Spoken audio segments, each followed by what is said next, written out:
Welcome to Reddit Stories Podcast. I'm Mr. Redder. Today we've got some unbelievable stories for you to binge. Entitled guests demand a free stay over a pet fee, end up getting kicked out instead. Our hotel is pet friendly. That does not mean that pets stay for free. It just means we allow them, unlike some hotels that don't. If you check the website or our app, it clearly states there's a $75 non-refundable pet fee per stay. Yeah, it's kinda high, but that's because people sneak pets in with the digital key system. And when their pets damage the room, it raises our cleaning and labor costs. If we don't enforce the fee, we get in trouble, so I stick to the rules. Anyway, an older couple booked a room. When they arrived, I asked if they were traveling with any pets. The wife very confidently said yes. I let her know about the $75 pet fee. She froze like I had just told her dog owed back taxes. Even for our tiny dog? Yes, even for your tiny dog. That's ridiculous. A fee for a little dog like ours? Would you like to cancel? She huffs. No, I need to talk to my husband. She storms outside, comes back in a minute later looking annoyed. If we had known this beforehand, we never would have stayed here. Not my problem. I make sure her card is authorized for the full stay, including the pet fee, and hand her the keys. The call center told us you were pet friendly. Okay, so she doesn't understand what pet friendly means. No big deal, I explain it. Well, your call center should have told us that you charge a fee. Did you ask them about a fee? No, I didn't know I had to be technical about asking. You would think a place as reputable as your brand would communicate that if asked. But you didn't ask about the fee, ma'am. For future reference, additional fees are listed on our website. We were driving. How were we supposed to check the website? So you didn't do your research before booking? You're saying that's our fault? Yes, actually. That's exactly what I'm saying. Now she wants a manager. I tell her I am the manager on duty. I love that line. She gets all huffy, but I let her know that my boss would say the same thing and that her pet fee is not getting waived. They go upstairs. About 10 minutes later, her husband comes down, loudly complaining over his shoulder. Well, our stay would be a whole lot better if someone could just take off the pet fee. I smile. I can't do that. A few minutes later, she's back. Are you still doing the 100% satisfaction guarantee? Ah, I see where this is going. She's setting up a complaint so she can demand a free night after they stay. Then she comes down again. This time she's holding her confirmation email. Show me on here where the pet fee is listed. I explain again that it's on the website. She asks about our 100% satisfaction guarantee again. At this point, I know what's happening. They're going to stay, use the room, and then whine to corporate about everything under the sun to get a free night. I shut it down. Not only will your request be denied, but I'm also not waiving the pet fee just because you think pet friendly means free. Every other guest pays it, and you will too. Her response? We'll see about that. Yeah, no, I'm done. I tell her, the only way I'm waiving the pet fee is if I cancel your stay and you go somewhere else. She perks up for a second, then realizes what I actually said. No, we're going to resolve this tomorrow with your manager. No, ma'am, we're resolving this right now. I flip a switch. You have 20 minutes to pack your belongings and leave. She stares at me. You're serious? You aren't really going to… 20 minutes. She goes upstairs. A few minutes later, she's back, looking for a luggage cart. She walks by the desk and grabs my manager's card. Then she demands I write my name down for her. I tell her no, so she grabs my pen anyway, writes my name down, and takes the pen with her. Her husband comes downstairs, fake crying. So much for hospitality. I'm never staying with this brand again.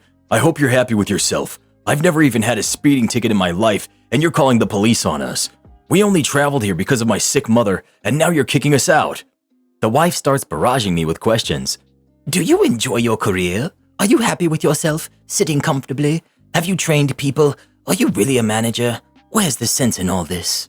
Then she pulls the classic, I wish you luck in your career. I will be emailing your boss and the company for this. I am a customer. They'll listen to me. Sure, ma'am. Meanwhile, I'm just trying to print her receipt, but of course, my printer chooses that exact moment to stop working.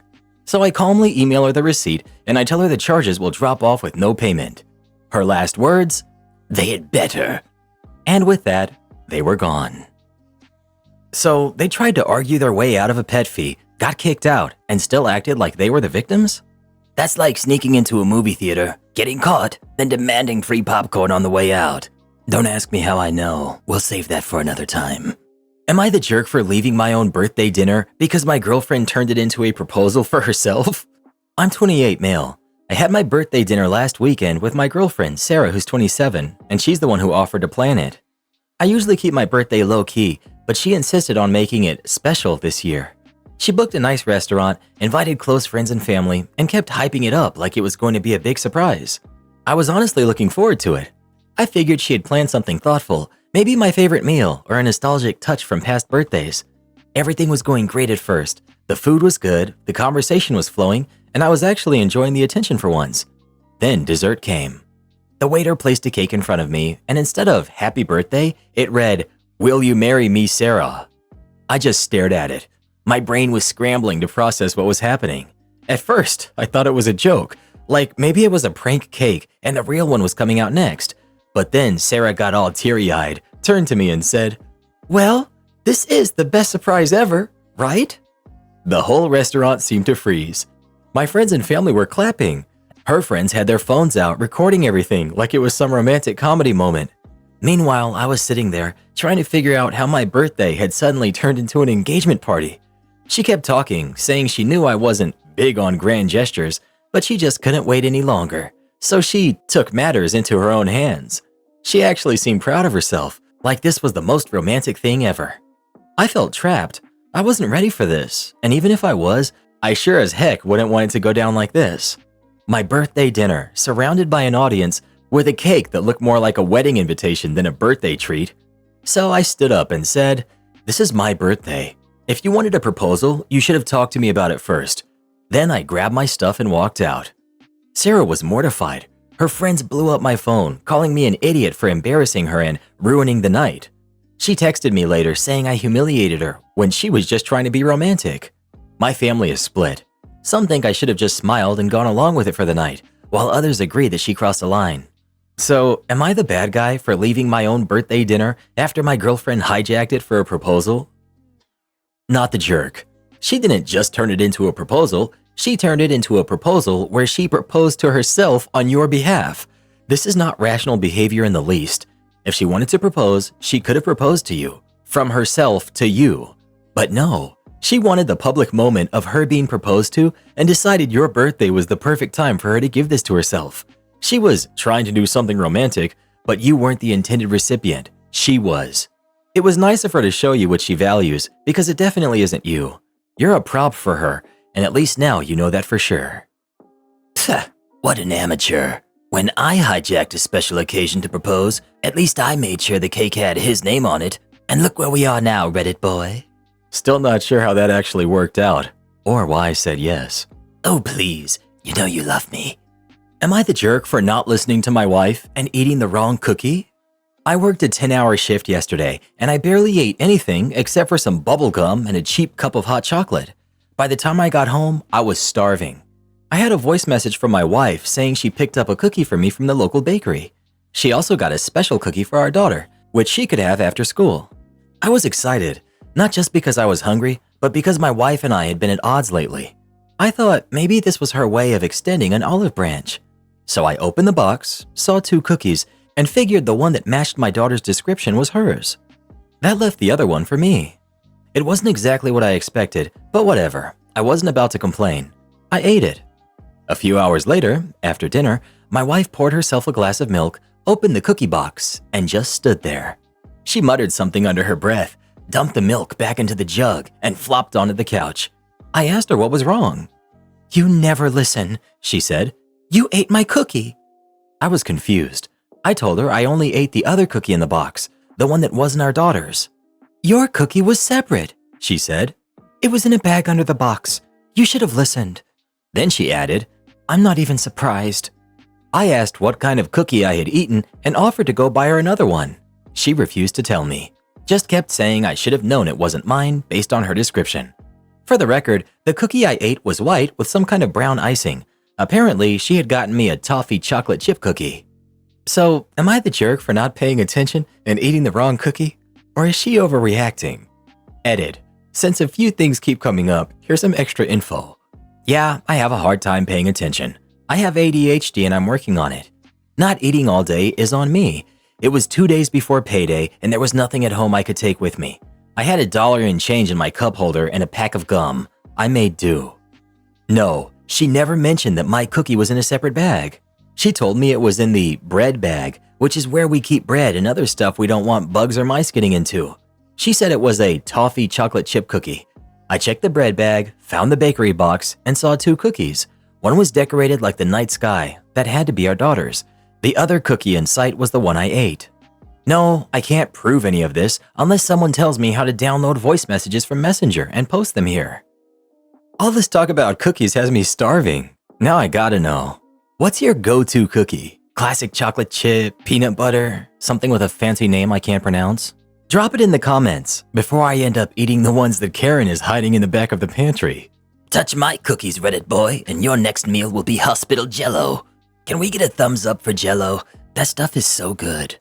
My husband just said something I don't think I'll ever be able to unhear. I can't believe I'm writing this, but I feel like I'm losing my mind. More than anything, I need a sanity check. I'm 36, female, and I love my husband who's 39. We've been together for 7 years, married for 4. He's kind, well-liked, and non-judgmental towards others, which is why what's happening now has me seriously doubting myself. In the past, he's had very few complaints about me, but when he does, it's usually about chores. He's mentioned that he always ends up doing the dishes, picking up the dog poop, and taking care of the trash and recycling. He's not wrong. I hate those tasks, and I don't jump to do them. But I do appreciate his contributions, and when he complains, I make a real effort to step up. He also handles our budgeting and finances since he's a CPA, does most of the grocery shopping, and feeds the dogs more often than I do. Other than that, his household contributions are washing our towels with his laundry. Now, make a list of everything else that needs to happen in a household: cleaning, organizing, home maintenance, repairs, scheduling appointments, making phone calls, arranging services. That's all me. I don't ask him to do it, I don't complain, and I'm happy to handle it. If I'm being honest, part of it is that if you want it done right, do it yourself mentality. I knew this year would start off rough for him, so I made a point to take even more off his plate. Dishes, recycling, trash, all the things he normally complains about. He never acknowledged it, but I wasn't doing it for credit. Meanwhile, my job has been a mess since the inauguration, with major instability and stress. It's been overwhelming at times, and not once has he asked me how I'm doing. Not once has he checked in. But I've been checking in on him, asking if he's okay, because I know he worries about money and I assume the rough start to the year was weighing on him. That would all be tolerable on its own, but now he started dismissing everything I do around the house. I spent all of last Saturday steam cleaning our carpets in preparation for his friends coming over for the Super Bowl. At the end of the day, he told me he preferred them dirty so he wouldn't have to worry about keeping them clean. I washed our sheets, and the moment they were back on the bed, he tossed his clean pillow on the floor next to the dog bed. I told him I hate when dog hair gets stuck to my face when I'm trying to fall asleep. He just shrugged and said, "It's all the same to me." I went out of my way to get a framed copy of a photo I knew he would love, him reading bedtime stories to his godchildren. I showed it to him and asked if the frame and location I picked worked for him. His response, "I don't care." This morning, I told him I had to bathe one of the dogs because she had made a mess. He just dismissed it like it was no big deal. At that point, I snapped. I told him this wasn't just about one thing, it was about a pattern. How he constantly acts like the things I care about don't matter because they don't matter to him. How he's been doing the same thing with all the work I do around the house. And he just stonewalled me. Told me it was my fault that he wasn't more supportive because I supposedly don't support him. Then he immediately pivoted to listing my flaws instead of addressing what I actually said. When I called him out on it, he just stood there saying, "Okay," over and over again. Then, out of nowhere, he drops this bomb. "You need help for your mental health problems. I'm sick of always being the bad guy." That was it. That was the moment that crossed a line we've never crossed before. I honestly cannot believe he said that. It was so out of line, so completely messed up, that I feel like I can't even trust my own perception of reality anymore. It feels like he would rather attack me personally than even acknowledge that he might have something to apologize for. And the more I think about it, the worse it gets. I'm trying to remember a single time when he's owned a mistake. A single time when he's apologized for anything, but I can't even come up with one. Whenever he complains about something, I don't fight him on it, I fix it. I try to do better. But now I'm realizing, does he even know how to do the same? Can someone please give me a reality check here? Am I crazy? Am I overreacting? I feel like I don't even know which way is up after that mental health comment. Sounds to me like he's checked out of this relationship, and he's carefully trying to lay the foundation for you to be the one who ends the relationship so he doesn't come out as the bad guy. How do I handle my husband's Super Bowl party? My husband is 36 and I'm 31 female. We were supposed to be having a Super Bowl party. I say supposed to because he invited people while we were in the middle of a weeks-long fight, didn't tell me who was coming, and refused to answer any of my questions about it. I tried multiple times to get basic details out of him. Did he coordinate with anyone to bring food? No response. How many people are coming? Nothing. What time does it start? Silence. I already knew how this was going to go. He's not a host by any stretch of the imagination. He doesn't plan, he doesn't check if there's enough food, he doesn't even think about things like drinks or making sure guests are comfortable. That all falls on me every time. And now, here we were. The night before this so-called party with an empty fridge, no snacks, no drinks, nothing. I debated just letting this whole thing crash and burn, but I also didn't want to be embarrassed when people showed up expecting an actual party. Finally, I decided to reach out to one of his best friends and ask if my husband had told anyone to bring food or drinks. His answer? Nope. Fantastic. At this point, I didn't even know if this was going to be a guy's night or a full-on family event. A lot of his friends have wives I'm friendly with, and some of them have kids. There was no way for me to plan because I literally had no clue who was showing up.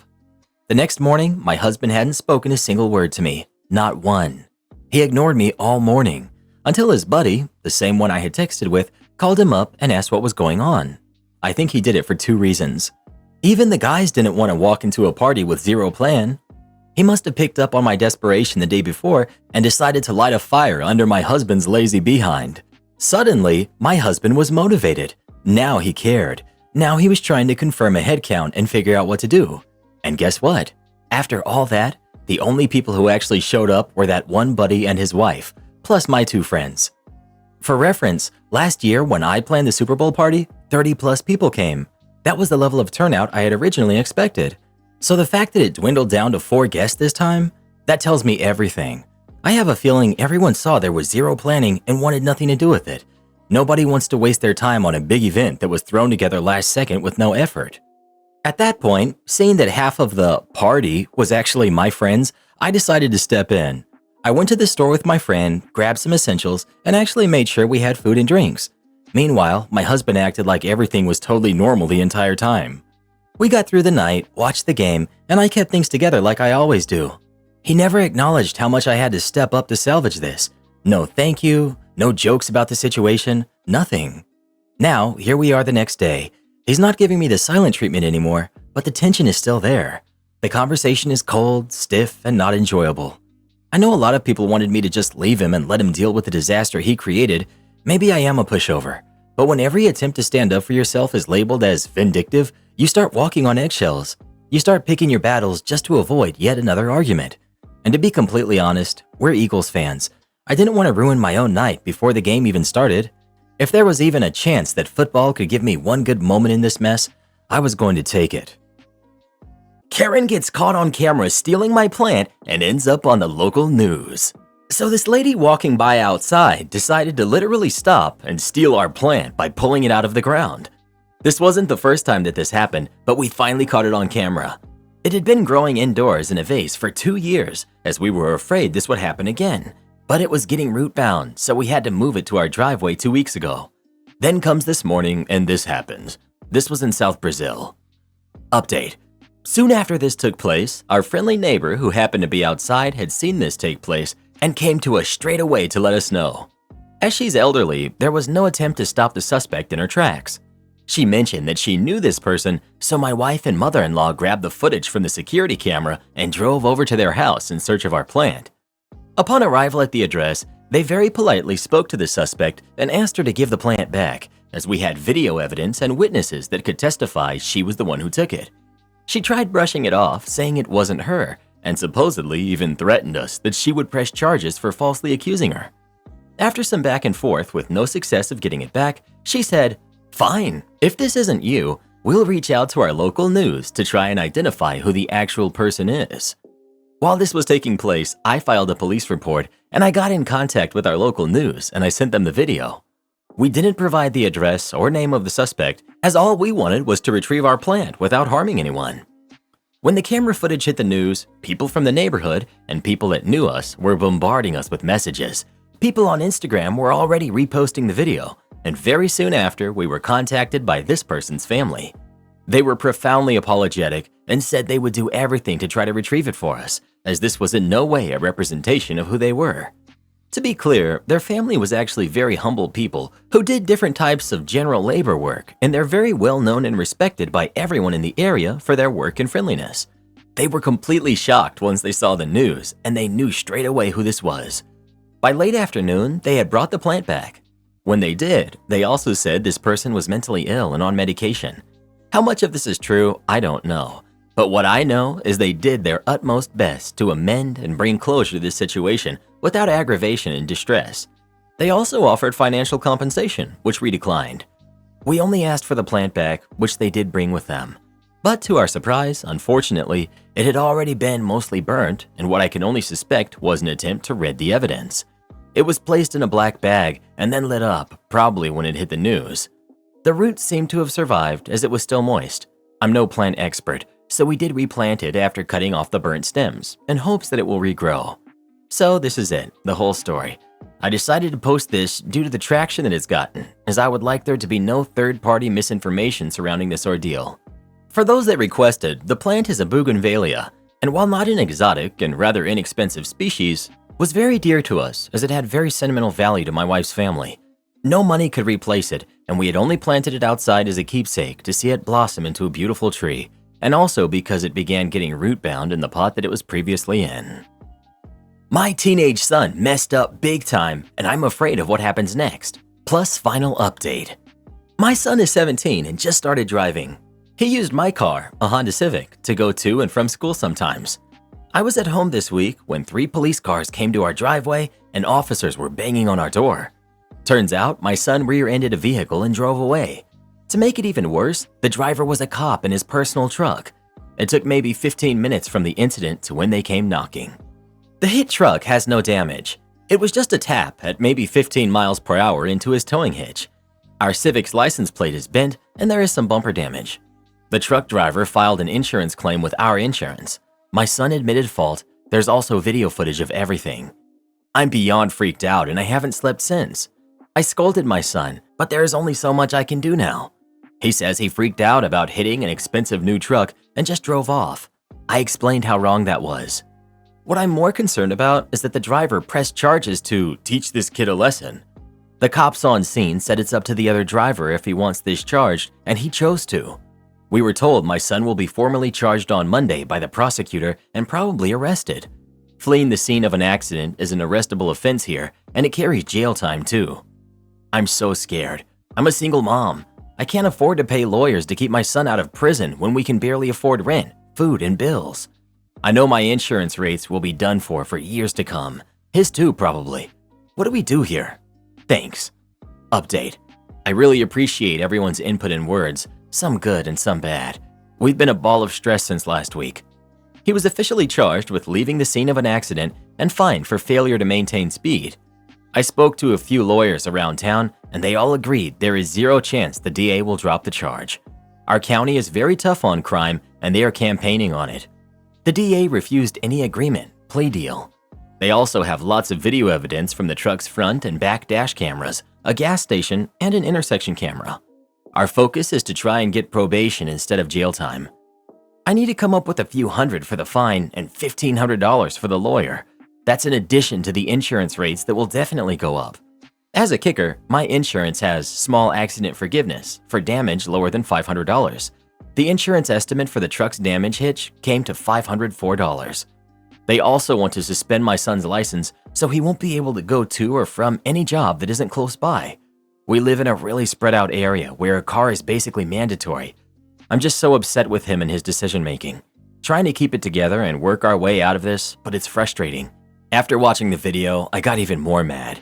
He clearly realized he hit the truck, then drove around it, and off he went. Ugh. Final update. The crime he's been charged with is a Class B misdemeanor.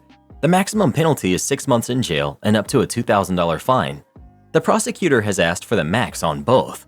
We worked with an attorney who told us from the get-go that this case won't be dropped and best we can hope for is a lower punishment. I spent countless hours dealing with this.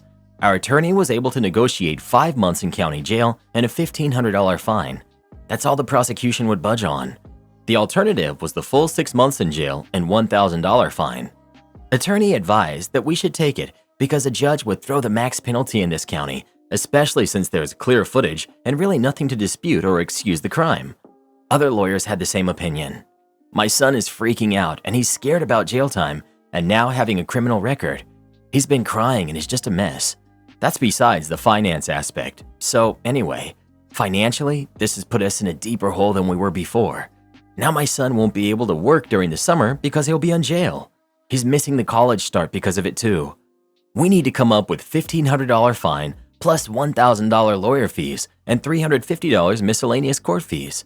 I don't have any available credit lines, so I'll have to start borrowing or working an extra job. The biggest unknown is insurance. They might drop us after this. If not, I need to also factor in the premium increase at the next renewal, which will probably be a lot. It's definitely a big lesson for him, and me too, I guess, since I never thought to explain he shouldn't drive off after hitting something or someone. Ask for the case to be moved to a different county. Like, seriously. OP. On what grounds? What reasons can we invoke? The recommendation of moving the trial is a Reddit tier bad legal advice comment. In Texas, you have to prove either a local conspiracy or specific local media attention against a defendant to the point that they cannot receive a fair trial in order to get a change of venue. In the end, the cop doesn't decide on the sentence and neither does the prosecutor, unless there's an agreement. In a contested trial, regardless of the plea, punishment is set by the judge or by a jury at the defendant's choice.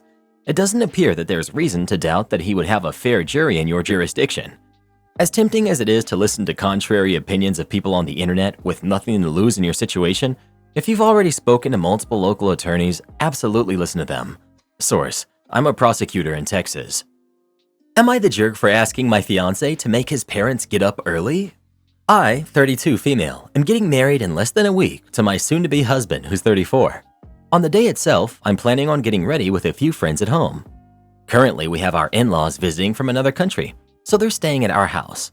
My mother-in-law got injured and has trouble walking lately, so we ended up making her and father-in-law stay in our bedroom that's downstairs, while we're currently sleeping in the guest room upstairs. It's not a big problem, but I have to admit that I'm not fond of not having access to my own room and clean clothes when I want to. I'm very independent, so being dependent on other people's schedules has always bothered me. I don't need a lot of sleep, so I go to bed late and early. My fiance and his parents are opposites. They go to bed early and like to sleep in. So I'm waiting for around 4 to 5 hours every day to get my clean clothes, because by the time I start thinking about getting clean clothes for the next day, they've already gone to bed. It's extremely hard for me to walk in on someone sleeping, and I just hate to do it. It's also partly because I feel like I'm a guest in my own house, and I need to walk on tiptoes to not disturb anyone. They've only been staying here for about a week, so I'll survive their stay, but I'm starting to get stressed out because of the wedding. My fiance has also been gone for the past 4 days. He had to travel for his wedding suit, and then he had his bachelor party, so I've had to do all the wedding-related stuff, clean up after his parents, play a good host, and also file taxes and do my job. It's a bit much, and on top of that, I've recently found out that I'm 9 weeks pregnant, and I'm suffering from terrible exhaustion and morning sickness all day. I feel myself being more irritable because I'm constantly sick and nauseous. So I'm not sure if my hormones are all whack because I'm pregnant and if I'm truly being unreasonable, or if I'm actually justified in my feelings. So here's where I might be the jerk. I spoke to my fiance yesterday and I asked him to tell his parents to get up earlier on the day of the wedding so I can have access to my things and not have to worry about waiting for them several hours. He called me selfish and said that I couldn't ask that of people. I hate to pull the "but it's our wedding day" card, but I feel like I'm not being unreasonable by asking him to do this for my stress levels. So, am I the jerk for wanting my mother-in-law and father-in-law to get up early on the wedding day so I'll have full access to my own bedroom and things without feeling like I'm not allowed in there? I'm currently frustrated because of the clothing issues, but I readily admit that it's due to my own bad planning. There's no excuse. I've just been swamped and I've been frustrated at myself for this. I provided this context because I thought this, plus my hormones and nausea, might be clouding my judgment. What I'm actually asking for is to have my master bathroom on the morning of the wedding day. In order to save money on makeup and hair, I have 2 good friends helping me get ready for the day of the wedding. We would therefore need the space to fit 3 people, and the upstairs bathroom only fits 1 person. We would start around 8:30ish because I have to leave the house around noon.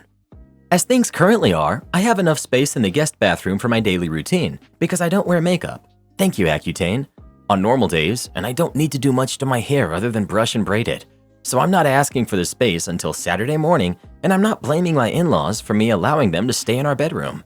They're wonderful people, and they have lived incredibly hard lives, and this is their first vacation in over 20 years, which is why I've been hesitant to be anything but accommodating towards them. What is mother-in-law's injury, and could this be a ploy to get the bedroom? She has a heart condition, asthma, and arthritis, which all makes it super hard for her to keep super active, even though she tries. This means that she has pulled a muscle in her calf, and she has a pinched nerve, or maybe even something more serious, happened during her flight over here from Australia to Europe. This is definitely no ploy, and she offered to sleep on the couch instead, which I absolutely would not allow her to do, given her arthritis. Why can't your fiancé get them a hotel room? Because my fiancé hasn't seen his parents in over 3.5 years, since they're from Australia and we live in Europe. So he asked if I was okay with them staying with us because he wanted to spend time with them, even if his insanely horrible planning had him away for 4 days. Is this out of character for your fiancé? Because it's an out of character thing for him, he's usually very supportive and kind to me, but I know he's been very worried about his mother. So I also know that this response is partly because he doesn't understand the amount of preparation that goes into getting ready for a wedding. He thought I could get ready in half an hour, since I can normally get ready in 15-ish minutes, and because he just doesn't want to inconvenience his mother due to her health issues. Update. I talked to my in-laws yesterday evening and asked if they would mind terribly to spend the night before the wedding at my own parents' place, since they're driving with my parents to the church anyway. They were super gracious and didn't mind one bit. My mother-in-law even said that I needed all the time I could get and that it is always the best to get out of the bride's hair on her special morning so she can have plenty of time to get ready without distractions. So yeah, they're incredibly good and kind people, and anyone would be blessed to call them their in-laws. I wish that was where the story ended, but it's not. This morning, my maybe ex-fiancé and I had a huge fight over me snapping at him because he left food and coffee out, which made me throw up due to morning sickness. At the end of it, he told me, "If you can't drop the attitude, maybe you shouldn't even bother showing up on Saturday at all." I started crying and asked him if he was serious. He said yes, so I started ugly crying and sobbing and asked him again if he was serious. He said yes. I asked him again if he truly was serious and if he truly felt like he wanted me to not show up. He said yes again. I'm still sobbing the entire time. I told him that since he felt that way, that he didn't want to marry me, he should have his ring back. So I gave him the engagement ring back, and he just didn't react at all. Absolutely nothing to read on his face. It was like he just didn't care at all, and I wasn't even there. I've been driving for a few hours. I've luckily taken this week off of work, so I don't need to worry about that today, and I'm currently riding this at a gas station. So far, I haven't heard anything from him. It's been more than 3 hours since I started driving. I don't even know what to do. I'm devastated and still crying uncontrollably.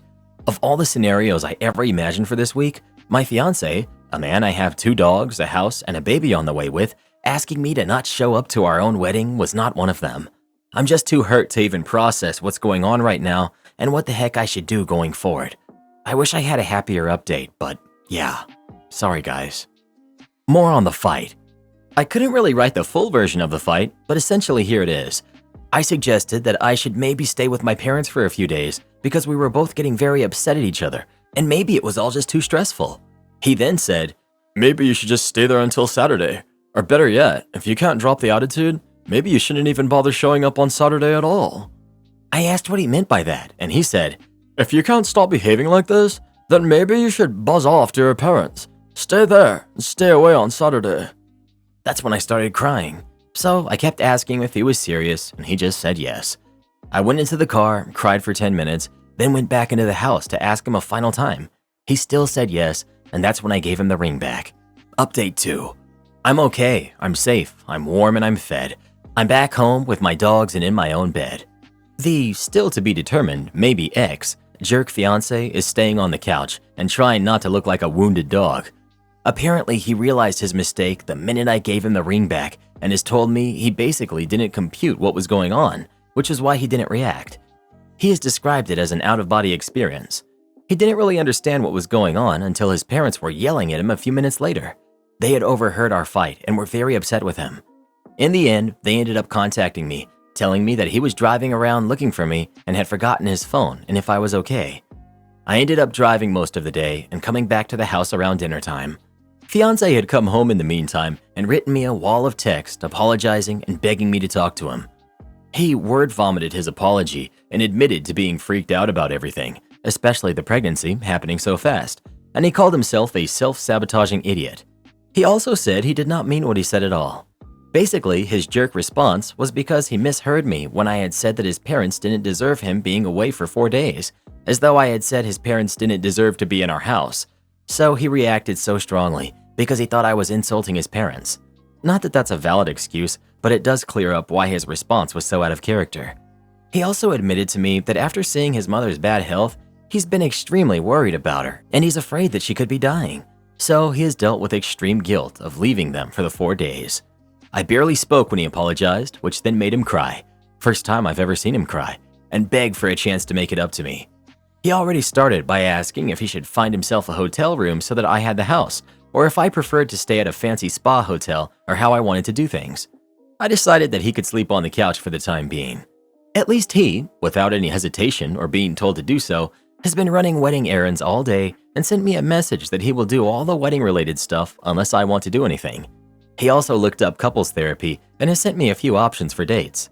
Unfortunately, none of them are until next week or after, but he has said he wants us to go no matter what, if I end up giving him a chance to make things right.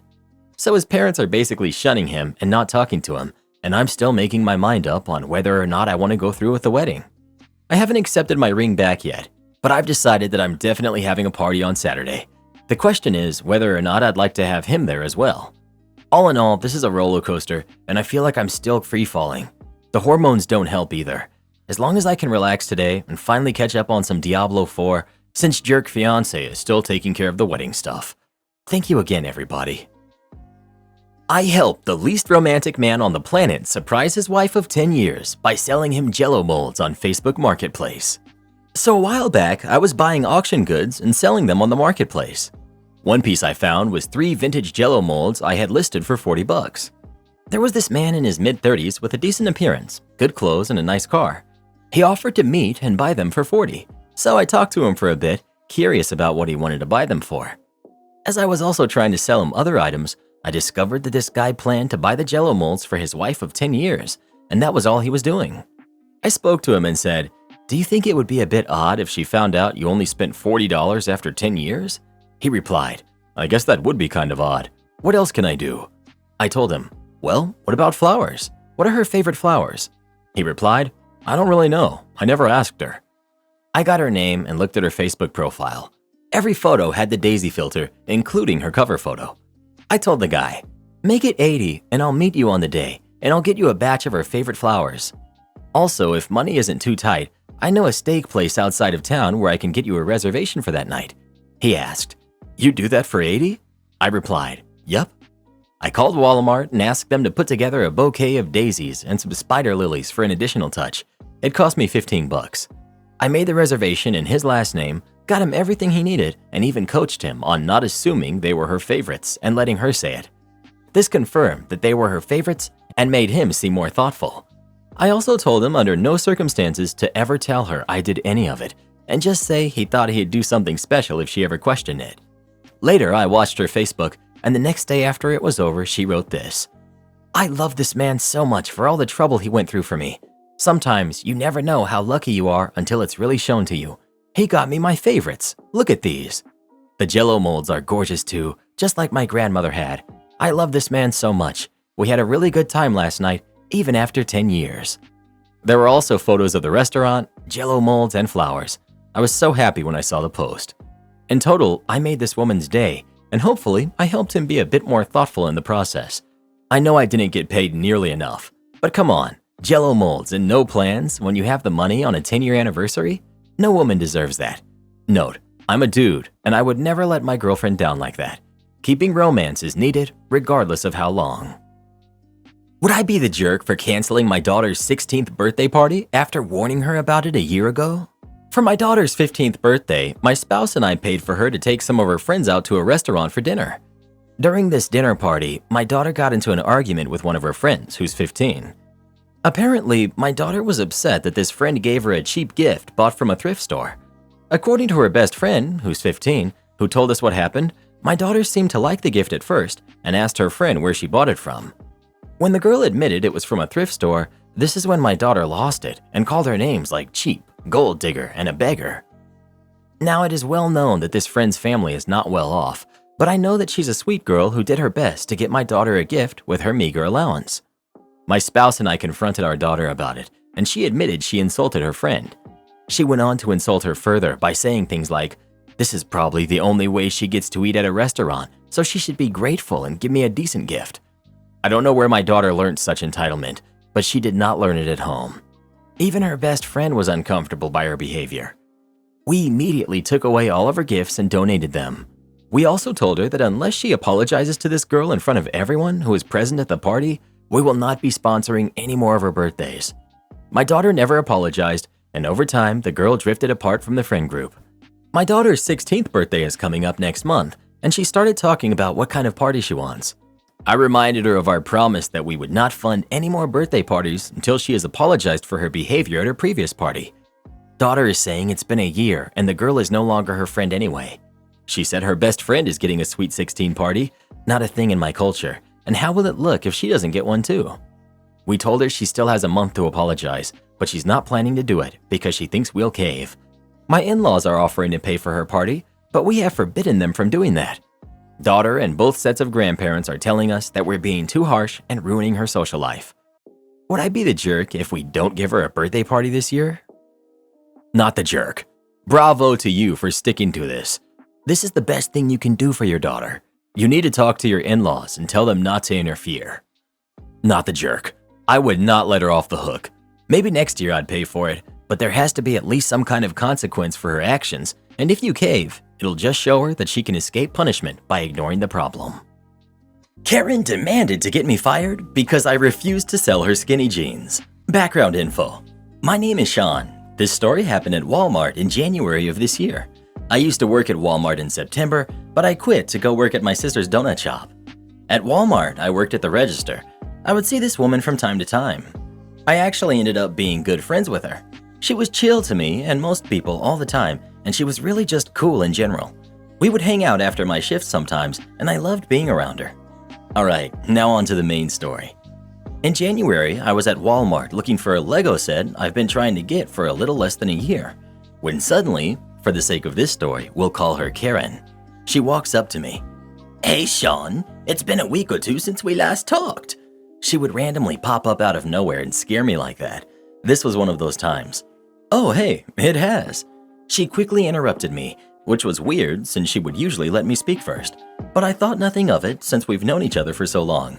"So, I found these amazing skinny jeans that I need so badly, but they don't have them in my size. Can you go check in the back for me?" She was talking in one of those snobby Karen voices you would hear in an MK video. "Oh, sorry Karen, but I quit my job last month." With that annoying Karen voice, she said, "Ha ha ha, you've always been so funny, Sean. But for real though, can you check the back and see if you guys have this in a size 18? Karen seemed really off today, and this confused me because she's always been really happy. "Oh, I'm not joking. I really did quit last month after Black Friday. I can't really handle that many people." I don't know if something just clicked in her head, but she just went off on me for no reason at all. "Alright, Sean, enough jokes. If you don't get these jeans in my size, I will get the manager and have you fired and banned from all Walmarts." She was really causing a scene, and I could even see somebody recording from afar. Karen has never really yelled at anybody that I've seen, so this was really confusing and actually kind of scary for me. "Whoa, Karen, calm down. I really don't work here anymore. Why else would I not be in uniform?"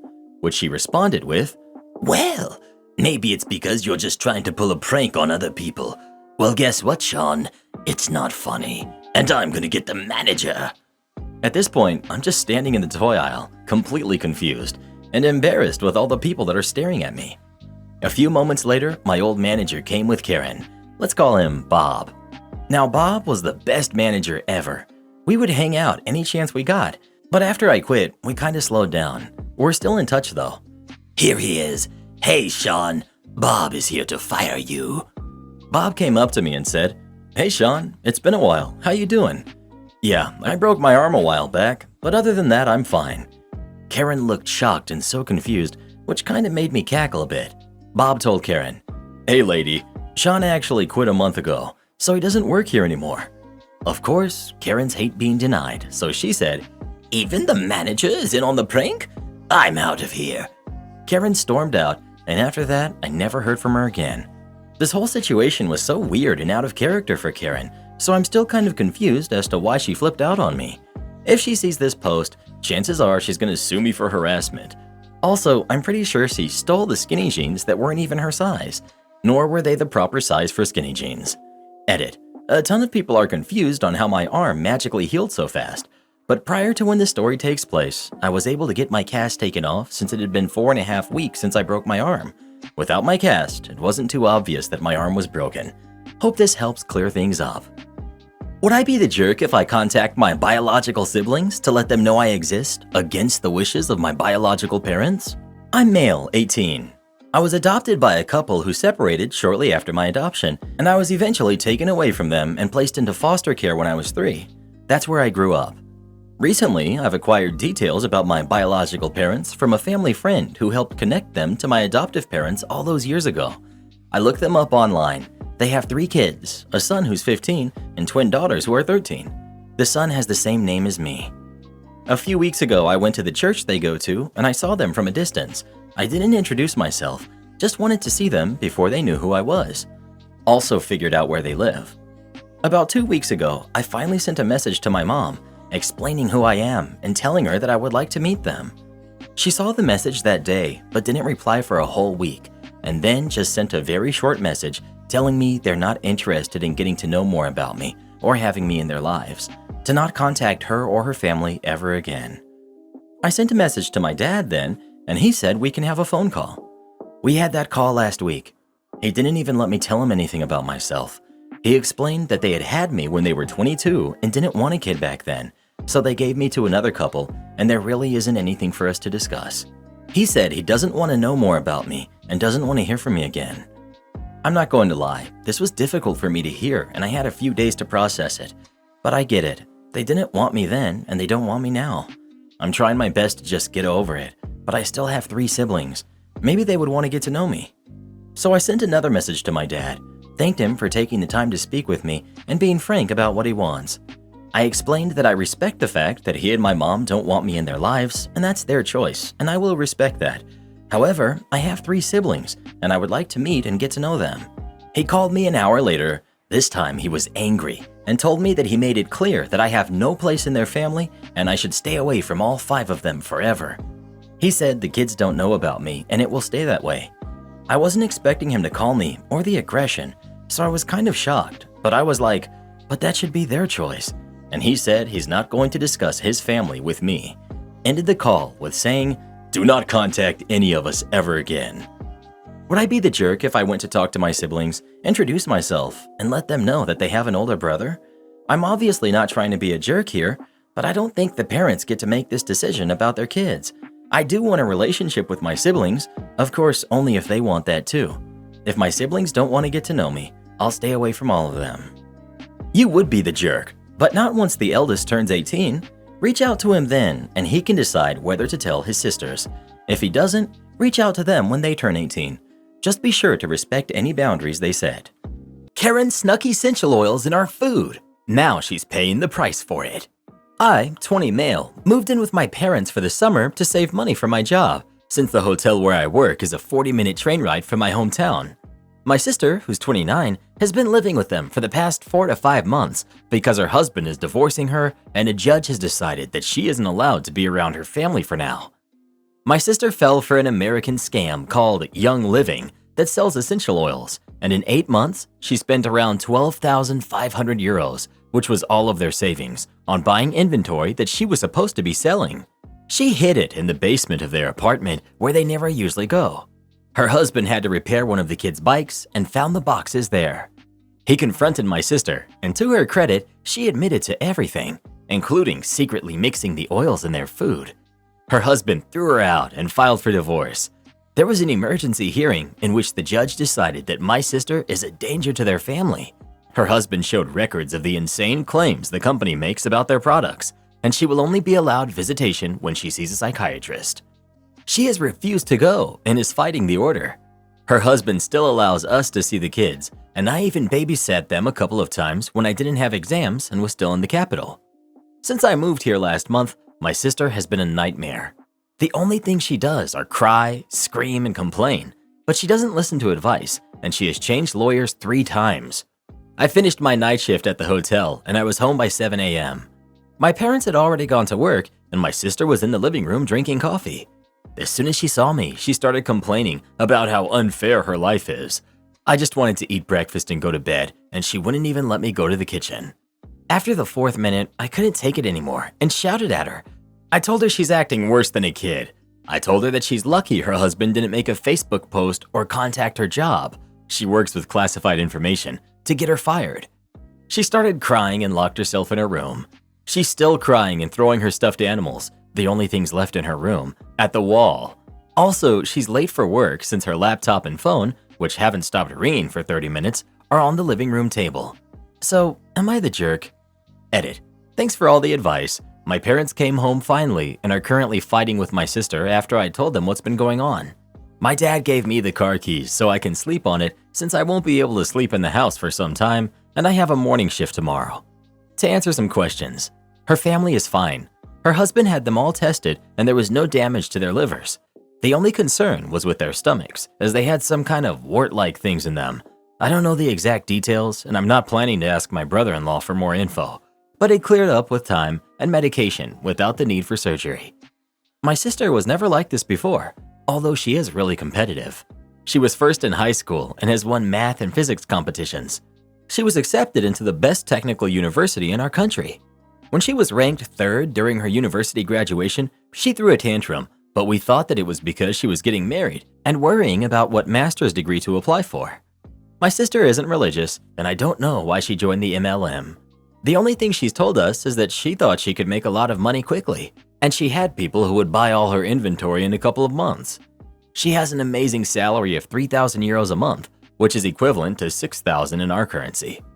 2020 and 2021 were great years for her as she was promoted because many people were let go for allowing hacker attacks, and she only has to work 6 hours a day from home. She used 17 types of oils in her and her husband's cooking because she thought they were harmless, but more than half of them weren't safe for human consumption, according to the labels. Her defense was that the labels were just for show and that they were actually safe. She would have gotten visitation, but when the psychiatrist was recommended, my sister got mad and apparently said something like, "This is what happens when a country allows illiterate people to become lawyers." Technically true. I shouldn't have stayed home after she started throwing stuff at her wall. I could have gone to our neighbor's house and slept there. She's a nice lady who's been like family for years, but honestly, I wasn't thinking straight. I slept in the car because there was a lot of screaming and I needed rest. Also, I could never spend half my paycheck to sleep for a night in the hotel where I work. We've tried talking to her calmly, but it doesn't work. After my nap in the car, I talked with my dad who was waiting for me. I will apologize to my sister tomorrow after I finish work because I shouldn't have shouted at her. During the weekend, we will repair the lock to my door. It's been broken for years, but I never had a reason to use it. Starting tomorrow, my sister will be working for my dad's office since he's a notary and can keep an eye on her. She wasn't too happy, but my dad got mad and told her she isn't too old to be punished even though she's 29. I barely stopped myself from laughing. As for her work, my mom is calling her GP to write a note stating that she sprained her ankle and was in the hospital, so all my sister has to do is apologize to her boss for not contacting him. She was also warned that if she behaves like this again, she will be living with our aunt. My mom apparently told my sister that she's disappointed in her and that she failed her as a mother if her kid acts like this at 29. My sister was crushed because she respects my mom a lot. She stopped going to school at 14 to start working in a factory to support the family, and now she's a department head in a clothing factory, but she still refuses to see a psychiatrist. Not the jerk. She needs a reality check now. Many commenters will say you're the jerk for shouting at her, but I'm working on the assumption that you've tried talking to her about it and got nonsensical dream world answers back, mixed with a healthy dose of I'm the victim. It's okay to be frustrated with this behavior. I would apologize for losing your crap, but follow up with as calm a conversation about this as you can both manage. Watching a loved one self-destruct is hard. Am I the jerk for pressing charges on a former friend for shaving my head in my sleep? For context, a relative of what used to be a close friend of mine, whom we'll call Gary for this story, contracted cancer. I, mid-20s male, was sympathetic and even contributed $100 to a donation pool for their treatment. But Gary came to me one day and took his hat off to reveal a freshly shaven head. He told me that everyone in his family was doing it in support of his relative, and so were a lot of our mutual friends. Then he asked that I get on the bandwagon. I told him I don't want to shave my head because I like my hair. My hair is black, regularly combed and well styled. He said I could just get a wig or something and had actually brought his shaver kit. He was unboxing it when I told him it was not happening. I don't even really know his relative that he's doing this for, so I'm not doing it. End of discussion. He called me a jerk and he left angry. We didn't speak for a week. Then last Saturday, I got invited to a party at another close friend's house. There, I found out that Gary had tried the same thing on several other friends, and only a couple of them actually did shave their heads. Gary wasn't at the party, so I had a blast hanging out, playing video games, and listening to rock music. But I had way too much to drink and I couldn't drive home, so they said I could just sleep upstairs. I passed out on a bed, and it was a blissful sleep until I was shaken awake by another friend who told me Gary had showed up late and they caught him shaving my head while I was asleep. I saw what I looked like in a mirror and I wanted to scream like I was in a horror movie. Gary even shaved off one of my eyebrows. Gary was still there and acting proud of himself, saying, "Now you're gonna have to shave off the rest, just like me." I was furious and I called the cops. When they got there, Gary fully admitted to what he had done to me and even said he was justified. The police didn't seem to think so, as this is classified as a form of assault. They asked me if I wanted to press charges, and the first words out of my mouth were, "Heck yes." Gary lost it on me while they took him away in handcuffs. I tried getting my hair restyled into something presentable, but there was no saving it, and now I'm bald too. Now a bunch of Gary's family are telling me to drop the charges because Gary was off his meds and didn't mean to do it. I was like, what? Because I never knew he was on meds. But I still refuse to drop the charges. It'll take months to grow my hair back the way it was, but all of the calls and messages from Gary's relatives are starting to get to me. Just about everyone else in our friend group has cut Gary out though, and they say that I'm doing the right thing by not dropping the charges, so now I'm divided. Am I the jerk for pressing charges on a former friend for shaving my head in my sleep? Edit. I want to make something clear here. So many people have said things like, "Dude, it's just hair." But would they all be saying that if I wasn't a man? What if I was a girl that had hair that took years to grow? Would they be saying the same thing? Sure, hair grows back, but it takes time. If it was something that grew back fast, people would be less inclined to care. But it's not fast. It takes months. And for some who have long hair, years. That's a lot of time wasted growing. And I don't plan on pushing for Gary to go to prison, but I don't plan to drop the charges either. His family already bailed him out, and while I didn't know he was on meds, I knew he had quite the temper and even an entitled attitude at times.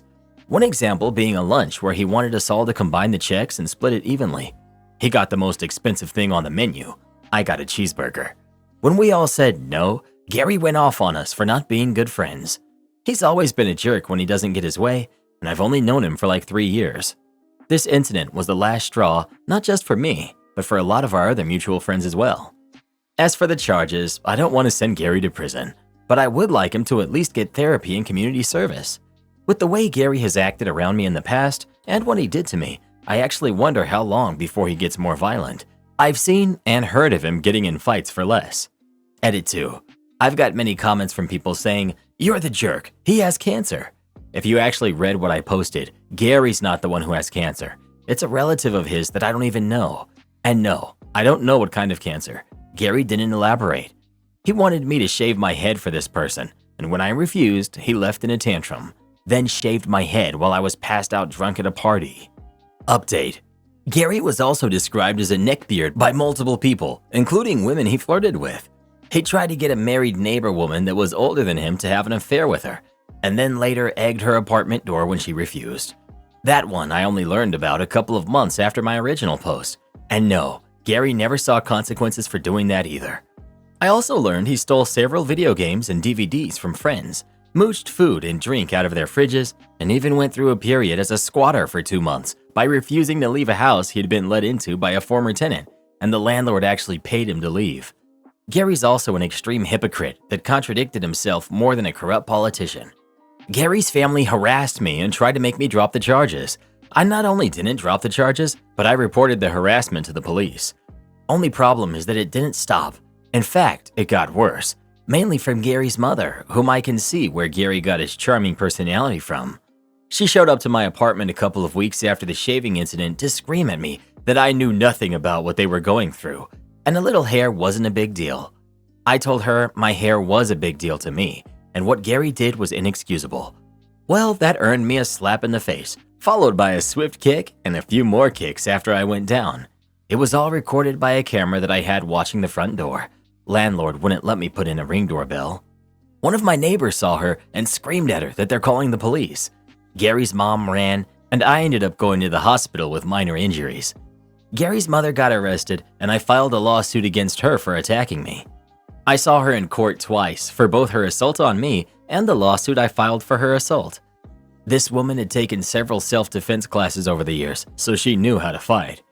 That had the judge consider her a trained individual, and she was sentenced to 6 months in jail, given 2 years probation, and ordered to pay my medical bills. She actually cried to the judge about the money, but he wasn't having it. It took some time to see her in court again for my lawsuit against her, as she was out of jail by then.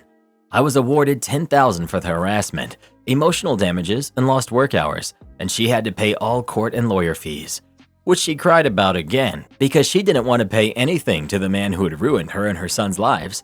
But she had the money for both court cases because she had no problem paying. But around that time, I heard Gary's relative with cancer had passed. I don't know any details, just that they passed. I admit that was sad, but I never knew this person. But Gary made their condition his hill to die on when he tried to make an example out of me. Gary got some probation and community service for what he did to my hair, and he cut contact with our entire friend group and eventually moved away. Where to? I don't know. I don't care either. As for my hair, well, it grew back just fine. Took nearly half a year to get it back how it was. My boss had me put out of sight for a while, and I was wearing a hat everywhere for at least a month. I did take that $10,000 I got in the lawsuit and combined it with my savings for a down payment on a house, so I've since moved into a much better abode. I also have a girlfriend now that's living with me. It was a bit soon for her to move in, but there were extenuating circumstances. We're making it work, and I'm happy. I, 28 male, cheated on my girlfriend who's 30 of 5 years with my best friend's sister who's 21. I'm still in love with my ex. To be honest, I don't remember much of that night. All I remember is that I woke up with my best friend's sister, ABC, in my bed. I don't even remember her coming to the party. I was living a nightmare of my own making because I loved my girlfriend, now ex, and I didn't know what to do. I told ABC to be quiet and let me think of what to do. I felt crappy and the guilt was killing me, but I was too cowardly to confess. Anyways, 3 weeks later, on Christmas Day, ABC told me that she was now pregnant. I knew that I had to step up.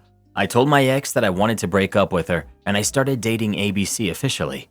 We got engaged on Valentine's Day because ABC told me that it was important to her to be married before having the baby. I know that too because I know my friend's family are very conservative. We had to at least be engaged before breaking the news to them that we were expecting. ABC lost the pregnancy last week, and it's been tough. I've never been so miserable in my life. I feel bad because of what happened, and very guilty because I felt relief. I still love my ex, and I can't believe how my life changed because of one drunk mistake. I was supposed to propose to my ex this Valentine's Day, and I even had the ring that I saved for 3 years for. ABC was angry that she didn't get the ring because she knew I was saving for this ring. I wanted to call my ex and confess everything to her. I know I can't have her back, but I want her to at least know that I still love her, but that I needed to do the right thing and atone for my mistake. I really want to do that, but my sister, who knows everything, told me to just let her go. Any advice? Update. Thank you all for reaching out to me. I've been busy. I have confronted my fiancé, ex, and my best friend, her brother, about what happened. That I didn't remember any of it. A lot of it fell into place. I realized that I was taken advantage of. They weren't very understanding, and my friend accused me of using his sister and now wanting an out. I felt then and there that this was the end of the friendship. My sister also thought me weird for feeling I had been used, and however I tried to explain, she couldn't understand my feelings. I've decided not to engage with her in this subject again. When I broke off my engagement, my family wasn't happy about it. They don't know any of the details, but at the same time, they respected my decision, if reluctantly. They loved my ex-fiancé, and I've started therapy, and it's helping. I finally want to say that I've spoken to my ex. I told her everything and how sorry I was for hurting her. I left out the part that I still love her and never really stopped loving her, because I didn't want her to think that I had any other motives than saying I'm sorry. She's the one I hurt the most, and yet she was the one who believed me without any hesitation. Believed everything I told her, and she repeated what many of you who supported me here thought, that I had been taken advantage of. She has been my support with the therapy, and she even came to some of my sessions. I don't think she wants me back as a partner, and I won't ask it of her. I'm just glad I have her friendship. She's been my rock and my blanket, and I couldn't ask for better. You cheated on your girlfriend of 5 years. You knocked up the woman you cheated on. She miscarried. Now you're feeling all kinds of guilt and remorse? Because you are guilt-ridden and finally have remorse. You want to get in touch with your ex, the woman you had been in a relationship for 5 years with, to explain? How selfish and self-centered are you? You are wanting to do this to make yourself feel better. Leave her alone already. Why does it sound like the little sister found out she was pregnant and decided to go for the guy she really liked, OP, to get him on the hook for it? Am I wrong in thinking this way? I think romance novels and Reddit may have ruined my thinking when it comes to situations like this. Am I the jerk for having an outburst at my girlfriend's little sister and banning her from staying with us? I've lived with my girlfriend Sarah for 2 years now. Sarah has a 16-year-old sister, Tara. Tara lives with their parents, but Sarah and Tara have a very rocky relationship with their parents. Nothing too bad, but it is toxic nonetheless. For the last 6 months or so, Tara has begun staying over at the apartment that me and Sarah share. I've always been somewhat uncomfortable with this, mainly because it's common for Sarah, who works from home, to let Tara skip school and come spend the day with her. She says it's better than her being on the streets, but I digress. My biggest problem is that Tara trashes the place and has no respect for me. Tara does not like me. I don't know why. Sarah does not know why. She's incredibly disrespectful to me and my things, eats my food despite being told not to on a nearly weekly basis, and borrows things from the apartment with no intent to ever return them. I've been at my wit's end over this for the last month, and I feel like Tara is testing my limits more and more. I've talked to both of them and let them know if something doesn't change soon, I will lose my cool. But every conversation ends with Sarah committing to things that never happen and Tara being non-committal or just disinterested in my feelings. It came to a head Friday. Sarah had gotten off work early and left Tara alone. I came home to the place absolutely trashed. This I could handle. What I could not handle was that Tara had pulled out some of my vinyls to listen to, scratched them up, and just left them out on the ground and the table when she got bored. When I confronted her and asked what happened, she just shrugged her shoulders and said nothing. I absolutely lost it. I told her absolutely what I thought of her, how she was selfish, ungrateful, lazy, and downright unpleasant. I made the comment that if this is how she is at home, I now know why her parents don't want her in their house. I could tell she was taken off guard by my yelling, and the parents' comment caused her to start crying. I kicked her out and told her not to come back. Sarah lost it and we fought. We've been pretty cold since then. She's talking about moving out, but at this point, I'm starting to consider that myself. Last night, however, Sarah finally decided to tell me that Tara tried to run away last year, and she made a deal with her that our apartment could be her safe space whenever she needed, so she didn't run away again. I still don't feel like this makes what she did right, but at the same time, knowing this, I'm starting to feel bad. Not the jerk. Your girlfriend didn't tell you that she was declaring your home a safe space and did nothing to encourage Tara to behave like a guest rather than a squatter. Tara needs more than just a safe space. Safe space doesn't mean you can trash the place. Am I the jerk for asking my parents to leave the parenting to my wife and I, but not doing the same with my in-laws? I, 26 male, have a 3-month-old son with my wife who's 24. He's our first. I have a good relationship with my parents. However, they, especially my mom, have a difficult time respecting my boundaries, and they were a bit overprotective of me growing up. I'm their only kid, so naturally they're going to feel overprotective of me. While I wouldn't go as far as to describe my mom as a helicopter parent, she seemed to have a hard time allowing me to make mistakes. She would want to have a say in anything I was doing and offer advice whether I wanted it or not. When I was little, this was totally understandable, but as I grew up, it became very annoying. When I moved out, I told her that now that I'm grown up, she needs to respect my boundaries as well as accept that I might do certain things differently from how she does. I've requested that she please ask me if I want help or advice with anything, and to please respect my wishes if I say no. She seems to have a very hard time with this. She'll reluctantly say that she'll try to do that, but honestly, I don't think she's making enough effort. We've argued about this many times. It really feels like she doesn't trust me. When my son was born, I asked both of my parents to please leave the parenting up to me and my wife, and if we need help, we'll ask. They agreed, though my mom seemed reluctant. Now, I didn't think it was my place to ask my in-laws to do this because they're her parents and not mine. I told her that if she would like her parents' help or advice with raising our son, it was fine with me, and the decision of how much or how little involvement her parents had was up to her. I'm also more comfortable with my wife's parents because she's the youngest of 4 kids, and therefore they have more experience as parents. They know when it's appropriate to offer help and when they should take a step back. Anyways, today we're having a barbecue for the 4th of July. That was a good one, right? We invited both of our families. It was the first time we've all been in the same room since our wedding. My mom saw how much my in-laws were helping with our son, feeding him, changing him, putting him down for a nap, etc. They're mainly doing this because my wife was busy in the kitchen. My parents took me aside and asked why I wanted my in-laws' help but not theirs. I told her the reasons. Dad took it pretty well. He enjoys being a fun grandpa, but my mom is very hurt. Now I feel bad. I was looking forward to a fun day with our families, but now I'm feeling guilty. My mom basically is just standing around doing nothing and looks hurt. My feelings of wanting her to leave the parenting up to me and my wife haven't changed, but I don't know how to express this without upsetting her. Honestly, I'm kinda wishing everyone would just go home. Am I the jerk for telling my parents to leave the parenting up to me and my wife, yet leaving the decision on how much my in-laws are involved up to my wife? Because I didn't feel it was my place? It's one thing to say that you want your parents to stay out of any parenting decisions, but it sounds like you've pretty much asked them to not lay their hands on him. Feeding and changing are basic care. Why can't they help with that? It sounds like your mom is trying to stay within the boundaries that you've set, but she's upset that your in-laws don't have the same or any boundaries.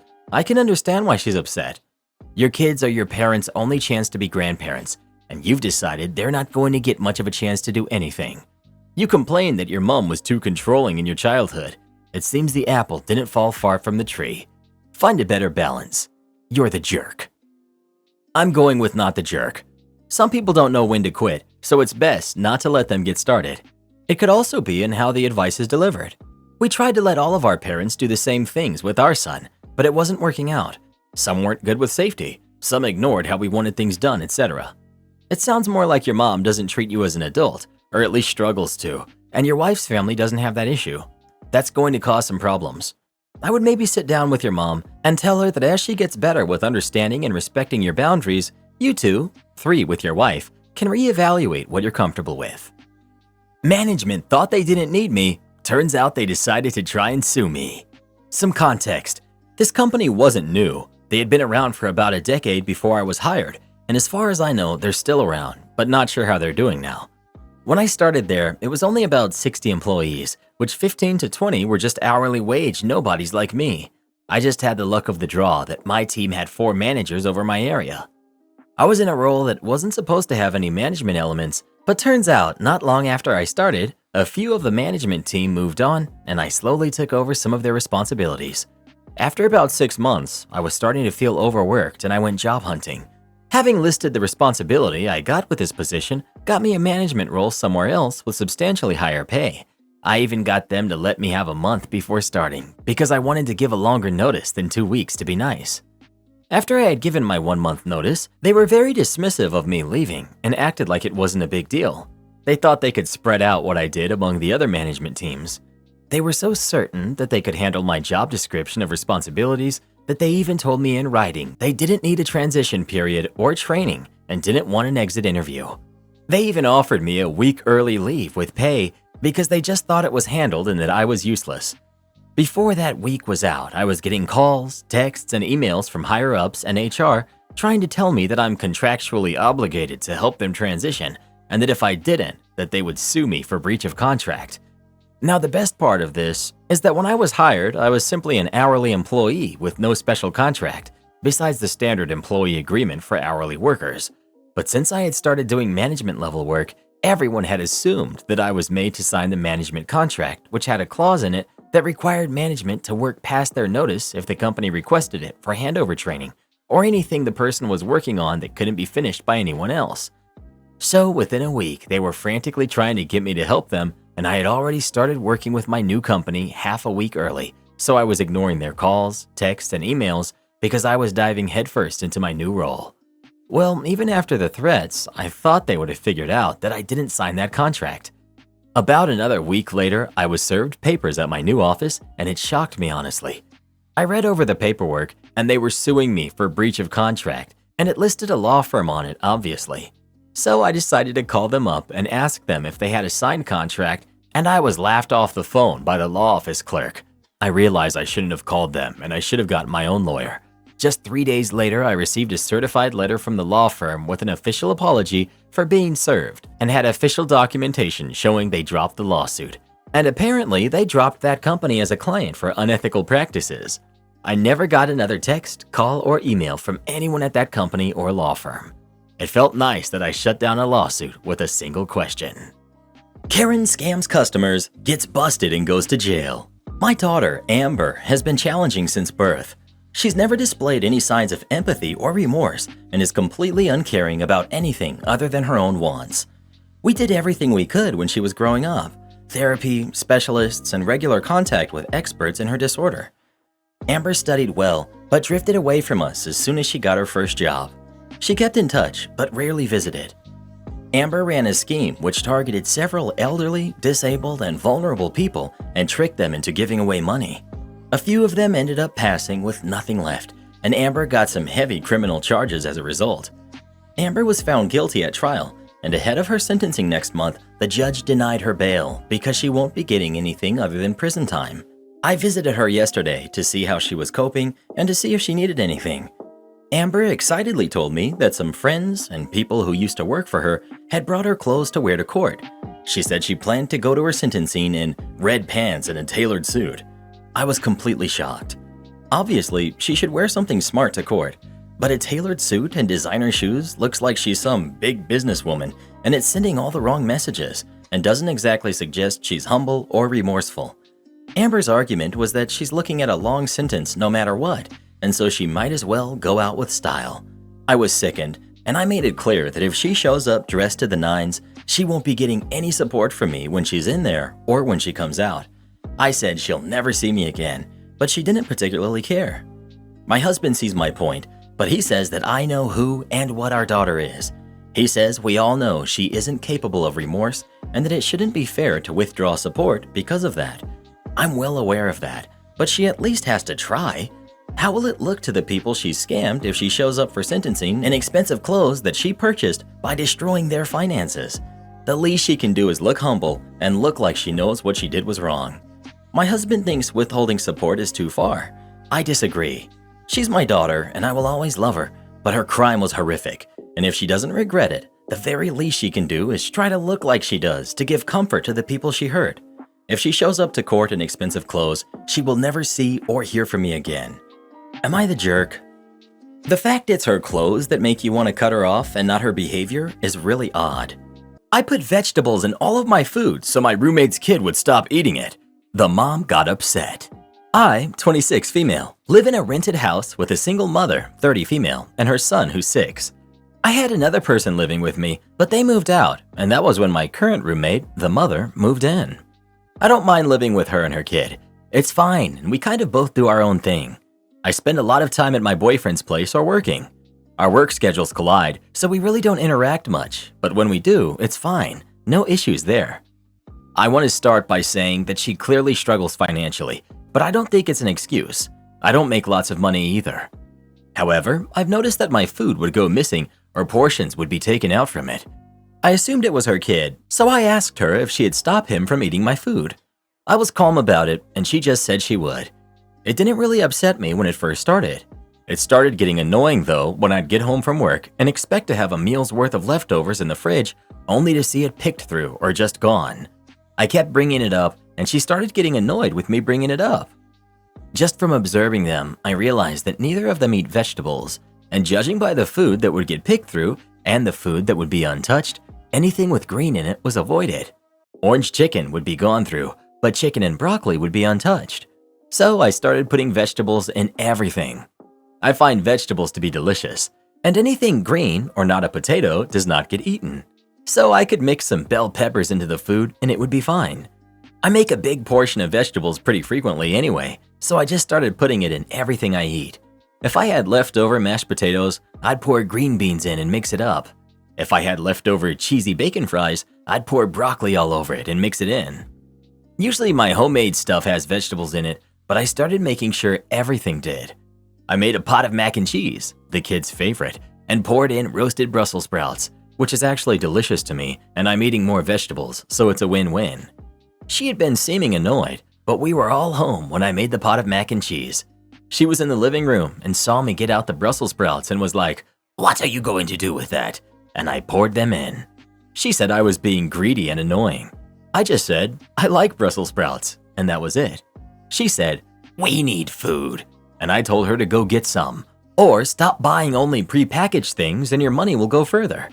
I think she sees this as some big act of revenge, but I just simply want to be able to eat my own food. Also want to add that sharing is not the issue. Often I'd get home after working a long day expecting to have a meal's worth of food and it would all be gone. Or I wake up in a rush and had my food ready to eat in the morning only to find it gone. So now I have to skip breakfast. If she would simply text sometimes, "Hey, is it okay if we eat your food?" I would know, and then I could make other plans. I would stop for food or know that I have to whip something up when I get home. Also, I think eating the last of someone else's food is crazy and rude. If someone makes a big pot of something and you ask for a serving, sure. But if someone made something and there's one serving left and you eat it without permission, that's just not right. My fiance, 27 female, is threatening to call off the wedding if I, male 26, don't let her parents move in with us after the wedding. Obviously, this comes off as a rich people problem, but up until 5 months ago, I was still living in a one-bedroom apartment working at a rather large supermarket retail store making $12 an hour and going to be paying off college debt until I was in my 60s. My fiance is still working her nursing job and we've been fully living together for 4 years. Some background into our relationship. We met 6 years ago. There were literally zero issues with us dating. When it came to some sort of conflict, we'd sit down, explain both of our sides like adults, and generally fix the problem. We've rarely gotten into arguments and have the same end goals in life: to have kids, grow old together, die and be buried next to each other, and have fun whenever we can. I've always had an incredibly distant relationship with her parents. When she introduced me to them, they both stated they didn't like me to my face and thought I wasn't good enough. Her father even said, "Not in my lifetime," when I asked for his permission to marry his daughter, which I stated the only reason I was doing it was for an olive branch. My parents, on the other hand, love my fiance. They scooped her up like she was one of us from the start. Has never said anything bad about her in public, nor have they in private. They absolutely love her.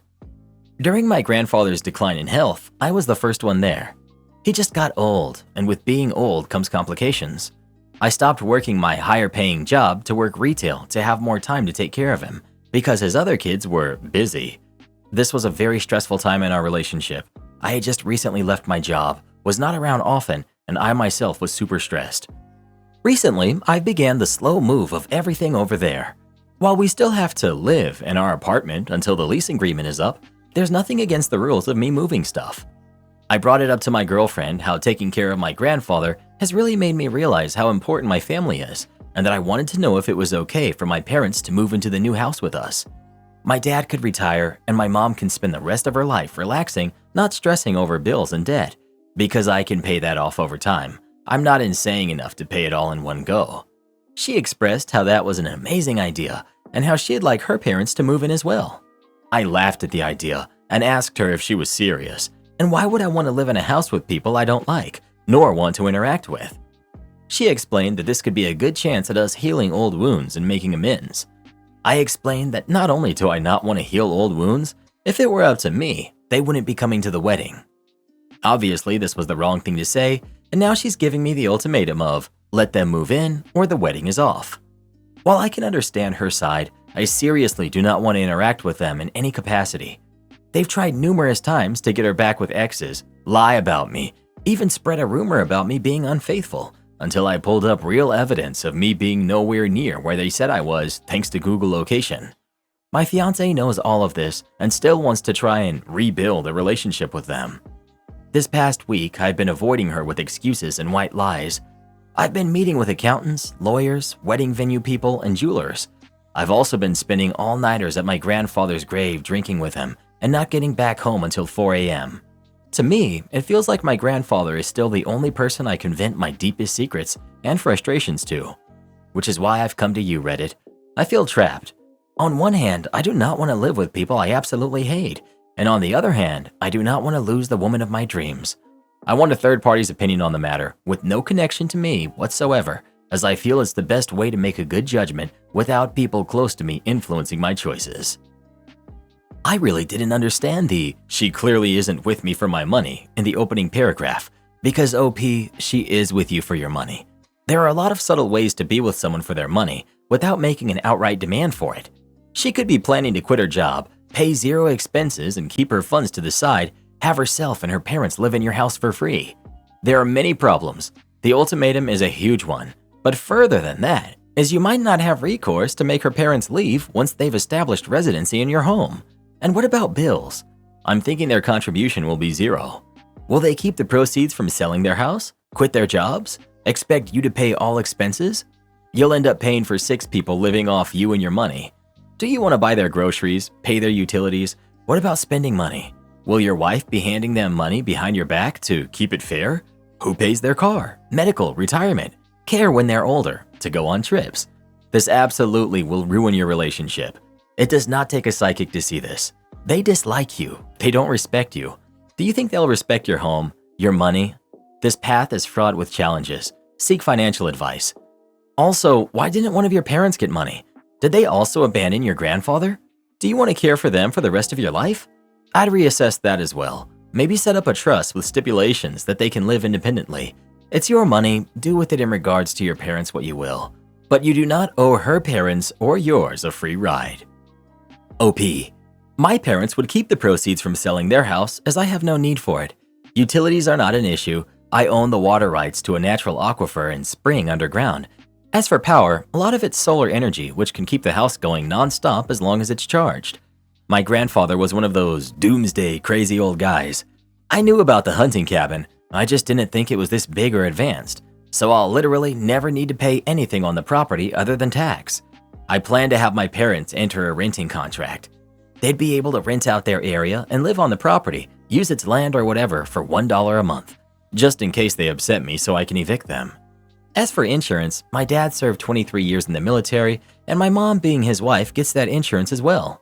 Unless they run out of money, they'll be paying their own insurance. While technically speaking, I'd be buying their groceries, my father and I love to hunt and fish, so a lot of our food will be produced on our own. Mom has always wanted a garden, and she can't grow one in the city. Also, no, they wouldn't go on trips with us. As for the hypothetical, if her parents did move in, I wouldn't be paying for anything, and they'd be paying me the real price to live on the property, and extra because I don't like them. You might think California rent is high. The auditor I hired to see the value of the estate valued rent for a room at an extraordinary level of money. Thank goodness Grandpa bought this land when milk cost your left shoelace and a blueberry.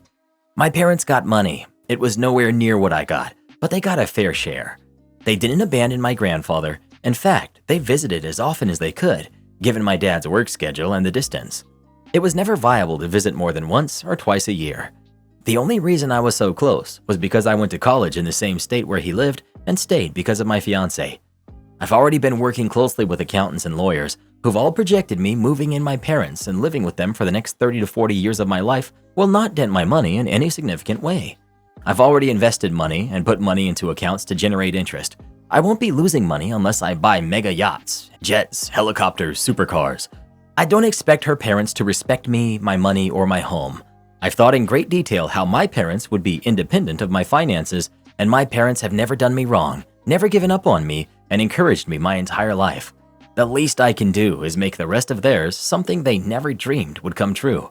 My dad would have had to work until he passed to provide for my mom and take care of the debt they acquired to live and take care of me. I want them to be happy, and I want them to be close. Update. I've postponed the wedding. While some of you may refer to it as calling her bluff, I call it waiting and seeing. As of right now, we're really talking about how compatible we truly are, going over our goals in life again, and talking in depth about the relationship we want with our in-laws if we get married. Apparently, a lot had changed since the last time we talked about it. Before I got money, as some of you called it. 2. Yes, she genuinely thought moving her parents in would make my relationship with them better over time.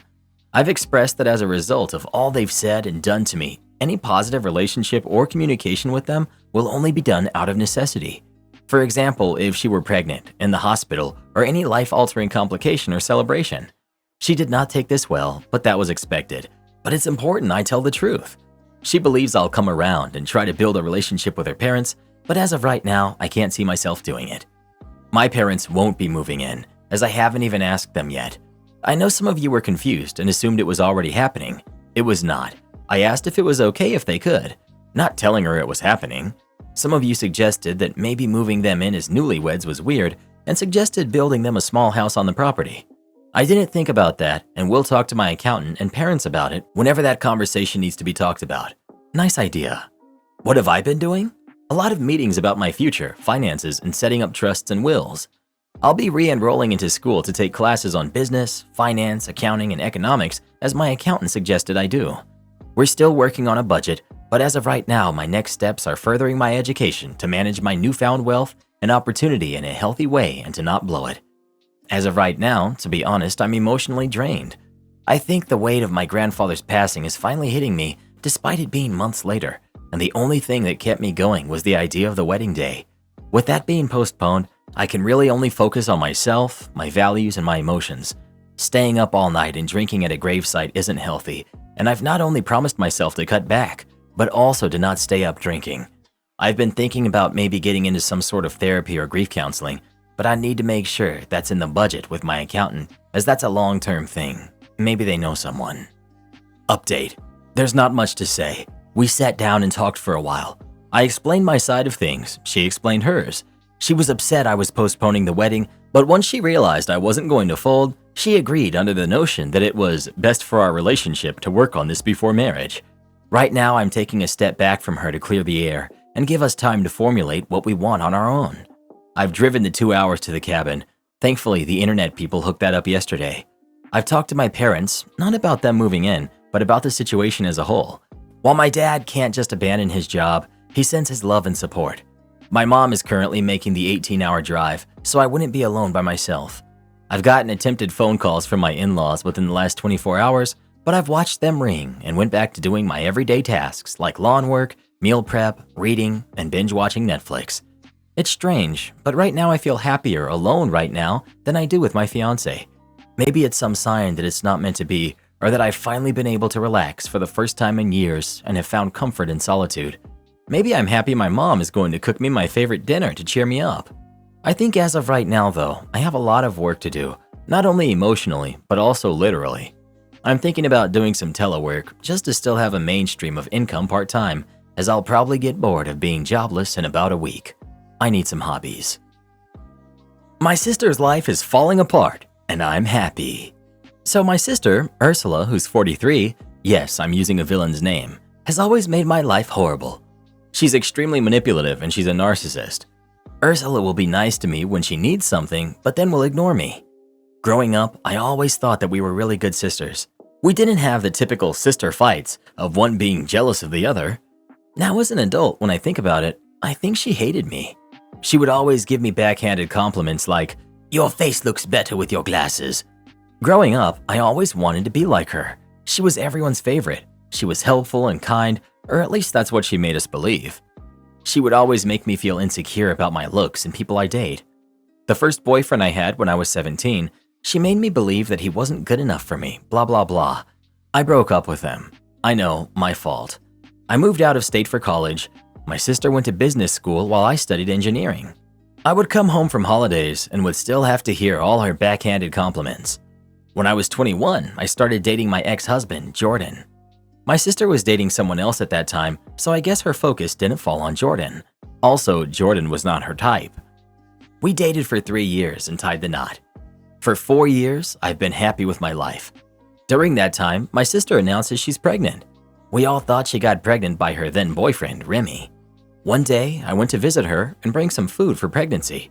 She gave me a key to her place, and I went inside without knocking. I had permission from her. The surprising thing I saw was Jordan's shoes outside. I went inside her room because I was feeling a bit suspicious, and yeah, you guessed it. Long story short, I divorced Jordan. I was still in pain and very devastated. My parents supported me, but their focus shifted way more towards my sister and Jordan. Yes, she was pregnant with his baby. It was painful to see them together. I never got a sorry from either of them. They were like, crap happens. I moved away from home 8 years ago. I got a contract to work in England. I moved there. It was a fresh start of my life. I met Peter, who was a single dad. We fell in love and got married, and we have a son together. I don't have contact with my sister. I have very low contact with my dad, who gives me all the insight. Jordan and Ursula got married and had 2 more kids. That's all I know about them, until recently. Jordan cheated on Ursula, and they are having a nasty fight about it. The cherry on top is that 2 of their kids are not Jordan's, so Ursula hasn't been faithful at all. My dad told me it's a mess. Jordan and Ursula will get a divorce, but she's pressing for alimony. I hung up the phone and made myself a drink. I'm glad I'm thousands of miles away from all that drama. My mom had called me too and said that she needs me. I'm not sure if I'll go or not. As much as I love to enjoy seeing Ursula's life shattering in front of me, I'm not sure if I want to engage in that drama. Edit.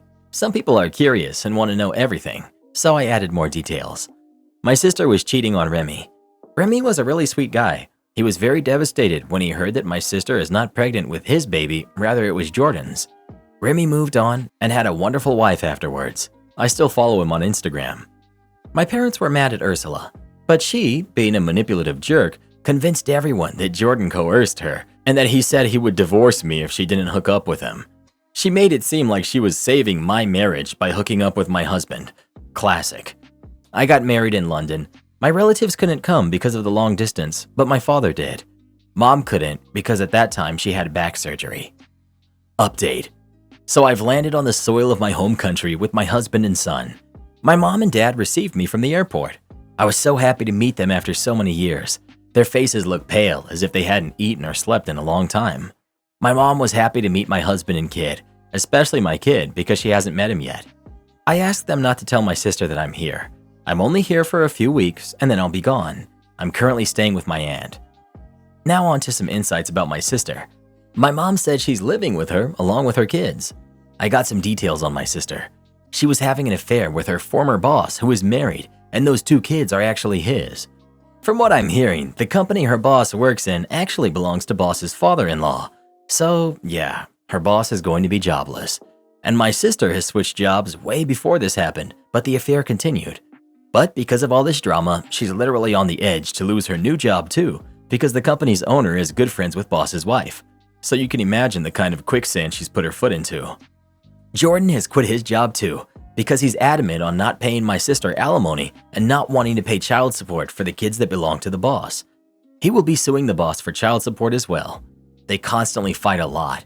Jordan is losing his mind because of it, according to my mom, and he was also having an affair with his coworker. My mom wants to kick my sister out, but because of her kids, she can't. She can't stand her, but she doesn't want to punish her kids because they're innocent. Honestly, I feel bad for those kids too. They do not deserve such a mess of parents. Also, just so you know, my parents aren't bad. They've supported me a lot. The only reason they still talk to my sister Ursula is because of her kids. I feel bad for mom because she only has a few days, and along with her illness, she probably will be too sick to deal with this. I know my sister will somehow know I'm here, but I'm prepared for that as well. I do not want to see her because I know I'll be dragged into her drama, but I will enjoy the few weeks I have with my husband and kid. I don't work here, and you're not a customer here. A new breed of Karen. A bit of background. I've been a manager in my line of work for over a decade now, and we deal with rude people all the time. I have zero patience for rude people, and I give it back exactly how it's given to me. At my work, I do the post office run each morning, dropping and collecting mail from our P.O. box. Great chance to get out of the office and create new, long ways to get back. Today, we had a parcel pickup slip in there.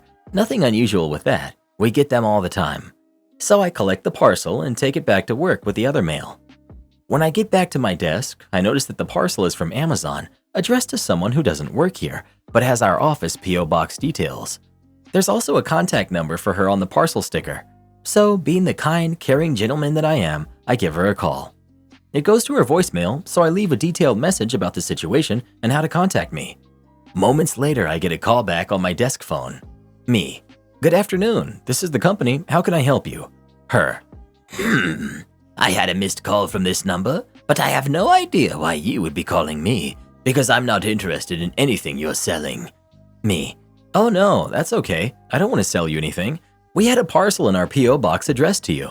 Did you want to come to our office to pick it up? Her. Why do you have a key to my P.O. box? Me. Well, actually, it's our P.O. box. We've had the same one for 3 years now, so… She explodes. No, it's my P.O. box, and that's illegal. Why do you have a key to my P.O. box? I want to speak to your manager. Me. Okay, go for it. I'm the manager. Her. Well, why do you have access to my mail? She yells the whole conversation, but I got sick of writing in all caps. Me. I don't. I have access to my mailbox. I go every day, and I've never seen your mail in there before. So explain to me why you think you have access to mine. You do realize that I'm from the company, right? Well, my P.O. box is… She explains the full address, which is almost our address as we have 2 post offices nearby, but hers needs the suburb name, East, added to it. Easy. Me. Oh, I understand now. Sorry. Well, yeah, looks like Amazon or Australia Post hasn't added that detail to the label sticker, so it's come to the main post office. Whoops. Trying to calm her down a bit. Well, when I made the order, I put my details in as I always do. That's how I have them saved on my Amazon profile too. So why did it get sent to you? Me, getting sick of going back and forth with her. How would I know, mate? I don't work for Amazon or the post office. I literally picked up our P.O. box mail and your parcel was in it. I didn't have to call, but I did. I have nothing to do with your mail or your order details. As I've said multiple times now, I'm from my company. Her. Well, this needs to be escalated, and you will need to drop that parcel at my house ASAP, because it's urgent. Me. At this point, I think my nose started bleeding from my inner rage. What? What's not being understood here? Her. Well then, take my parcel back to the post office and tell them about the error. Me. I have no authority to take a parcel back and have them amend the address. Nope, not gonna happen. You need to come and get it from me, or I can take it back and they'll return it to Amazon. I probably could have done more, but really, forget her. This is urgent medicine I need. You buy urgent medicine from Amazon, and they mark it as beauty products on the customs declaration? Bit odd. That's none of your business. Yeah, exactly. None of this is my business. Now come and get your parcel and stop blowing up at me. Completely unacceptable behavior. I want to lodge a complaint. You're not a customer of ours. You have no grounds to a complaint. I'm trying to help you. Where is your office? I will come right now, and you better have some answers for me. Beautiful. Here's our office address. Can't wait to catch up. See you then. She hangs up. I imagine she slammed down her phone and absolutely obliterated it because of how angry she was. Her hands shaking from rage, she cleans the froth from the sides of her mouth, grabs her handbag, makes sure she's carrying her Karen ID, and heads to her new 4-wheel drive that she uses for only city travel. Myself and our other office staff share a great laugh over it. We're currently pacing the room waiting for her to get here. Everyone wants to witness this pure stupidity firsthand. That call was now 3 hours ago and she's still not here. But I'll keep you updated. Update. Okay, so I'm actually shaking it just went down. So here goes.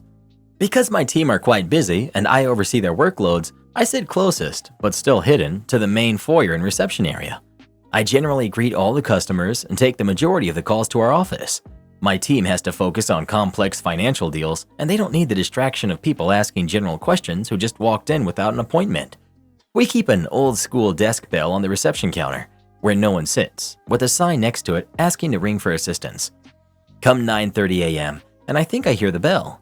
As you are all probably aware, normally when you ring a bell, you hit the top and instantly move your hand back to allow the vibration to create the noise. What I heard was the initial ding of the bell, but none of the vibrations or loudness. There was an angry, powerful, yet to be removed hand resting on the bell. The hair on the back of my neck stood up. She's here. I immediately lean back in my chair, which gives me an ample view of the reception area. I see a short woman in her 60s with glasses and surprisingly not a typical Karen haircut, already staring me down. I jump up and run out. Hello, how are you? You have my package. It's her. Me. Ah, yes, of course. Thanks for coming in. I'm OP, we talked on the phone. I extended my hand out to shake hers. I won't shake your hand. Sorry. At this moment, my mind is racing. Is she being rude? Is it a religious thing? How do I even respond to that moment? This has probably only happened twice in my life. Me. Okay, no problem. I'll grab your package. Just wait here a moment. I go back to my desk and retrieve the package from my drawer, which she can see me do. I walk back to her and she is again already at me. Where were you keeping the package? In my drawer. Not very secure? Why would it be? You're in my office, which you can clearly see is not a larger version of a P.O. box, or a larger version of a post office for that matter. Looking angry at me in silence like she wants a better explanation. Look, I'm actually having a lot of trouble understanding why you're being so rude about this. I held this package for you in good faith. I called you to let you know I had it, so you didn't have to go through the hassle. I get cut off. Well, it's the inconvenience of having to come here. My brain legit snapped. You're joking, right? You are the dumbest person I've ever had to deal with. Take your package and get out of my office. If I ever see another one of your packages with my mail, I'll throw it straight in the trash. Forget helping you again. Her, mumbling to herself while she grabs the package and digs for her keys from her handbag. Absolutely disgusting. Me. Yes, you are. You should reevaluate how you treat people that have tried to help you. She actually turned around to point and yell at me, but barely got through her sentence. Her. I will never deal with this company again. Me. You don't deal with us now, and we wouldn't want to deal with someone like you at all. What a crappy threat. Get out of my office. She stormed out. I watched her go to her car, which was parked in our maintenance driveway. This actually made me laugh so hard, and I'll explain why. Next to our main entrance is a maintenance driveway. Throughout the day, we'll have multiple contractor cars parked here to work on many levels of the building. In the time since she had come in, her car had been parked in by 2 utility vehicles bearing the building maintenance company name. The guys are just standing at their cars having a chat. I see her yelling at them to move their cars. They look at her and barely budge. She proceeds to get in her car, and I watch over the next few minutes as she continuously looks back and forth to see if they're moving their cars for her to get out. These maintenance guys start moving at an actual snail pace. One is even checking his phone while he walks to his driver's side door. I'm just laughing at this point, and the other guys in the office all come and they're watching it too. I kid you not, these guys took about 5 minutes to move their cars for her. She beeped at them about 4 times, drawing the attention of many people walking by. She finally got her car out, and as she was driving off, I walked outside and spoke to the maintenance guys and asked what she said to them. Maintenance guy in a thick Kiwi accent. Yeah, bro, she full came out and straight up told us to move our cars. They were of course unaware of who she was, so they got a good laugh at the story. Thinking back now, I'm pretty happy with the outcome to be honest. I got to tell her some honest truths about the situation, and she obviously thought she could continue being a jerk. I must have caught her off guard. I really hope that's the last I see of her. Can't wait to tell my future kids and grandkids about her in the years to come. Am I the jerk for bringing eggs to a vegan wedding? I realize from the title I probably immediately sound like the jerk, but hear me out. So my 21 female brother, who's 26, got married last weekend. He and my new sister-in-law, who's 26, had known each other for a few years now, and naturally, I was invited to the wedding. She had been vegan since she was 12 and had also converted my brother in recent years, so they decided to make the wedding vegan. Basically, this meant that all the catering was vegan food, even the alcohol, and they used petals from their garden instead of plastic confetti and things like that to make the wedding as eco-friendly as possible. I have no problem with any of this, and I think it's great. Anyway, the problem is this. The issue I often have with eating anything anywhere is that I have multiple allergies. Peanuts, soy, sesame, and a mild shellfish allergy as well. The first 3 I named are very serious and have landed me in the hospital in the past because of cross-contamination, so I'm really weary. I talked to my brother about if there would be anything safe for me to eat at the event, but because they're using a local neighborhood ladies' business as the catering service instead of something professional, I did not feel comfortable enough that there was absolutely zero chance of me having a reaction, especially because the allergies were ingredients in many of the dishes. It felt too risky, so I said I'd bring my own food, and he agreed that that was the best option. I've done this with plenty of such events in the past, and it's never been a problem. The wedding day arrives, and it comes time to eat. Everyone is digging into the food, and I pull out my Tupperware quite happily, and I dig in when I see the bride staring at me with horror on her face. I had bought a homemade sort of salad box, which had 2 eggs on top, and she literally just stared at me in disgust the entire time we ate without saying anything. After the meal's finished, she pulled me to the side and said I ruined her meal and her appetite, and ruined her day, and that I'm clearly a selfish person because I can't even go one meal without animal secretions in a vegan wedding, and that it was seriously disrespectful because the fact that it was a vegan wedding was the main focus. In my eyes, I brought my own food because they weren't able to provide me with something which was safe to eat, and it's not like I brought in a steak. I had 2 eggs and a big salad, and she must have been specifically staring at my food to even realize they were there. However, I'm beginning to wonder if I'm the jerk, because my brother also said it was in poor taste and I should have brought something else. So, what are your thoughts? Am I the jerk? My girlfriend refuses to use soap, and I've had enough. On our very first date, something I noticed was that she didn't seem very concerned with cleanliness. Something to note is that masks were still mandatory where we lived, and so lockdown concerns were still very much a thing. We ended our date by grabbing a snack that she wanted us to bring back to her place. We got there, and she immediately started taking everything out without washing her hands. Maybe I'm just a clean freak, but this surprised me a little. I brushed it off until she excitedly tried to get me to try some charcuterie jelly she had. She did this by dipping her finger directly into the jar and holding it out for me to try. At this point, I felt pretty icky about it and jokingly said something like, "And get a taste of all that stuff we were touching earlier?" We were out and about, public transit, etc. She seemed a little embarrassed, but agreed that was a little gross, but still didn't wash her hands. This was the first day we knew each other. To this day, I have not witnessed her wash her hands with anything more than water, and even that takes me asking her to do it multiple times.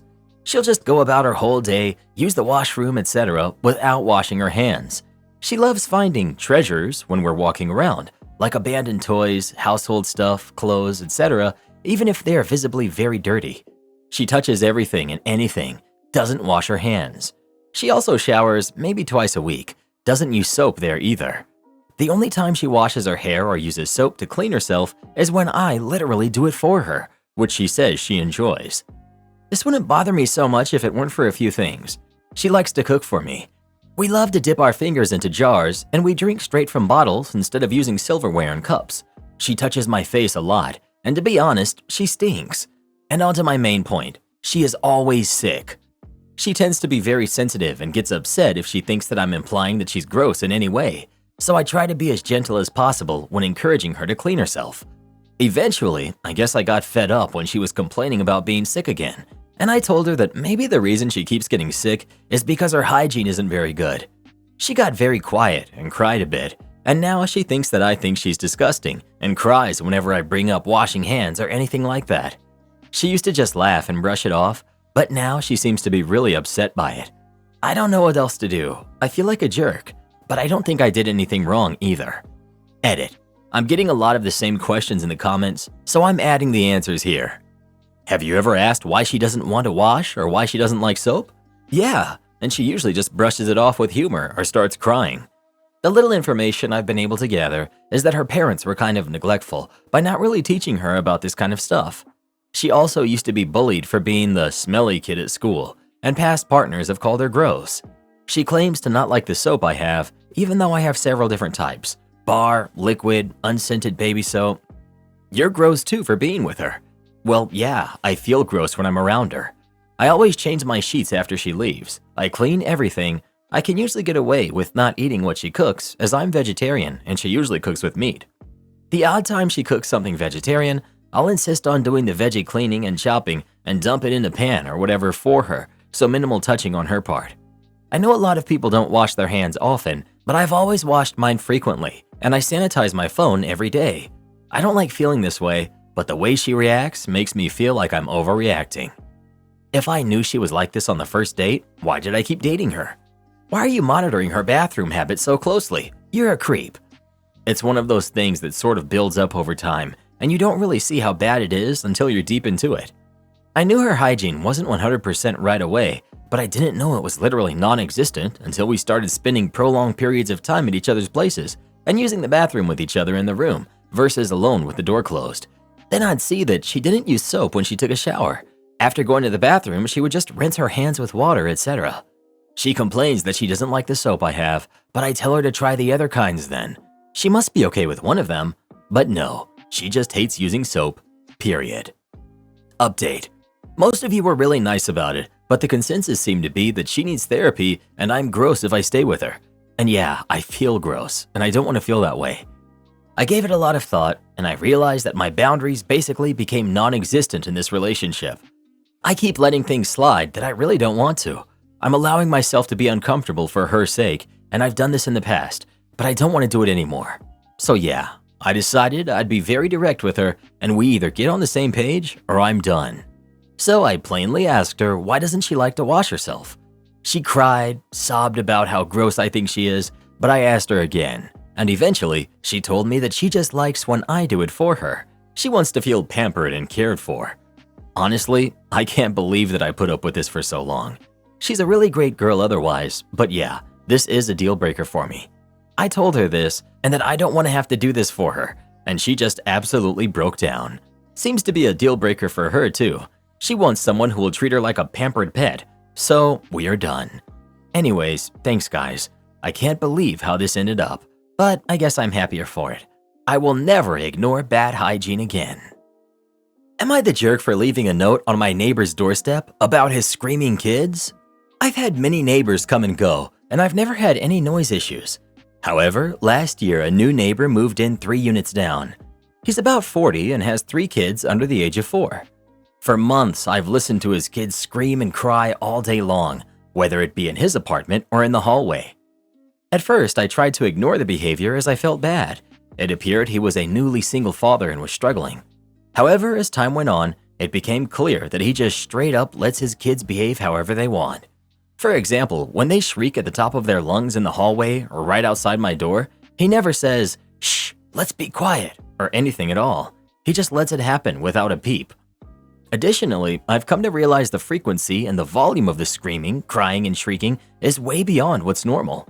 I'd venture to say I hear it anywhere from 10 to 15 full-on tantrums every single day, all of which are ear-piercingly loud.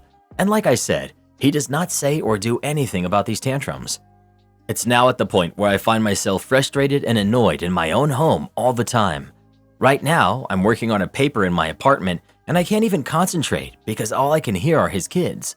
Because of this, I wrote a note, a polite note, and left it on his doorstep.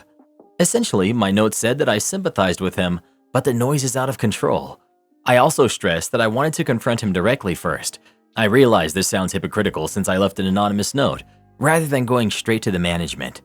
Am I the jerk for leaving this note? Should I have handled it differently? You're the jerk. What do you think he's going to do with 3 kids under the age of 4? Spend the day elsewhere? Buy earplugs. OP. I don't know. Maybe tell his kid to be quiet when she's shrieking in the hallway at the top of her lungs for no reason? And apologize to the neighbors who opened their doors to see what the commotion was about? You assume he hasn't tried to quiet the kids and is also unaware of their screaming. OP. Considering he wears headphones all day while he games, no. I don't think he has the pleasure of hearing them scream all day like the rest of us do. How do you know? OP. Because he told my husband that he's an avid gamer and games pretty much all day long. He's also a tech geek and retired. He sold some sort of major software. You're the jerk. What do you think your note will accomplish? Tantrums are normal. OP.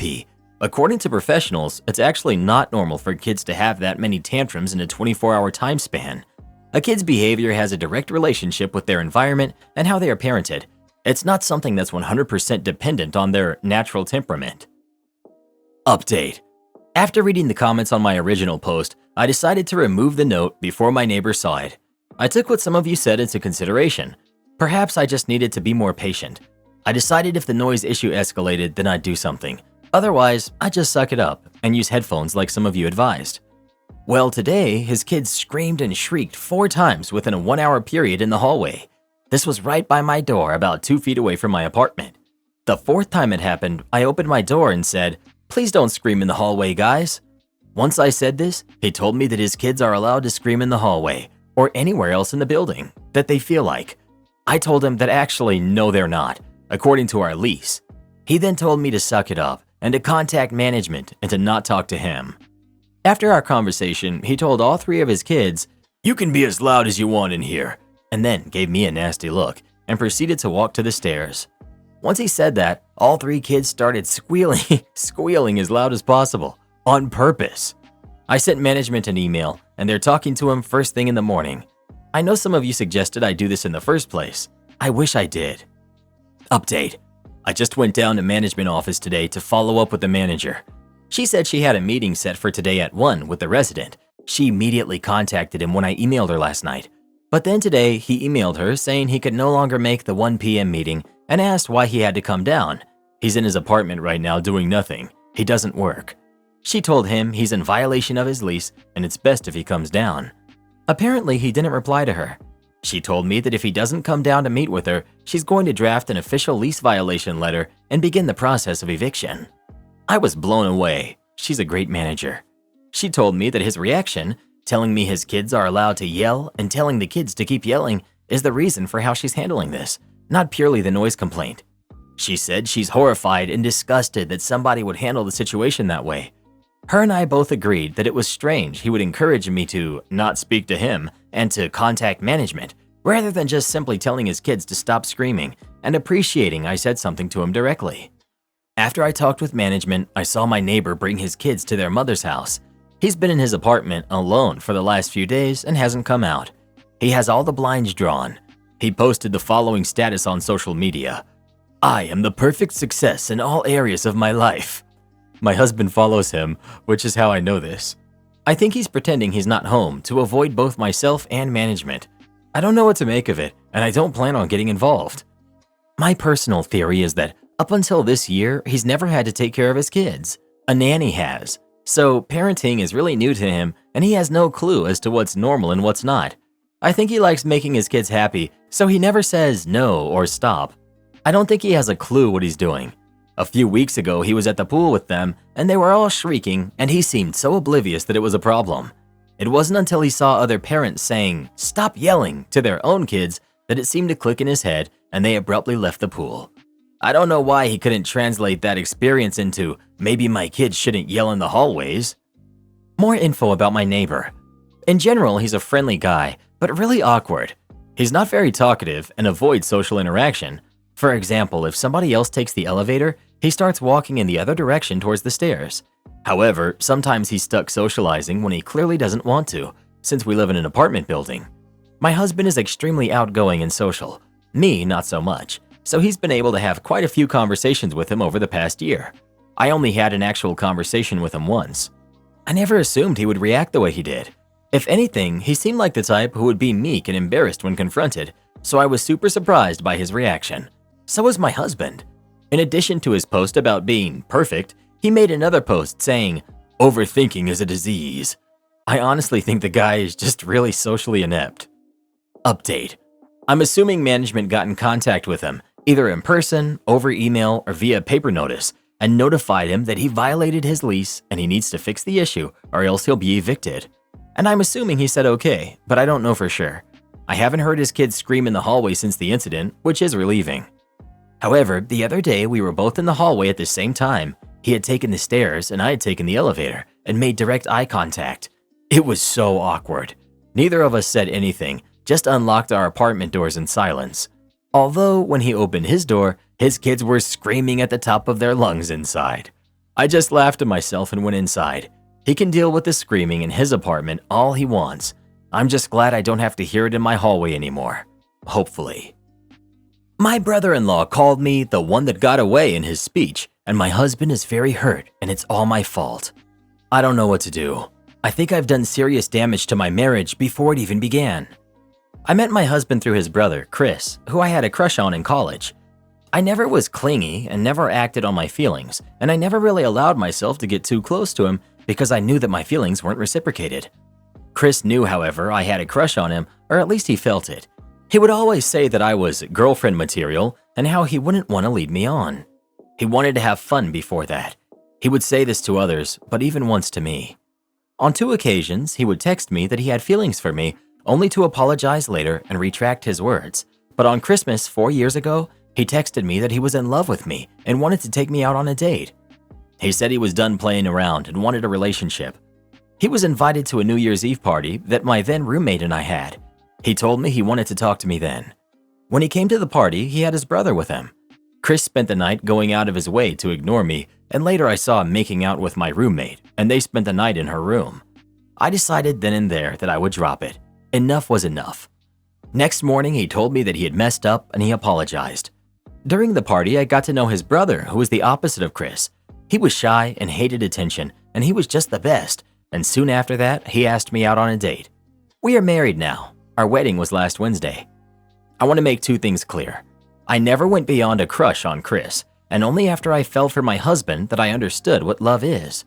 He's everything to me, and I love him more than anything. I never told anyone about my crush, and when I met my husband, I didn't tell him either. Chris wasn't happy I was seeing his brother, and he's been cold towards me ever since. Even when it got serious between my husband and I. Chris held a speech on our rehearsal dinner, and he basically outed everything and ended with how he regretted not asking me out sooner and how he will always regret it. It was very awkward afterwards, and nobody talked, and on our wedding day, my husband did everything to act normal, and he made sure everything was as planned, but I could tell that he felt hurt and angry. After the party, he asked me if I loved Chris and if I dated him for that reason. I started crying because it absolutely wasn't true. We started dating and became friends, and I made sure it was him I wanted before committing, and I never loved anyone like I love my husband. I told him all this and more, and I apologized so much for not telling him everything. In the beginning, I thought it was my own private matter, and I didn't feel the need to discuss it with a then stranger to me. When our relationship evolved, I just never thought Chris was relevant, and my crush seemed like a silly thing. Now it's back to bite me in the rear. My husband is very sad and he barely talks to me. We're leaving for our honeymoon in 2 weeks. He barely speaks about it. The thing we both wanted for with so much anticipation and longing.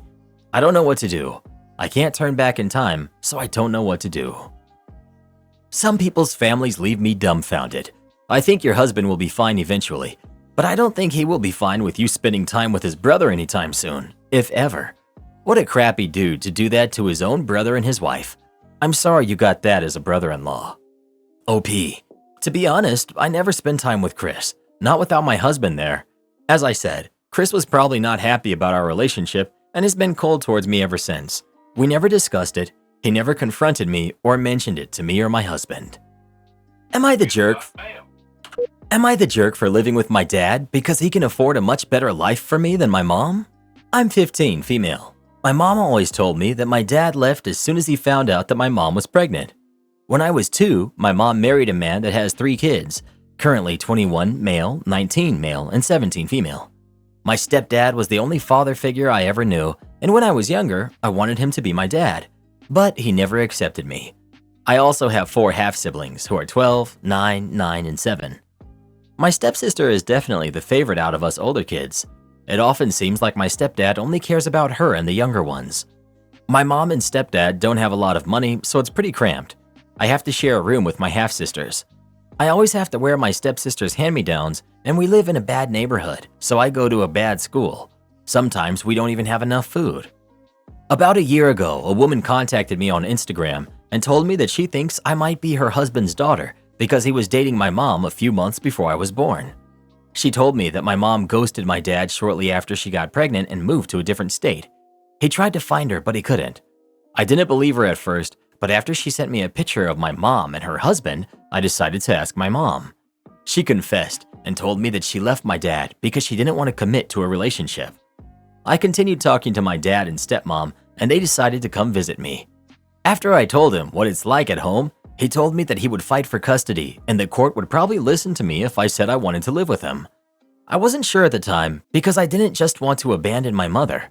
I told him I would think about it and let him know. After thinking about it, I decided I'd rather live with him. My stepmom always wanted kids, but she's infertile and she already loves me a lot even though we've only met a few times. They also have a lot more money than my mom, so I could have my own room and new clothes, and I could go to a much better school. I know my reasons are really selfish, but I would have a much better life with him. After I told him, he went to court and got primary custody of me. My mom's been giving me the silent treatment ever since, but yesterday when I was packing, she yelled at me and called me selfish for abandoning her and my little siblings as soon as my dad showed up, and said that if my dad loved me so much, he should have tried to find me earlier. I think she's the selfish one. She kept me away from my dad for the first 14 years of my life. Honestly, I think she's just mad because she won't have anyone to watch her kids anymore, and because my dad's been paying her $1,000 every month since he found me, and she won't have that anymore. Everyone except my younger half-brother and stepbrother are acting like I don't exist. My dad is going to pick me up on Sunday, and honestly, I can't wait. Edit. Some people are confused about the child support situation. My dad's been paying for the last year, not my whole life. Not the jerk. You're 15. You can choose where you want to live. Your mother ran away from your father because she was afraid of a committed relationship and then lied to you about it for your entire life. And she has the nerve to call you selfish? I think you're right. She's angry that she's losing her live-in babysitter. I think she also has a bruised ego because you chose him instead of her. But what did she expect?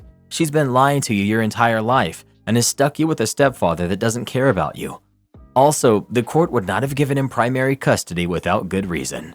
You do what you need to for you. Am I the jerk for telling my mother I don't want her at my wedding? I, 21 female, am getting married to my fiance next week. My fiance, 23 male, let's call him Wesley.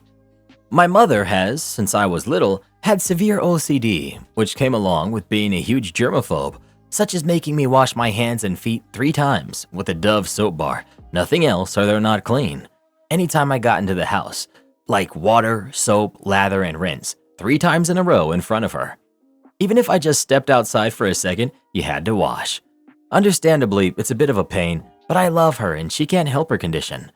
Another thing, at 11 p.m. every night, she has to walk around the house and flick each light switch 10 times, and then disinfect each and every switch because she touched them.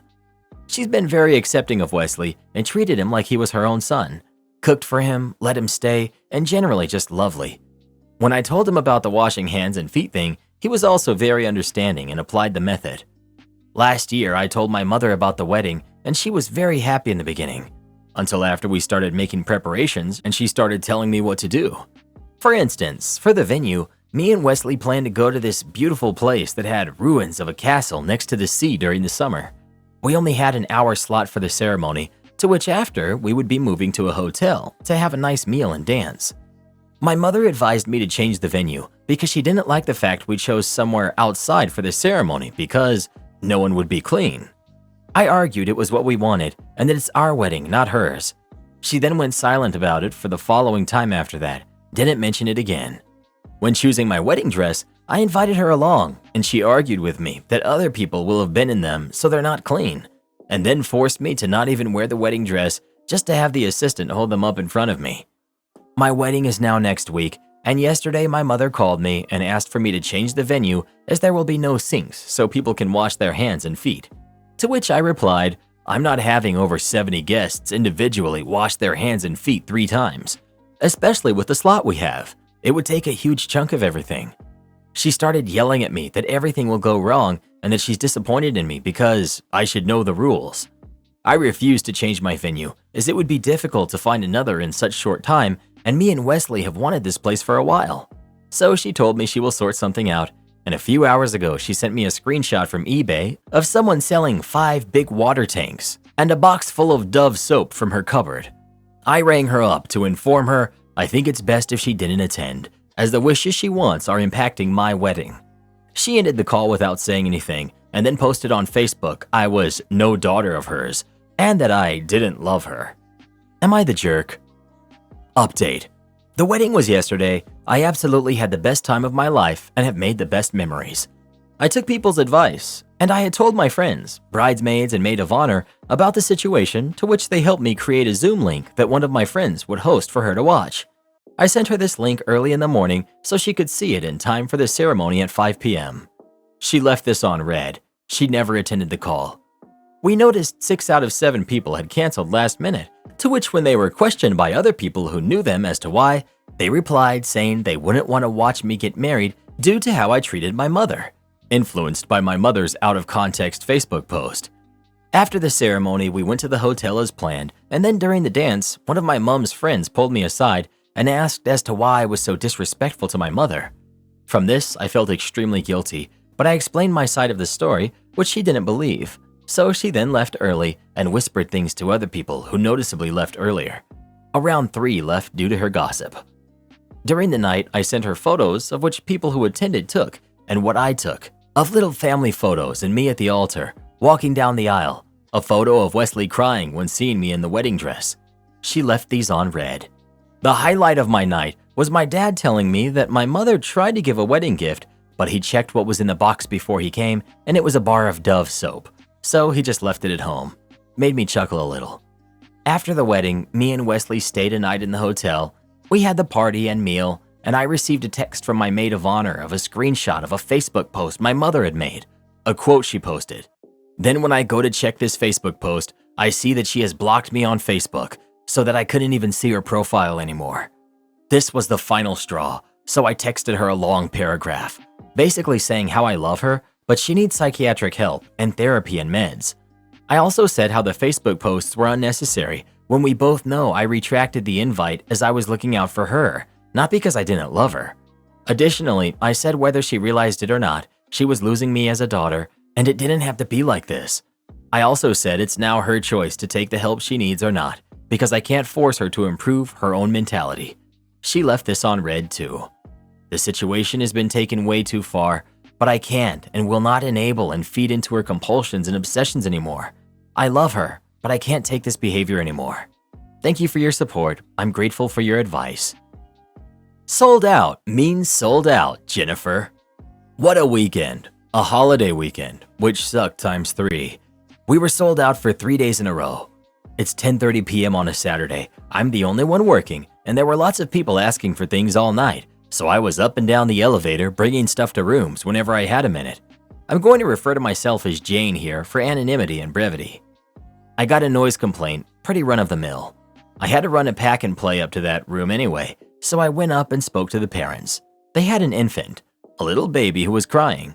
They apologized and said they were doing the best they could. They were clearly embarrassed by the situation, but hey, it happens. I walked back down the hall and was waiting for the elevator when Jennifer opens her door, sticks her head out, and rudely says, "Is there a kid on this floor?" Well, it's a holiday weekend, so most people do have their kids here, yes. Maybe that sounds sarcastic in writing, but the question was so sudden that I had to think for a second. It most certainly wasn't sarcastic in real life. "Well, I didn't pay to hear kids screaming. I paid to sleep. I'm coming down to the desk to get a different room." I understand, and I'm sorry, but we're all… And she went back into her room and slammed the door. I went down to the desk again and checked a couple more guests in before Jennifer got her time in the spotlight. She said, "Well, are you going to move me?" I apologize, but I don't have a room to move you to. We're all sold out. "You're not sold out. I just watched you check 2 people in." I hate when people say that, as if they either have no concept of what a reservation is or don't care, even though they typically have their own reservations in the system. Ma'am, we are sold out. I can offer a discount for the noise because I understand it's disruptive, but I can't move you to another room. "What's your name?" "Jane." "Well, Jane, I am never staying at this hotel again." "Okay." "I bet that makes you happy, doesn't it?" She stalked off towards the elevator before turning around, and I had a line of people in front of me and shouting, "The Shampton Inn would have switched my room." "Okay, well, go to the Shampton Inn then. We're sold out." She started screaming at me, but I ignored her in favor of helping the next guest in line. She eventually went back to her room. Later on, she came to the desk to get an extra key, and she stared at me in silence. Her eyes were filled with pure anger. I hate when people stare at me like that. You won't intimidate me. I'll stare back at you. You ain't special. So I stared right back at her until she decided to say something. "If I was screaming in my room, you'd knock on my door and tell me to stop. That's what you should have done about those kids." "Yeah, I would tell you to stop, Because you're an adult and know better. You're asking me to tell an infant to be quiet? No, I'm telling you to make the parents shut it up. And it's not an infant, you jerk. It's a bunch of kids screaming and jumping on the bed. Oh, I'm sorry. I didn't realize you were peeking into everyone's room. I wasn't. You don't have to look into someone's room to tell if they have a kid or an infant. She got on the elevator, turned around, and shouted, You moron! Okay, jerk. I was so mad. My coworker had come in by that time and heard the end of it. He kicked me out and said he'd take care of the laundry and emails because I was so worked up about it. If I'd stayed, I would have said something that I definitely would have regretted. Sent a recap email with everything that was said, which goes to the front desk, FOM and GM. My coworker told my manager about it the next morning and she was livid. She waited all morning for this woman to come down so she could go off on her, but she never did. In my manager's words, that jerk was too chicken to show her face. She snuck out. But she did apparently call corporate and they opened a customer care case on me so they could investigate the incident. The manager showed me this woman's statement. The gist of it was, There was a child crying, which I didn't pay to hear. If my child were crying, I would simply take him outside to sit until he decided to stop crying and bothering other people. The employee refused to ask the family to quiet down and was very rude. If I was screaming in my room, she would have asked me to stop, which is standard. She didn't hold this family to that. She handled the situation incorrectly. Jane, if this is your first job, you have a lot to learn. If it's not, wow. Jerk, this ain't my first rodeo. If it were my first job, I probably would have been timid and afraid of the yelling and insults. Nah, I've seen this crap before, and I don't cut slack for jerks. Also, I understand that kids can be loud and annoying. Taking an infant outside until it decides to stop crying? Infants don't understand the concept of timeout, though that would probably be the polite thing to do if the baby wouldn't stop crying for long enough. To be clear though, the infant had already stopped crying by the time I got on the elevator. Jennifer just didn't give a hoot because she'd rather be mad. I'm always willing to help guests, but as soon as they insult me, it's over. I'm done. You won't get anything from me. Go back to your room or get out. Jennifer is now on our do not rent list. The property manager called to talk to the FOM about the investigation. She initially was against me. My manager, however, said, if someone yells and calls one of my employees a moron in front of a room full of other guests, I think that whatever they decide to say next is justified. Oh, well, I didn't know she yelled or called her a moron. Of course not. Why would she make herself look bad when calling corporate? Property manager was on my side after that. Case closed. Buzz off, Jennifer. Karen tries to throw her own party at my house, so I kicked her out. My husband's family is having a week-long family reunion in our city, and last night we hosted a dinner party at our house. There were about 40 people there, and it really started at noon since many of the adults came to help prep the house and the food and enjoy being together. For the most part, his family is lovely, and we get along well. The party started at 6, and everyone had a good time. Around 10, everyone started to make their way out. By 11, the food was being put up. Close to midnight, I went to get our son ready for bed while my husband and some of his family were washing the dishes and tidying up the kitchen in the house. A little while after midnight, I heard the doorbell ring and I heard unfamiliar voices and laughter. I went downstairs to discover my 20-something-year-old niece, who was still there, had invited 7 of her friends to the party without my permission. And they were just showing up because they left their city late and underestimated the time that it took to get to our place, about 7 hours. They strolled into our house with some of them not saying anything to me or the other adults and asked my niece what was for dinner. I tried to shut it down and said that the party was over because it's after midnight. A girl in the group said that they've been driving for so long and she doesn't want to be in their car anymore. Then another girl told my niece, without looking at me, that everything is closed, so if they don't eat now, they won't be able to eat until morning.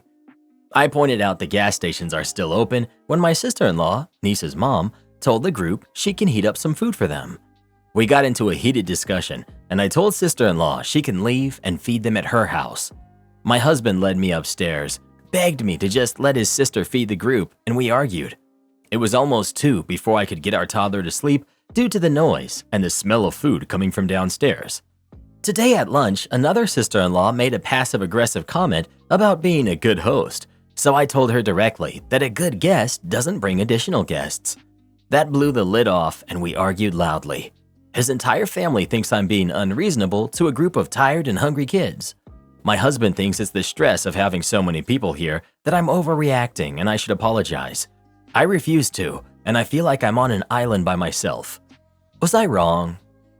You're not the jerk, and your husband is a massive jerk for not backing you up and for telling you you're overreacting. After niece invited strangers over, the stranger strolled in after the event was over, and sister-in-law tried to override OP in their own home. I would be furious. Not the jerk. Your husband seems to have too much in common with his family. Not the jerk. It would be rude to have 7 uninvited guests show up at 6 p.m. or 8 p.m. 10 p.m. would be very rude. Midnight is just beyond the pale. My boyfriend got his ex-girlfriend pregnant, and I don't know what to do. I don't even know how I got into this mess. I don't have many friends to go to about this, so I decided to come to this sub.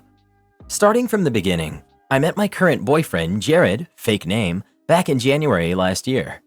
We met when I started my new job, and we clicked instantly. He's funny, charming, caring, and definitely eye candy. We became super close, and we hung out all the time, and we would stay up all night talking on the phone for hours. At the time I met Jared, I had just gotten out of a miserable relationship with my ex-boyfriend of 2 years. That relationship really affected me, and I was afraid to get into another relationship, so I didn't act on my feelings for Jared. Jared told me that he was willing to wait for me for as long as I needed. I really appreciated that, and I'm so lucky to have met someone like him. Eventually, him and I finally made it official around Christmas time. Our relationship has been amazing, and this is the best one I've ever been in. That is, until a few days ago. A few days ago, Jared called me and told me that he was on his way over to my place and that he needed to talk to me about something important. When he arrived, we sat down and he confessed to me that his ex-girlfriend is pregnant and the baby is his. According to him, this is how it happened. He was at the bar with a few of his buddies on Labor Day and he ran into his ex there. Apparently, he was drunk and he started to feel a bit lonely. Him and his ex began talking and flirting. Long story short, they ended up going back to his place. His ex-girlfriend is currently 7 months pregnant, and up until now, he hasn't told me. He says he kept it from me out of fear that I would leave him, and because he wasn't sure if she was being 100% truthful about the pregnancy. This has been on my mind for the past few days, and I don't know what to do. Jared has given me space to process all of this, which I appreciate. On one hand, I feel like it isn't fair for me to be upset because him and I weren't together. But on the other hand, it hurts that he didn't tell me this when we first began dating. I know them having a baby doesn't necessarily involve me, and of course, the only thing that should matter in this situation is the baby, but I'm not really sure where this leaves me. I'm not sure what to do now or how to go about this. I've always been child-free, and the thought of being a stepmother scares me. Jared is my best friend, and I love and care about him with everything in me. My heart is so confused. Update. Before I get into the update, I wanted to clarify some things that a few people have been confused about. 1. Jared and his ex are not secretly together. Before the night that they got together, they hadn't spoken to each other in over a year. Now it seems they don't get along unless they're discussing plans or info about the baby. 2. Ex-girlfriend did know that Jared hadn't told me about the pregnancy. According to him, she would say things like, "You need to tell her," or "Why are you keeping this from her?" But she never pushed him on the topic too much. 3. Jared and I began dating on the 21st of December. He got with his ex on Labor Day, early September. He did not cheat on me. Now for the update. After doing a lot of thinking and seeing the advice that I got on my post, I realized that it isn't in my best interest to continue being with him.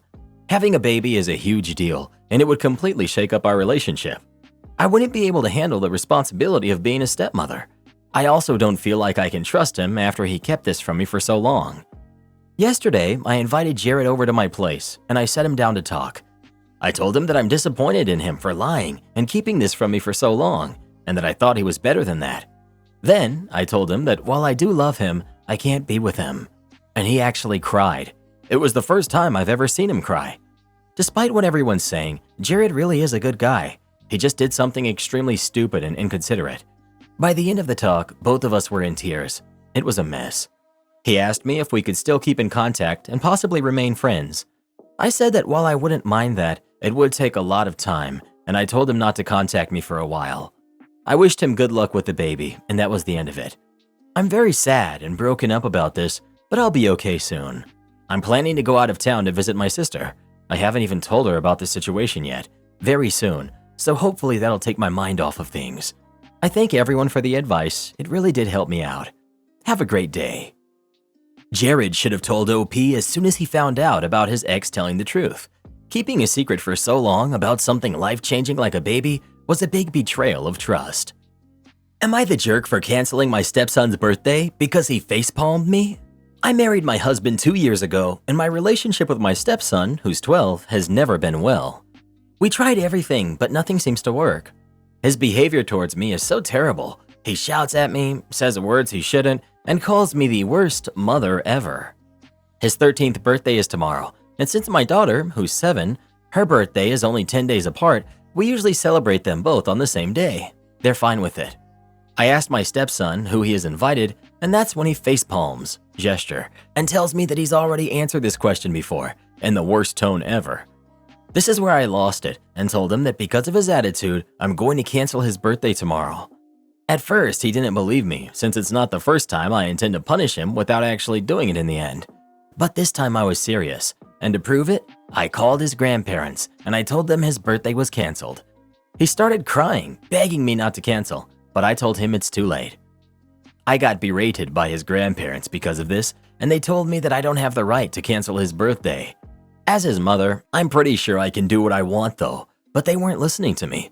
They even told me that tomorrow they're coming to his birthday with the gifts even after I told them not to bother because I won't open the door. Am I the jerk here?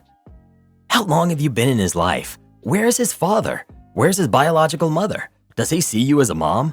Because it seems he doesn't, but he should respect you as a parental figure. You've played soft with him all the time, but most importantly, where's the boy's father? He should be disciplining him. OP. I've been in his life for 3 years, although the first year I wasn't spending so much time with him. Where's his father? He's a doctor and had to go to another city for a month.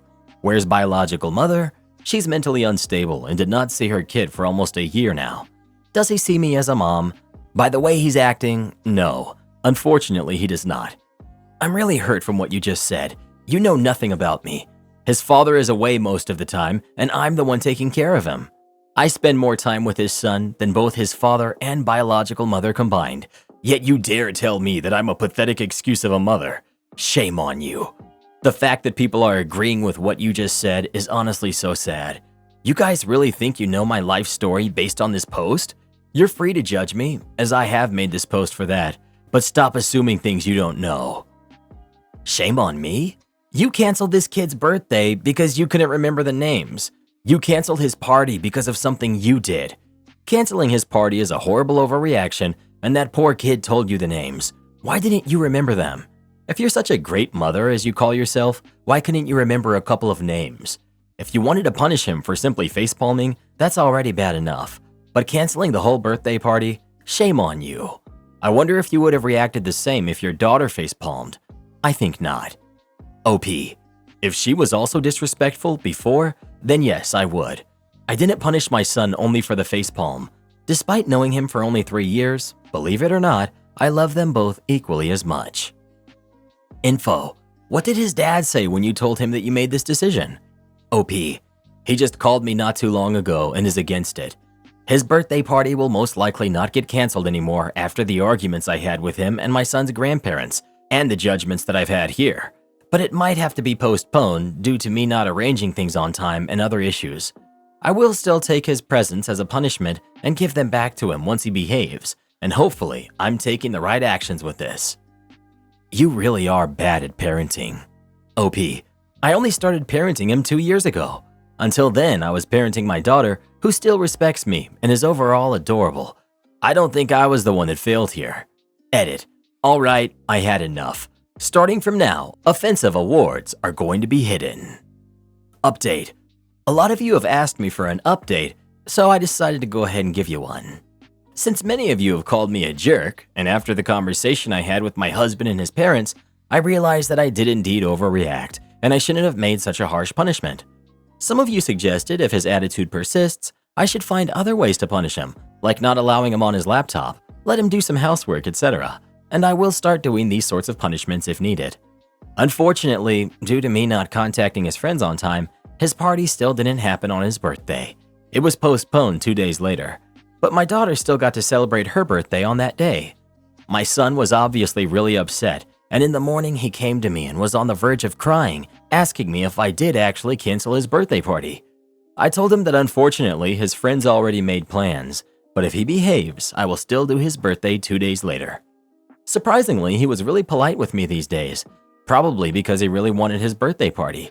But I'm really happy to see that he stopped raising his voice at me and stopped with the rude gestures, such as face-palming. His grandparents were also really upset with me, and they ended up arranging the party for him instead, as they said that I'm too irresponsible. Both birthday parties ended up being successful, and until now, I still haven't had any severe arguments with them, and I'm really happy with the way things are going. Thank you to everyone who sent me DMs to support me and provide me tips, especially the stepmothers who are going through similar problems. Edit. I am extremely disappointed in the way things are turning out in the comments. I wrote this update post because you guys were interested in seeing how things came out to be in the end, and I was more than happy to update you guys, and this is the respect I'm getting back? When writing your comments, please take a moment to think before clicking on that submit button, or else I will no longer be interacting with this thread. You're the jerk. I can imagine that being a step-parent to a preteen is a really big challenge, but from what I've read in your previous post and this one, your focus seems to be on punishing him into behaving, without caring to understand where the behavior is coming from. This boy does not need punitive punishment. He needs you to listen and connect with him. Do some reading, listen to some podcasts, change your perspective. OP, I am aware where this behavior is coming from, and I can sort of understand him.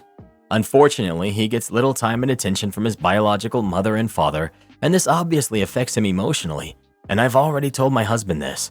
I'm trying my best to be a mother for him, but it's just so difficult with the little support I have from my husband and his parents. I was rear-ended and found the person who did it. On June 18th, I was rear-ended by a gray Dodge Ram. I caught it on my dash cam, and the man who did it appeared on the video twice. I got a picture of his insurance card, damage done on both vehicles and license plates. He told me he would like to take care of this out of pocket as he didn't want his insurance rates to rise. I was okay with this. I've done it before with no issues. The next week, I sent my truck in for an estimate. Up until this, we had been texting back and forth with no issues. I emailed him a copy of the estimate and communication stopped. After hearing nothing from him for 3 days, I called his insurance and filed a claim because I'm not about to be messed around with. They came back the same day telling me he had stopped paying back in March and so his insurance had been canceled. They could not honor the claim. I was furious. I called and texted him relentlessly with no response. He was not going to pay and neither was his insurance, despite his insurance card saying it expired July 1st. I called my insurance, and even though I was at no fault, I had to pay $500 for repairs, deductible. I immediately went to the Denver County Court and filed paperwork for small claims, then on to the Sheriff's Department to serve him paperwork. The police were no help. Shocker. The address he provided on his insurance was falsified, and after telling the deputy 4 times to run his license plates, he finally did. The same address was used to register his vehicle. There was no other way we could find him, and so I was hopeless. I was going to pay for this jerk's damage, and he was going to get away with it. Until this morning, I decided to do a few Google searches for his name, Denver. A rip-off review popped up. A man with the same name had redone a patio and did a crappy job for it. I thought I'd go ahead and call the company. I asked the receptionist for an estimate and consultation to do some yard work, and specifically requested jerk. I heard he was great with this kind of stuff. She said he was great at landscaping, so I asked, he's the one who drives the gray Dodge truck, right? She said yes. My heart stopped. That was all I needed. I called the deputy who was attempting to serve him, and they're currently on their way to serve the paperwork at his company. I found you, you jerk, and I'm going to make sure you pay me. The court date is August 12th. I'll see you then. Update. To clear up a misconception from last time, I did call the police at the time of the incident, and they would not come out because it was on private property. When I left you guys last time, the police were about to serve his paperwork. I just got off the phone with them. They arrived at the defendant's business address, and no one was at the address. The deputy told me he could try again tomorrow, but I was already not a fan of the way police had acted until this point, so I told him to leave the paperwork at the police station, and I'll take care of it myself. I enlisted a coworker, David, to serve the guy instead. I drove David to the place of business, a 2-story, decrepit business complex with gray stonework and 70s-style brown trimming. The defendant's place of business was on the 2nd story, in a darker corner amidst other small businesses. It was extremely quiet, and not one of the offices upstairs were occupied. David knocked on the door with no answer. However, there was a mail slot in the middle of the door. We looked through it and saw that the office was about the size of a Mini Cooper, with a solitary desk and a Dell PC. Nothing was on, and there was no phone. We called the phone number I had tried earlier, and no one answered. So we went downstairs, hoping to speak to another business owner as to the whereabouts of this guy. For some reason, the empty office gave me a really uncomfortable feeling. On the 1st floor was a phone repair shop with 2 sales reps at the counter. David nervously asked one of them if they knew who George Jerk was. The man responded, "Are you here to serve him?" Dave laughed and asked how he knew that. The man told him that they get people in here every week attempting to serve George. So this dude has been running from people for quite a while. I need to tell you here that Reddit really helped in this investigation. One user told me about Colorado's Secretary of State website. I used it and found another business address for the same company. David and I drove there, but the office space was completely empty. Those were the only 2 leads I had. I felt defeated and without closure. The last resort I had was a user who offered his private investigative services to me on another thread. I messaged him, and within 1 hour I was on the phone with him, giving him every piece of information I had about the defendant. Private investigator told me to give him a few hours and he'd call me back. Sure enough, within an hour he called and went through the full background on George. Hispanic male, early 40s, he has liens and judgments against him stemming all the way back from 1997. The defendant has been all over Colorado since 97, setting up at least 10 to 12 small businesses, all with multiple P.O. boxes. The addresses were impossible to find and the phone numbers were bunk. One address happened to be a prison in my hometown of Cannon City, Colorado, so we assumed he was a convicted felon. The multiple businesses this man set up was a telltale indicator of money laundering activity. He had filed for bankruptcy twice, but he recently sold a business in 2013 for over $600,000, so he wasn't exactly poor. Unfortunately, despite the full record PI pulled up, there was absolutely nothing new for us to go on. After a few back and forth phone calls from other attempts, I told PI that he had done his job and that I had felt a strong sense of peace, knowing that not only have dozens of people attempted this very same thing before to no avail, but that I had exhausted every resource available to me. I went back home and relaxed for the next day. 30 minutes later, my phone rings. PI called and told me that he tried another database, one that usually doesn't pull up many results. However, this time an address popped up for a home about 15 minutes north of me in Commerce City. The home is owned by an Asian couple, but the utilities are in the name of the defendant. PI told me that he could do surveillance of the home at an hourly fee, but I told him that I would go by and see if I found anything first. I got in my truck and drove to the address. The home was among an absolutely gorgeous neighborhood surrounding a golf course, each one of them worth $500,000+. I rounded the corner for the address, and 2 houses down, the gray Dodge Ram was sitting in the driveway. The license plates matched the photos I took. He was in the house. I drove down to the end of the street and called PI. I needed him served right here, right now, while we still have a chance. I met up with him at a King Soopers grocery store about 2 blocks away, and he went through the game plan. He would park across the street and use his binoculars to spot George. All the PI needed was a visual confirmation and the papers would be served. Both the PI and me carry concealed, so I parked 2 houses down and stood on the sidewalk as PI pulled across the street. As PI's brakes quietly squeaked as he stopped, George came outside and started loading his truck. He was getting ready to leave somewhere. PI got out of his car and had his cell phone in his shirt pocket, recording the entire exchange. PI asked, "Are you Mr. George?" "No," George replied. "Well, does he happen to live here?" "No, no one by that name lives here." "Oh, really? Because I know what you look like, and your plates and vehicle match up to you." "Are you profiling me, bro?" "Dude, don't pull that crap with me." George surprisingly answered, "Okay." PI gave him the documents. We served the jerk. We got him. We had his address. At this point, he has to either move to another residence or pay the full amount in order to get out of this mess. George and I exchanged looks as he turned to walk back into his house, papers in hand. I gave him a huge smile and I walked back to my truck. The PI and I met around the corner and I left my truck running while I came up to his car to sign the paperwork and pay him for the services rendered. While I was signing, I heard my phone ring through the truck's Bluetooth. I walked back and pick up my phone with the words "private number" sitting across the screen. My adrenaline shot up and I could feel my eyes dilate. There was absolutely no one else who would call from a private number at this point, so I picked it up while the PI was scrambling to begin recording on his phone. I answered. "Hello?" A calm, smooth voice replied. "What's up, jerk?" I answered back with some words that I will not repeat. George threatened. "I'm coming to your house tonight, and I'm gonna come up on you." "Oh yeah?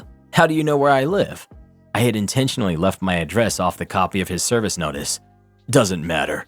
You better watch your back." As I answered back, the phone hung up. The PI wasn't able to record the exchange, but he pointed to my dash cam, the thing that had already been quite useful before. It was running the whole time with audio to go in it. The PI and I parted ways, and on the way back to the house, I called 911, hoping I could get him arrested. I reported the threat he just made. I was shaken, mostly by the tone of voice George had, plus the fact that he had spent time in prison. He had nothing to lose, so why wouldn't he hurt me over $1,000? The police officers were, you guessed it, unhelpful. They told me it wasn't a real threat because they didn't specifically use key words about weapons or anything. So they refused to come out, but I could go in on Monday to request a restraining order. It was Friday night, and a piece of paper wasn't going to do much anyway. I went home and did a quick Google search. If you type in my name and zip code, which was on the copy of paperwork George received, my home purchase is public record. The very first result is my address. Great. So I set my home video cameras to record, talked to my neighbors, had my roommate go to her friend's house for the weekend, and I left. I met up with the PI, who attempted several times to get the police to come out and at least file a report, to no avail. After waiting for a while, I went to my girlfriend's house and stayed there for the weekend, periodically logging into my cameras from my tablet and checking on the house. Fortunately, he didn't show up, and my neighbors didn't report a gray Ram driving around the area. I laid low for the next 3 weeks. My bumper got fixed, and this morning I walked into the courtroom with my pages of pertinent documents, videos, and audio recordings, and I waited. George didn't show up, and the surprisingly very rude judge ruled in my favor by default for a total of $1,067. My next step is to have PI go back and serve him with the piece of paper which he has to declare his assets, his banking accounts, etc. If he's served this document and he does not comply, a bench warrant is issued for his arrest. Throughout this whole time, George hasn't done anything illegal. Technically.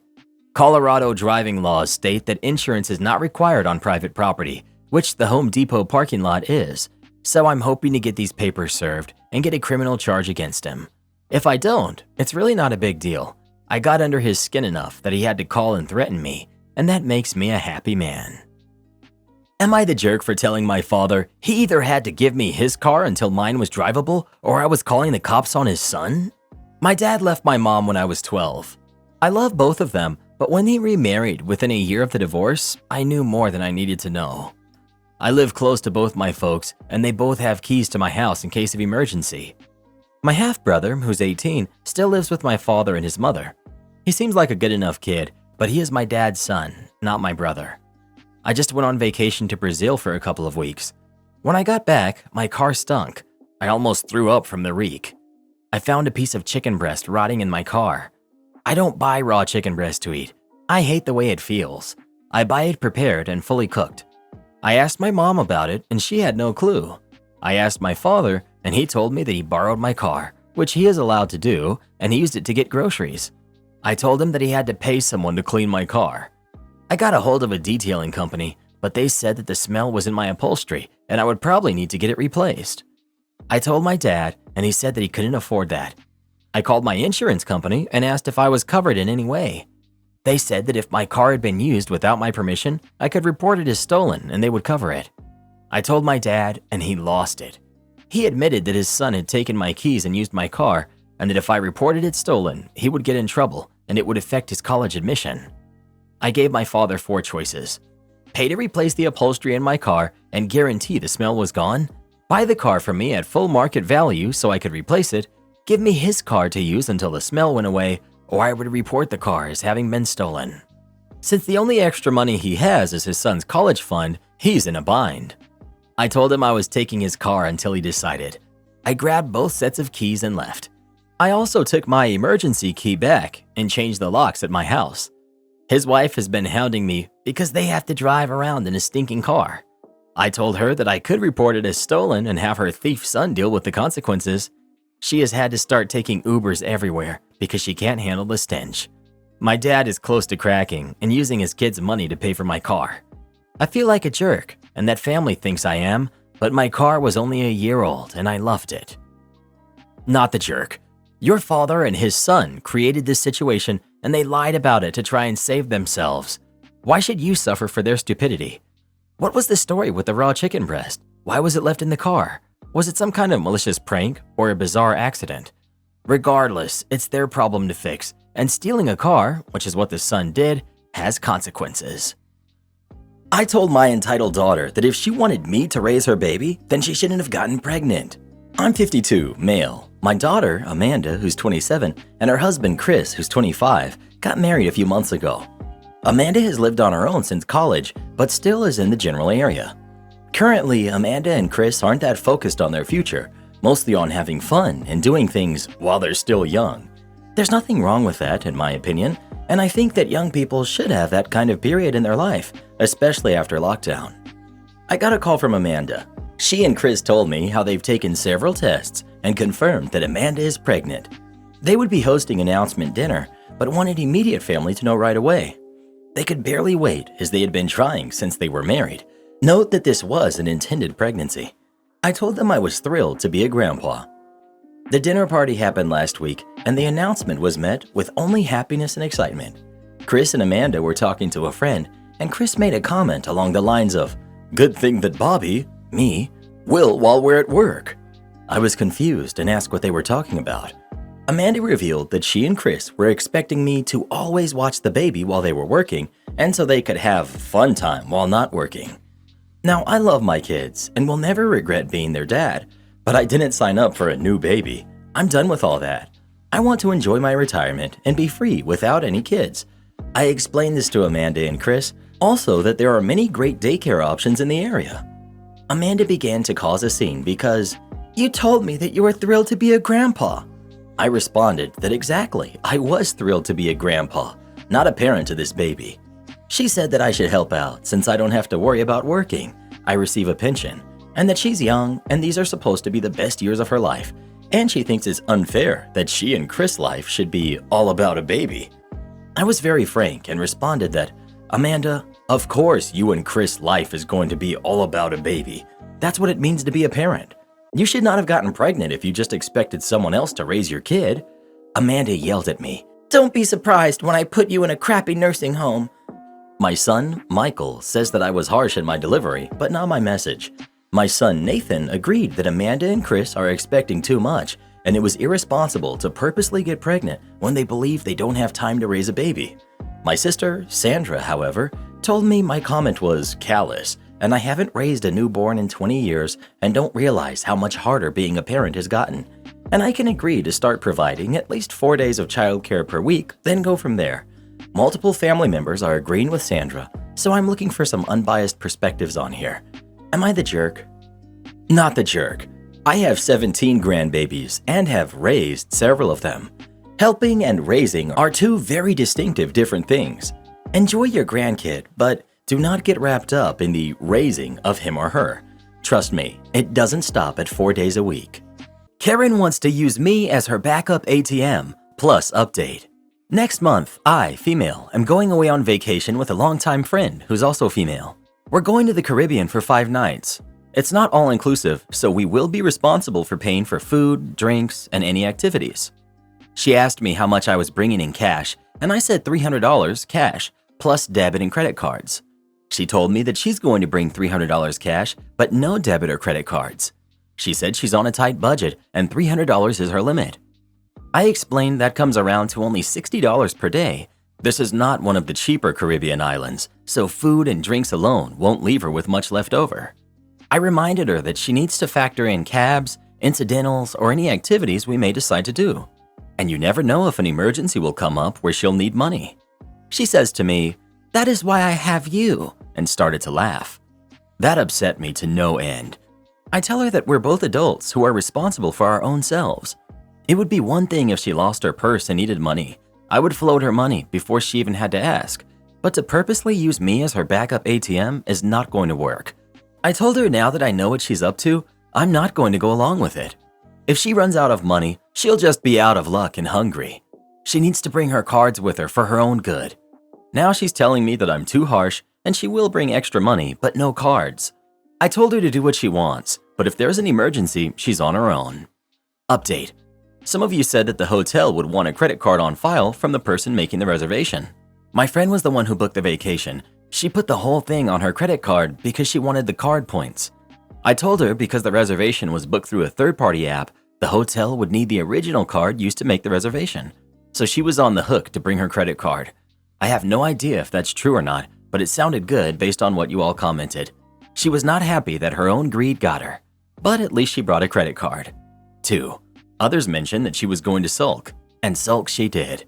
When we got to the airport, I told her I was not going to spend the vacation in her misery, so let's hash it out right now. She said that my tone was very rude, as if I was accusing her of trying to mooch off of me, which she was. I told her to put herself in my shoes. She was deliberately not being responsible and told me to my face I was her backup plan and laughed about it. It made me feel upset and used. She apologized, and I apologized for being so harsh. 3. Some of you said she would try to be content with cutting corners. Cabs were expensive on the island, and they didn't take credit cards, so she looked up how to take the local buses. I was fine with that until we waited 45 minutes in the heat for a bus to take us to the mall. Yep, we only took cabs after that. A few of you mentioned that she would go through her cash in the first 2 days.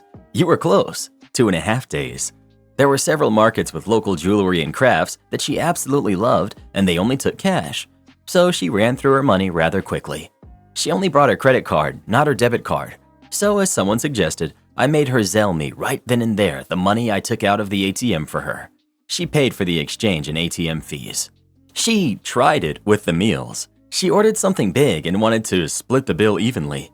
Normally I would not nitpick about that, but I just didn't want her to feel like she still got one over on me in any way. Since she used her credit card for meals, to save the cash she had, I paid what I owed in cash and she paid the rest, her higher portion with her credit card. Overall, we had a good time. We did a few excursions, had shopping and beach time, and relaxed. She even told me it was a good thing she brought her credit card. Things only got weird when I asked her to Zelle me right then and there at the ATM before I gave her the cash, but she knew why I was being so hard-nosed about it. Today I messed up when I, 24 male, offered my coworker, 18 female, a ride home. Last night I offered one of my coworkers a ride home after work. My coworker is an intern, an attractive intern, not gonna lie. However, I've never been tempted to cross that line because A, we work together, and B, the age gap. That being said, despite my professional and platonic relationship with my coworker, I still managed to end up in a temporary love triangle somehow. To pick up where I left off in my opening line, she accepted my offer to drop her off at her apartment when we were done working. On our way, she answered a phone call from her boyfriend. I had no idea what the boyfriend was saying, but based on my coworker's unexpectedly candid responses, it became obvious that her boyfriend was upset at her for posting a photo on social media of her drinking somewhere with random guys. My coworker explained that the random guys actually worked with her, and the photos were taken during our monthly office party. She apologized for not telling her boyfriend about it before posting the pictures, but she refused to apologize for enjoying drinks with colleagues. The conversation between my coworker and her boyfriend became more and more heated, especially when she started using words like insecure, immature, and jealous to respond to her boyfriend. I was doing my best to not look like I was eavesdropping, even though it was impossible not to. At some point during the argument, I low-key had to use made-up sign language to communicate to my coworker that I didn't know where I was going and that she was supposed to be navigating the way to her apartment. She was listening to her boyfriend talking at that moment, but she had no problem giving me verbal instructions at the same time. The boyfriend must have realized his girlfriend was in the car with a person of interest, because my coworker's next response to him was, "Nope, not in an Uber. One of the guys at work offered to drive me home." She listened and listened and listened while shaking her head and rolling her eyes, before opening her mouth and suddenly saying, "Yes, he is one of the guys in the photo. In fact, he's the tall guy on the far left with the cute dimples." It was literally the first compliment I've gotten from a woman about my looks since my girlfriend broke up with me a couple of years ago. I was so caught off guard with the cute dimples line that I momentarily stopped focusing on the road and stared at my coworkers with deer in headlights eyes. My coworker hung up on her boyfriend and said I just missed the turn. What was supposed to be a 10-minute drive to my coworker's apartment turned into a 25-minute journey because of my lack of concentration. The boyfriend called again a few minutes later, and my coworker had to explain to him why she was still on the road and not at home yet. I didn't have to hear what my coworker's boyfriend was saying to know that he did not like the fact that his girlfriend was still with the cute dimples guy. My coworker eventually became so frustrated, she switched to Danish mid-argument, her native language. I think she assumed I wouldn't understand what she was saying, but I did. My best friend is Scandinavian. My coworker, now speaking Danish to her boyfriend, apologized for upsetting him and said that he had no reason to feel threatened because she would never cheat on him with anyone, especially not with the guys at work. So there I was, still happy about the cute dimples compliment when I heard my coworker roast all the guys she worked with, including me. I guess she was doing it to convince her boyfriend that he was better than us and kind of boost his ego in the process because she really made us sound bad. She said I never blink my eyes and that I walk like I'm riding an invisible bicycle. On top of that, she said my voice was so husky it made her feel like she needed to clear her throat every time she heard me talk. The tension between my coworker and her boyfriend died down because she was laughing so much. When I finally made it to her apartment, I didn't even bother saying goodnight. All I did was smile and wave before leaving. I wish I never offered to drive her home. That was an uncomfortable experience. Monday is going to be awkward at the office for me. My boyfriend and best friend are in love with each other. I've never experienced this kind of betrayal before. I'm at a loss for words, and honestly, I don't know how to handle the situation. For some context, Delaney is my best friend since high school, and my boyfriend Adam and I have been together for 2 years. All three of us would hang out together. I saw the relationship between Delaney and Adam as a friendly banter, that of a brother and a sister.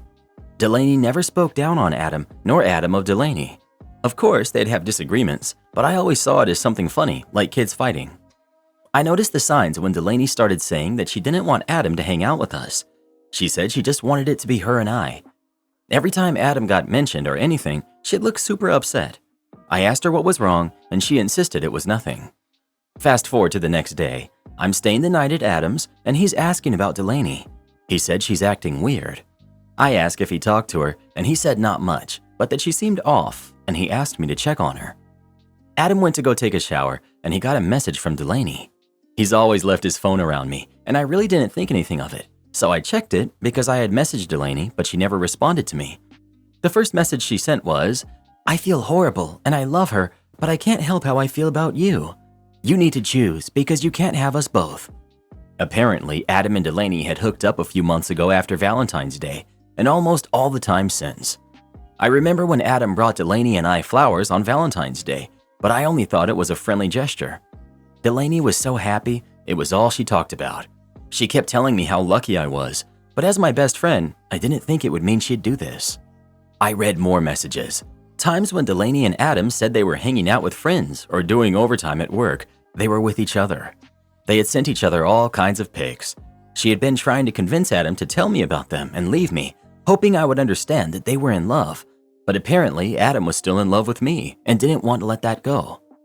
Delaney was always there for me, supportive and kind, the most beautiful person I had ever known. And Adam, the love of my life, who would always give his last dollar if it meant I would be okay, was an old soul, someone you could always depend on. So I don't understand why they'd do this to me. I used my phone to take pictures of everything, and when Adam came out, I told him my mom had an emergency and I had to leave. I needed some time to process what I was feeling and to think about my next steps. I spent the whole night crying and reading over the messages I'd collected. After losing myself and crying myself to sleep, I woke up the next morning and took a long shower. I pondered for a bit, but ultimately decided that no friend or boyfriend should treat me this way, and I needed to do something about it. I haven't confronted Delaney or Adam, though they've both texted me asking if I'm all right. I'll probably sit them both down together and handle this like adults. I'm almost 30. I thought maybe we'd get married one day, and Delaney would be my maid of honor. I thought wrong. Edit. I've been friends with Delaney since freshman year of high school. She threw away 16 years of friendship. I helped pay off the car that she drives around in. It's okay, she did come over, and I didn't have to tell her that I knew. Because of my anxiety at Adam's, I accidentally left the messages open on his phone, and they both called my dad to check on my mom and found out I lied about her emergency, so they both are aware that I now know. I wanted Delaney to explain in detail how they started hooking up. Long story short, it was actually on Valentine's Day, and I was on the night shift, and they'd been at my apartment waiting for me and got drunk. They both have a key to my apartment. When I had come home, they were both passed out on opposite sides of the couch. I remember feeling bad for leaving them all night to be bored. Now I see that they put each other to sleep. After Delaney told me, I just forced her out of my apartment. I practically dragged her out. She wouldn't give back my key. Adam had been blowing up my phone all day, but couldn't come see me until he was off work. Even when he did, his reasons and explanations were stupid. He claimed to still love me, still want to be with me, and promised to never speak to or see Delaney again. I didn't even hear the rest of it. I just told him to leave. I'm watching the maintenance man change the locks as I type this. My heart was hardened toward them both after learning about their lies, and I'm extremely hurt, and my trust has been broken, and I feel as if I'll never be able to really love again. In all honesty, I hope they stay together and figure out if it was worth it or not. What also hurts is I still love them, but I hate them both at the same time. There's no fixing this. There's no rekindling it. And to those of you who kept pushing me to do an open relationship with the both of them, no way. Or better yet, you go be in an open relationship with someone who cheated on you. They've been hooking up behind my back for months now. If Adam wanted an open relationship, he would have asked. Plus, I don't agree with it, and I find the entire subject to be stupid, but to each their own. They're both blocked, and I sent screenshots to all of our friends and parents. Yes, my own, yes, Delaney's, and yes, his. All our parents are close friends, especially me and Delaney's parents. I'm sure it would be nice to watch their world burn, but instead, I'm going to have the couch that they hooked up on delivered to Delaney's house with the same wine they drank that night sent to Adam. I'm going to go shopping for a new couch eventually, but my recliner chair will do for now. I don't know if they'll stay together, but if they do, no one will support them. No one will be on their side, and no one will ever trust them or believe anything they say, and that's revenge enough for me. Again, thanks for everything. Am I the jerk for pulling out of planning my sister's wedding, causing her to lose her venue? As a wedding planner who's been in the industry for many years now, my 31 male party trick among close friends and family is being able to guess how long my clients' marriages will last with pretty alarming accuracy. If you ask anyone in the industry, there are specific indicators while working with a couple that allow us to be able to gauge compatibility.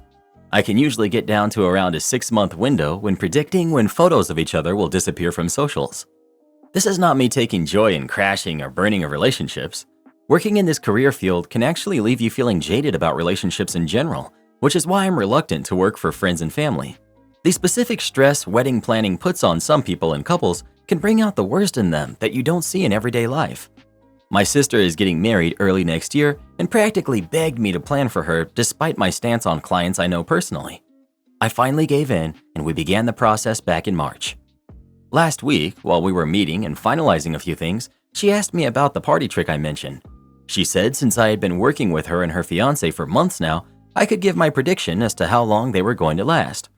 I laughed and tried to move on. I thought she was joking, but she continued to press the issue.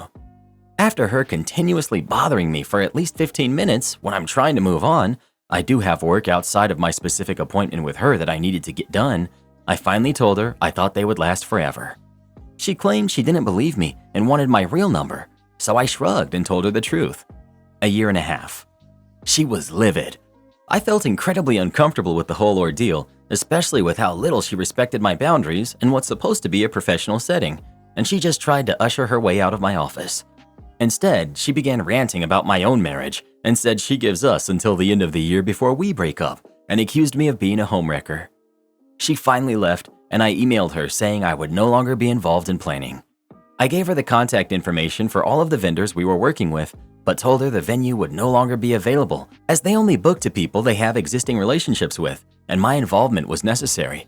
I've had to break up with clients before, but this felt particularly rough. She's now told our parents that I'm purposefully sabotaging her wedding and that I was unforgivingly rude to her when she just asked a playful question.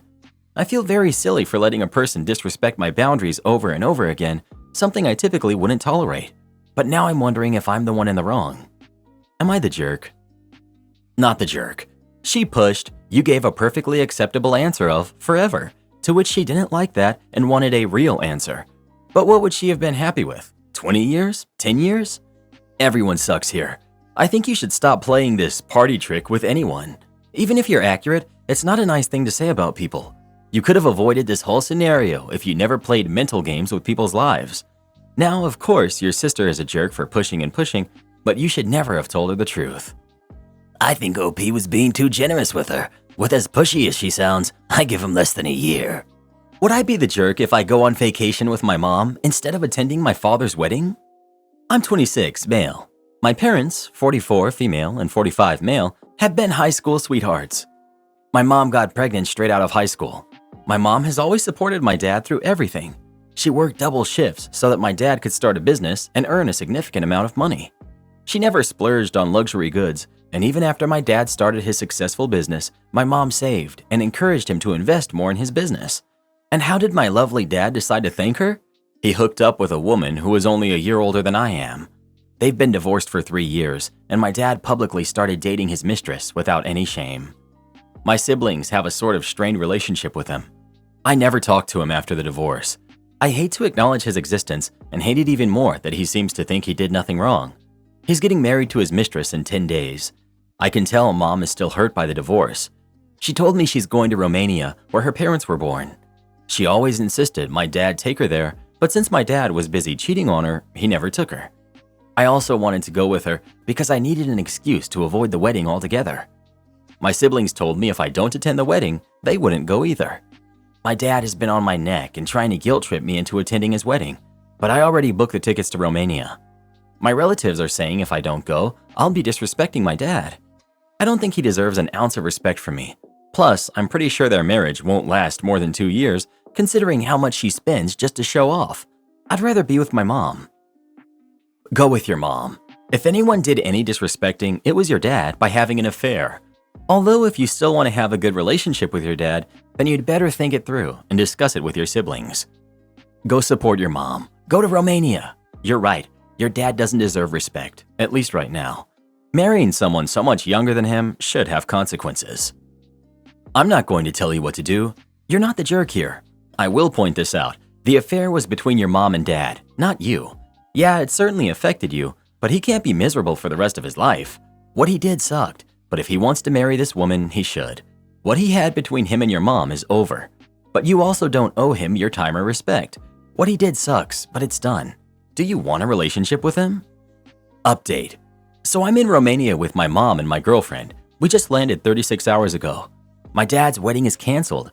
According to my siblings, my dad wanted his girlfriend to sign a prenup, but she refused. It turned into a huge fight between him and her. They fought in the rehearsal dinner too. He decided to postpone the wedding until the matter is solved. I don't think so. This wedding will never happen. I'm glad he's learning the truth of his value. I haven't told my mom yet. She seems happy here, so I don't want to ruin that. I might tell her today at dinner. My siblings are fine. I wish I could take them with us.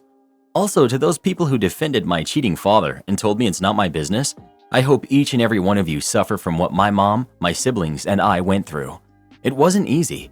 He betrayed us. Not just my mom, but our whole family. He was a selfish old man who wanted his cake and to eat it too. I'm 100% allowed to be mad at him for destroying our family, destroying my mom and her self-esteem, everything. And those who are calling me a mama's boy, I hope your mom sees this and thinks what kind of unappreciative kid she gave birth to. I love my mom. She gave birth to me and took care of me when I wasn't able to do that. Now it's my turn to support her. Adios. Am I the jerk for choosing our family dog over a friend hard on his luck? Me, 32 male, my wife, 30 female, and our 2 daughters, who are both under 5, live in a decent-sized apartment. Not grand or anything of the sort, but big enough for us and for us to host another person for a limited amount of time that it would not be a burden. Recently, a friend of mine, 28 male, that I've known for a few years from an old job is going through a divorce, and he's asked for a place to stay. I talked it over with my wife, and she has no problem with him staying with us. When I told him that he could stay, he was so grateful, but then he told me to let him know once we had gotten rid of our dog and deep cleaned the home, as he has a severe dog allergy. We never knew about this, as it has never been an issue.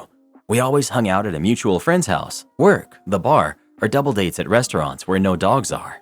I told him that we would not be able to get rid of our dog to accommodate him, as he is part of our family, getting older, and that it would honestly devastate us. He is now running around bad-mouthing us to our friend group for taking back our offer for letting him stay with us and choosing a dog over his health. I've been receiving multiple calls saying that I'm the jerk for not helping him now. Edit. I've seen it asked. Me and my family are American from the East Coast, very pet-friendly area, but we no longer live in the US as of now due to my work, and currently live in a not-so-dog-friendly country on the other side of the world. Dogs here are not looked at as they are in the US. Many view them as little more than pests and don't understand viewing one as family here. Edit 2. Thanks for the responses. As I said, we're not in the US at the moment, and I know back home that there would be no second guessing if I was a jerk in this situation. I've talked with a few of our friends, and some now are at least indifferent, but they still really don't get valuing something like that over a person's comfort. But they at least acknowledge as a difference in world upbringing. While others are still upset that I would not do this for our friend, the friend in question is going to be staying with someone else. They wanted to stay with me as I was the only one in the group that had a spare room that could be used as a small bedroom. As I said, whenever we would meet up with others, it was always in public or at their home. We've had maybe 4 or 5 people over at our home, most of them which are also from the US. One friend did visit us back when we first moved over, but was uncomfortable around our dog and asked that we would keep him away while he was here. Many have said that they do not wish to hang out in a place that they view as unclean due to a dog living there, which I did not understand as many have pets, mostly cats, but again, understanding the difference in world upbringing. Not the jerk. One of the other people in your friend group can accommodate him by getting rid of their own pets and paying for a deep cleaning. If he really needs a place to stay, he can stay at a hotel or whatever, but how urgent can he be if he can wait for you to find a new home for a family member? Just the suggestion to get rid of your pup would have been enough for me to say no. Am I the jerk for trying to invite my daughter to someone's party and possibly ruining it? My daughter, who's 9, goes to a small school with 11 other girls in her grade. Her class is very tight-knit and we all get along well. About a year ago, the girls started a book club and meet up at different homes 2 times per month. My daughter was in it last month, but we had to stop when the school year began. She's a competitive dancer, which requires a lot of time. Fast forward to 3 weeks ago, we had a girl in her class over named Sarah. Sarah asked my daughter if she was excited to attend Addie's, another girl in the class, birthday party. She said it was a swimming party and they'd be playing a movie on an outdoor screen. My daughter hadn't received an invite. When Sarah's mom came, Sarah told her how we hadn't received an invite for Addie's birthday. Sarah's mom said Addie had handed them out at the last book club and had probably just forgot to reach out. She suggested I text Addie's mom. I was hesitant at first because I do have strong feelings about inviting yourself to things. I couldn't see a real reason why she wasn't invited since it was an at-home party and every other girl was. I texted Addie's mom and reminded her my daughter hadn't been at the last book club and if she was also supposed to receive an invite. She responded that she had hired someone to do a spa for them during the party and the service had a limit of 10, so they decided to only have the girls in the book club. She didn't expect us to find out. I responded that I understood, but felt it was wrong to not include just one. I told my daughter we can't expect to be invited every time and this was just a life lesson. Sarah's mom reached out to ask if I had sorted it out. I sent her a screenshot from the convo. She didn't respond for a few days, but when she did, she told me she had decided Sarah wouldn't attend. She felt it was wrong to not include just one of the kids, and she could see if our kids didn't get along or had issues, but that wasn't the case. They hired someone knowing just one would be left out, and she didn't agree with that. I get a text from Addie's mom a week later that a total of 4 of the girls were not attending. She felt I had ruined her daughter's party and was creating drama. I explained that I had no intentions of ruining her party and had only spoken to one other mom about it. I talked to my own mom about it, who agreed I should not have texted Addie's mom, and if they had wanted us, we would have been invited. The only mom I talked to about it was Sarah's, which I assume is who told others. I never meant to cause others to not attend or ruin a kid's party. When I reached out, I really felt like it must have been a mistake since she was the only one. Now I'm unsure if I was just a jerk who now causes unnecessary drama in a small group and possibly ruin a kid's birthday. Was I the jerk? Edit. My daughter does still attend book club once per month to every other month. She didn't totally leave. She's just not a full-time member. Not the jerk. Addie's mom knows there are 11 girls in the class and decided to go for the activity limited by not including one girl. That's where the drama is caused. Of course your daughter would have found out. Or if not, this would have caused the other girls to isolate her in general by keeping secrets from her. You trying to find out why she hasn't received an invitation is a normal thing. Sarah's mom following up on your conversation shows that she's concerned that your daughter seems to be left out. Her deciding to rally other moms or explain to other moms why her daughter will skip the party is not your decision, it's hers. Another person said you made a bad choice by sending a screenshot of the conversation because it was a private conversation. I don't agree with that. You were one of the parties in that conversation. You might have as well retold what Addie's mom said to Sarah's mom. For everyone with phones nowadays, it's clear that screenshot is a much easier way to transfer that information. Professor is forced to do a speech, complies to the max. Back when I was in high school, a long time ago, whenever an important date approached, like Independence Day, etc., we would line up in the courtyard and would have to be standing still as in formation, and one of the teachers would do a speech about the date and the importance of it. Those speeches would usually be around 10 to 15 minutes long, about as long as it was humanely possible to keep 150 of us lined up and standing still in formation and listening, and the teacher doing the speech would rotate amongst the faculty, and since there were quite a few teachers, each teacher was due around once a year or less than that. There was one notable omission on this teacher's roster. The mechanography teacher never did a speech, never. Let's call him Mech. He would always refuse and get away with it for whatever reason. In around 30 or so years teaching at the school, it became famous that he never did a speech. Until this one day when I guess the dean got out of bed on the wrong side or whatever, and he absolutely demanded Mech to do the speech. There was no way to get out of it. Mech would have to do it.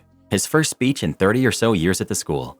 Even some of the faculty, former students of Mech themselves, were excited to see the outcome of this power struggle between Mech and the dean. So we lined up in the courtyard, 150 students, 15 to 20 teachers, etc. And Mech took the stand and the mic with definitely a smirk of malicious compliance on his face, and he delivered.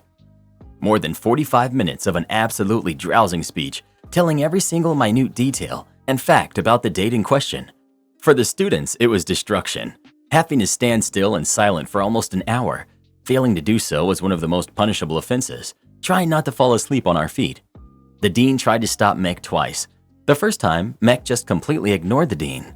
The second time, Mech just plainly told the dean, "You wanted me to do the speech. Deal with it," for the whole audience to listen. Around 30 to 35 minutes, some of the older, I don't give a hoot anymore, students started shouting things at Mech. Not hurtful things, but colorful commentaries about the speech. We started laughing. Mech carried on as if nothing had happened. Dean tried to take the stand to demand silence. Mech denied the dean, saying, "I'm not finished yet." That day, we lost probably an hour and 30 minutes of teaching time. We ended up hating Mech for what he put us through. When he finished, the dean had no choice but to give us a short, unscheduled break before returning to class. Over the years, I realized what an absolute masterpiece of malicious compliance Mech delivered. Mech never did a speech again at the school. Am I the jerk for not making enough dinner for my mother-in-law and ignoring her completely? I, 29 female, live in an apartment with my husband, 31 male. Recently, my mother-in-law has come to visit since she's trying to relocate here. She's been staying with us since hotels and Airbnbs are at an all-time high. She's been here a month and it's been, well, difficult. She doesn't help with anything like cooking or cleaning. She also takes my husband's car without knowledge, so I have to give him a ride to work. She also throws stuff away she thinks we don't use.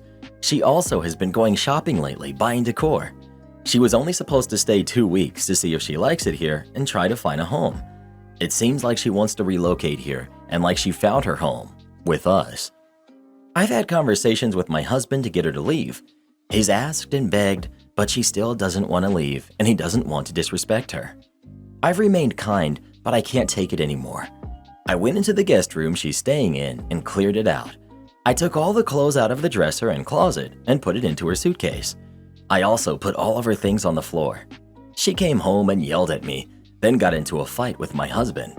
She then apologized and said she couldn't afford the plane ticket back, and if my husband books it, she leaves. Well, he did for yesterday. She refused to go because it was the cheapest ticket on the cheapest airline and that she was worth more than that. We got her into another flight and she got a hotel for the night. Well, today she came home and opened the door. It wasn't locked. She then passed us and put all her things in the empty guest room.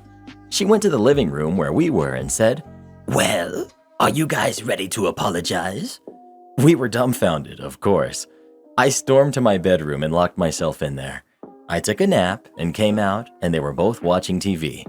It was around 6 at the time, and I decided to start getting dinner ready. When I started, my mother-in-law went and started trying to talk to me, basically saying I should apologize. She noticed I was ignoring her and started yelling. I kept ignoring her until she went with my husband. I blocked out their conversation. I was quiet and set the plates. I only made enough servings for me and my husband. I sat and ate, and they came to do the same. She saw there were only 2 plates and went to look for more food. There wasn't any.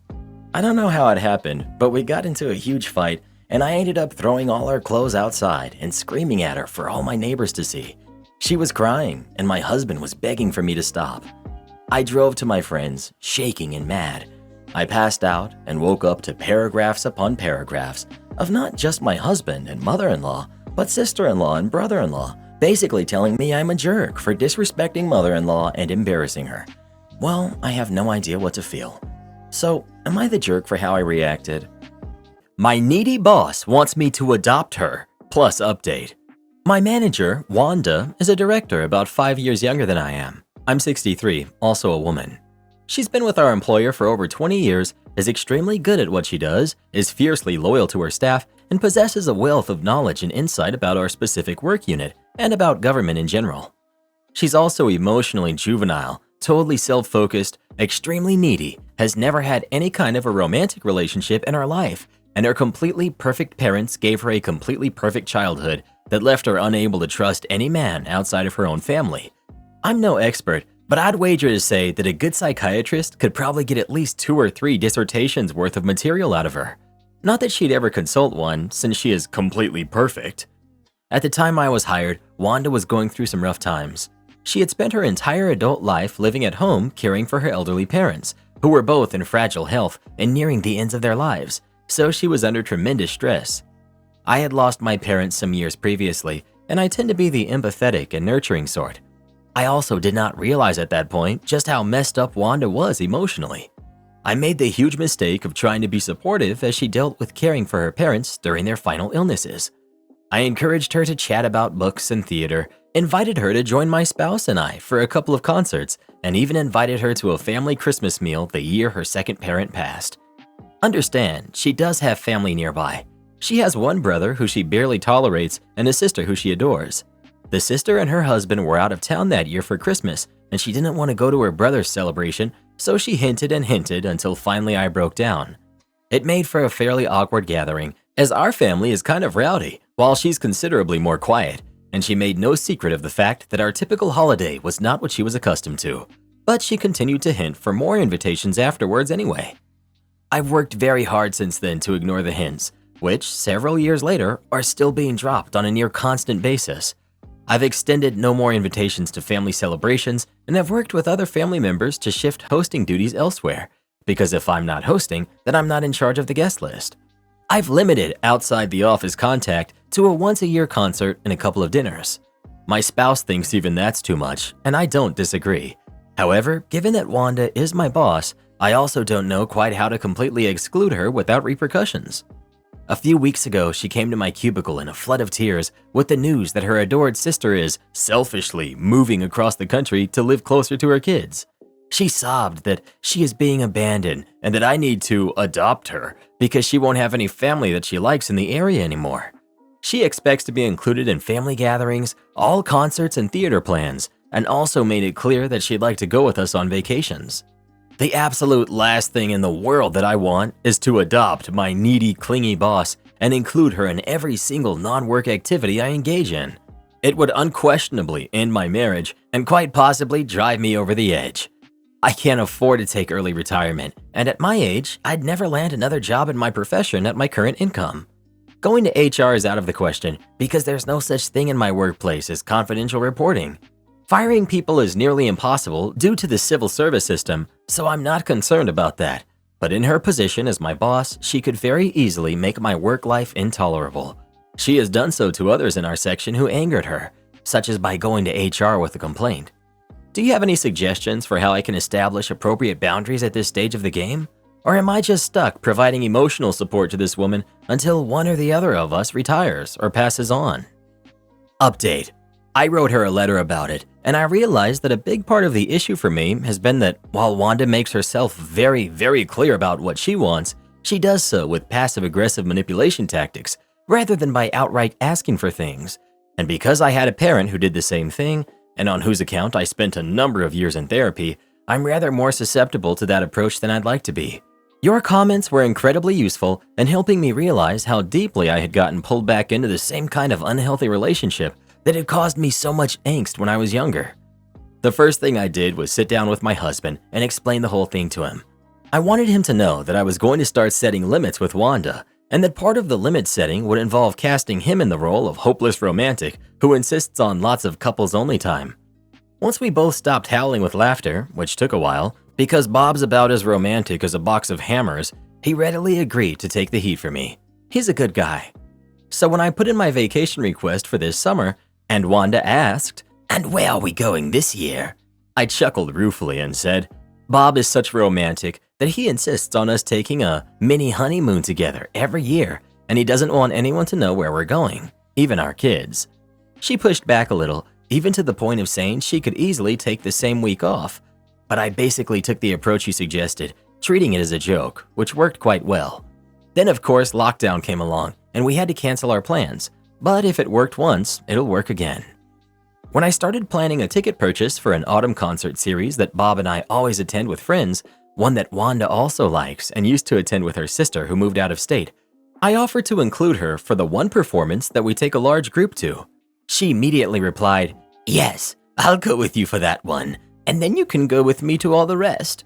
To which I responded, "Oh, the rest of the series are dates for Bob and I. Such a romantic old guy he is, still wanting to go out on dates with his wife." She pushed a little, but blaming it all on someone else, and especially someone who is a man, was quite effective. She pretty much already assumes that all men are scoundrels, whose only goal is to thwart and frustrate her anyway. Redirection and deflection have also been useful tools. A couple of months ago, Wanda stopped by my desk one afternoon and complained, "My stupid brother wants to give my mother's ring to his obnoxious stepdaughter at their Easter dinner. She's so greedy that she'll probably go pawn it. I really don't want to go to their place for Easter. I really wish I had someplace else to go for the holiday. It would be so nice if someone else would invite me to their Easter dinner." I just replied, "Hey, did you hear that Fergus and Legal sent back his edits on that policy document we drafted on llama herding? He completely changed the meaning of the middle section and will be in violation of the llama management ordinance if the guidance is released that way." That produced a very predictable response, one that successfully kept the topic of Easter dinner out of the conversation for the rest of the day. It takes a bit of planning to keep a distraction like that ready in my back pocket, so to speak, but there's always some new crisis or controversy looming in our organization, so it's not all that huge of a stretch. And it's been well worthwhile in terms of deflecting Wanda's attempts to manipulate me into including her in my personal life. Lockdown has honestly helped the situation too, strange as it may sound. As stressful and horrifying as it is, the social distancing requirement has been a godsend in helping me establish and maintain a healthier degree of emotional distance. For example, it's essentially impossible at our workplace to get away from Wanda. Even though she's considered a mid-level executive and is eligible for a private office, she insists on having a desk right out in the middle of the cube farm to be close to her people, which translates to being up in everyone's business at all times. When we went to telecommuting, however, that all changed because we're all scattered to our own homes and Wanda can't do the kind of spontaneous drop-by meeting where she traps a helpless victim in their cubicle and babbles at them for half the afternoon. We don't do video meetings either, thank goodness, and it's downright amazing how much more work I can produce in a day now. There's still phone conferences, of course, but for some reason, whenever the phone rings, my dog wakes up and insists on going out for a bathroom break. It's so odd, I can't seem to talk for more than 5 or 10 minutes, just long enough to cover the business purpose for the call, but no longer. And the minute Wanda goes off on another rant about Easter dinner with her horrible brother, Daisy starts whining at the door and I have to end the call to take her outside. Of course, I know that at some point we'll all be back in the office again, and I have no doubt that Wanda will resume her spontaneous drop-by meetings and her passive-aggressive attempts to manipulate me into adopting her. But with the insights I've gained from here, I expect to have no trouble at all with keeping her off my back. Am I the jerk for not wanting to do a cake for my stepsister? I, 20 female, and my stepsister Clara, who's 28, never had any problems before. We stayed civil with each other, mostly because we actually don't interact that much, so there's no room for fights since we just don't see each other often. Until now. She's getting married in a couple of days, and my brother-in-law asked me for something a week ago. A cake. I do cakes and sell them, but not for a living, just so I can get a little bit more money to pay for my college, so I don't have experience doing such big cakes for events. Brother-in-law told me it's not a big wedding, so I don't have to worry. It's a decently sized cake for at least 80 people, still big, but something I can manage, so I said yes.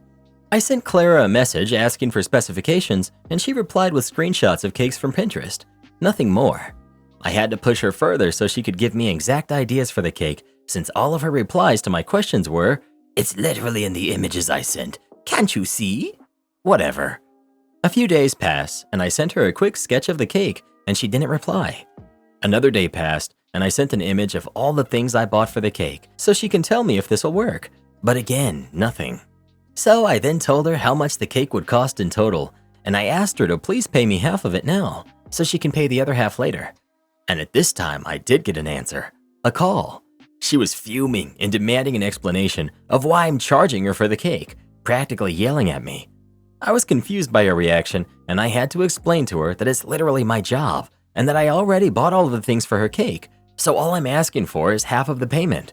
She said how dare I charge her for a cake for her special day, that family does things for each other without expecting something back, and more stuff like that.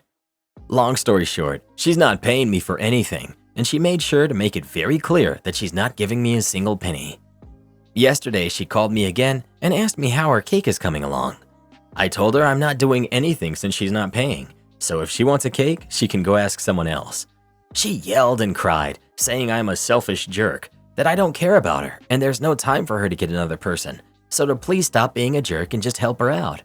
I laughed at her and hung up.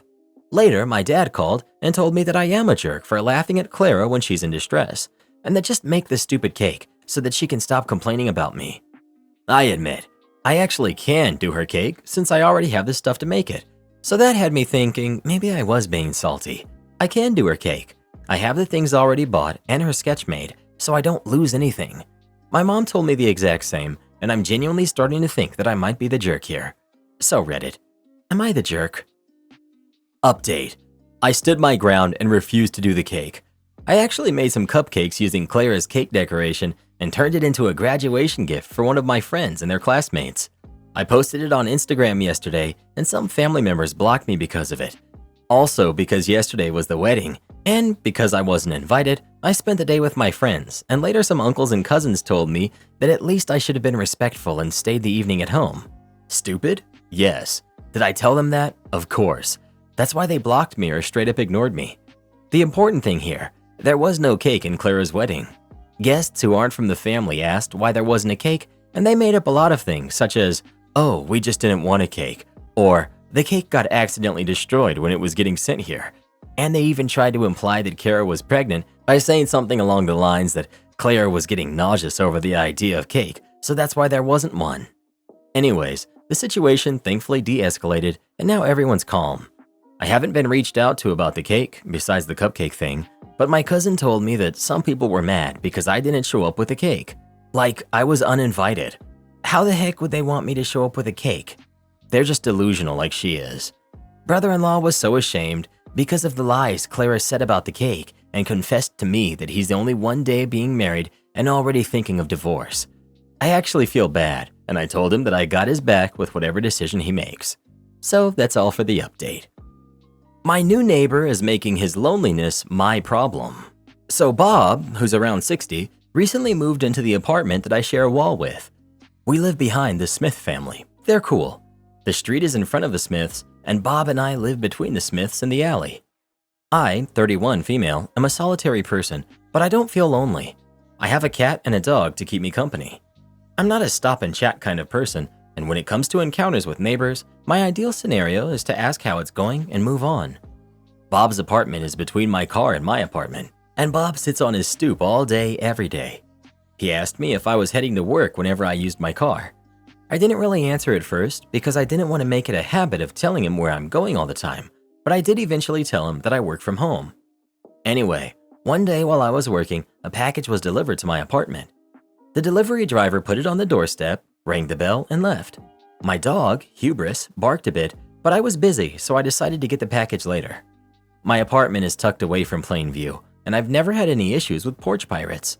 Then, just as Hubris calmed down, my doorbell buzzed again. Hubris resumed. I looked out the window and saw Bob at my door. I answered, and Bob informed me that I had a package. Okay, thanks, Bob. I picked up the package since I was there anyway and went inside.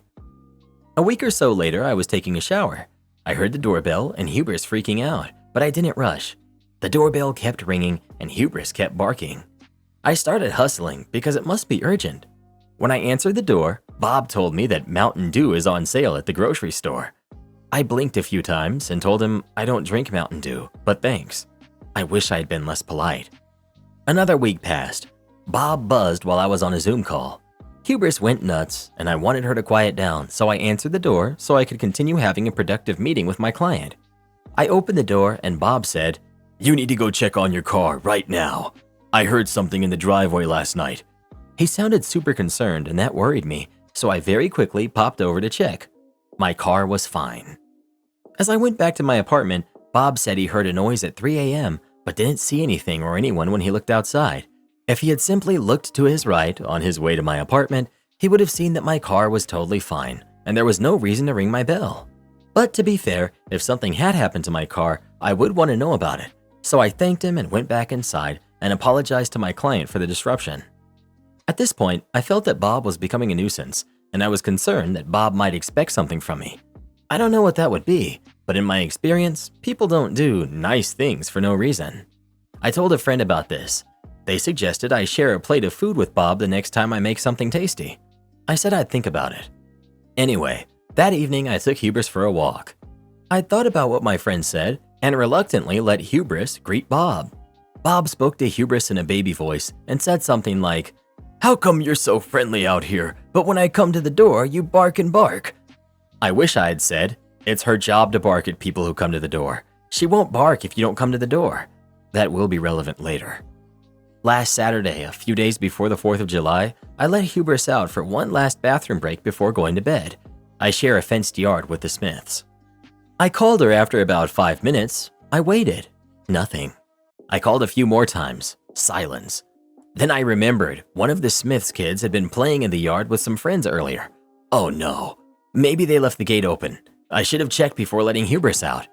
I put on some sandals, went outside, and sure enough, the gate was open and Hubris was nowhere to be seen. I immediately started panicking. It was very windy and there were already fireworks going off. I was scared that Hubris got spooked and ran away. I called her name, I ran out to the street, I twisted my ankle. I ran around with a limp. I trespassed all over the place looking for her. I had a massive lump in my throat. I love Hubris. I don't know what I would do if I lost her. I ran back home to check the alley. I was so worried. But as I passed Bob's apartment, I noticed that Hubris was inside playing with Bob. She must have been in there for at least 15 minutes. And Bob, the man who rang my bell 5 times to tell me about a Mountain Dew sale, who has never seen Hubris without me, did not ring my bell to tell me that my precious dog was on the loose after midnight. I was out of breath, but managed to tell Bob that I had been running around the whole neighborhood looking for her, that I was worried sick, that if he ever sees my dog without me ever again, he has to tell me immediately. He sighed and agreed to do so. Then 2 days ago, I was stretching on the floor in my workout clothes. Hubris started barking. My cat picked up on Hubris' stress and scurried away to hide under my bed. I thought Hubris was having conversations with other dogs because if someone was at the door, they would have knocked by now. I asked Hubris to be quiet several times. She'd stop and then she'd start again. She started to growl a bit and indicated that someone was indeed at the door. I stood up and immediately found myself face to face with Bob. He was standing a couple feet from the window looking straight in, smiling at Hubris, egging her on. I ducked out of the view and thanked Hubris for barking at the man looking through the window. That's all that happened, but I doubt this will end here. I don't know how to set boundaries with him without being cruel. I do sympathize a bit. I know he never has any kind of visitors and he's always at home alone, but I don't want to live with this kind of nuisance. I also don't want to move because my rent is so much cheaper here than anywhere else right now. What would you do? Edit. Thanks for the insight. I'm definitely not going to give him food. I told my friends I'd think about it because I felt like a jerk after hearing their response to these stories. I'm glad I posted here You all have validated what my gut's been feeling. Plus, you've given me some new perspectives. I had not considered that he may be hitting on me. Tell him this. Bob, why are you tormenting my dog while she does her job? Bob, why would you steal my dog? Bob, why are you staring in my window? This is a problem. Why did you interrupt my meeting with my client to tell me something that wasn't true?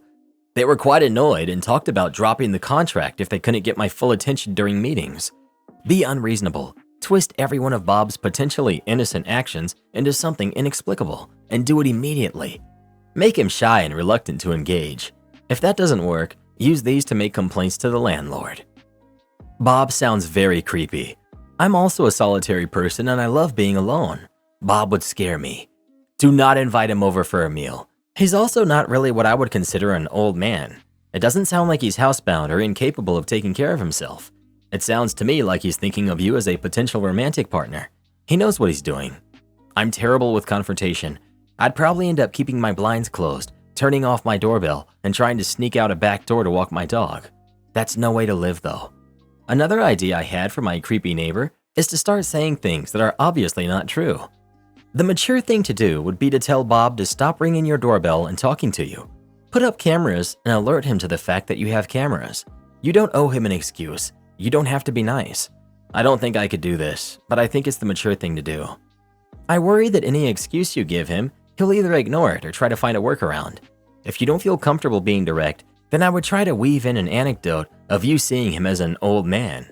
He rings your doorbell, you answer, and say that he reminds you of your dad, who always over-worries about everything.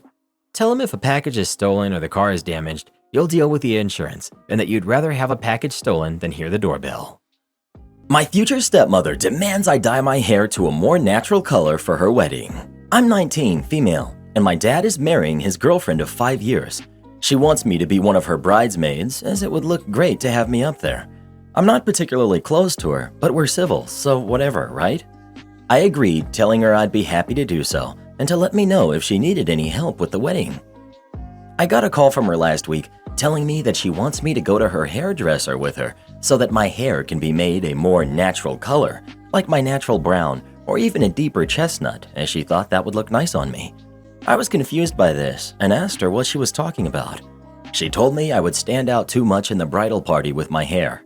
I have waist-length hair that is an ombre of purple and pink. My hair has been this color for the past 3 years, so it's not like I sprung it on her out of nowhere just before the wedding.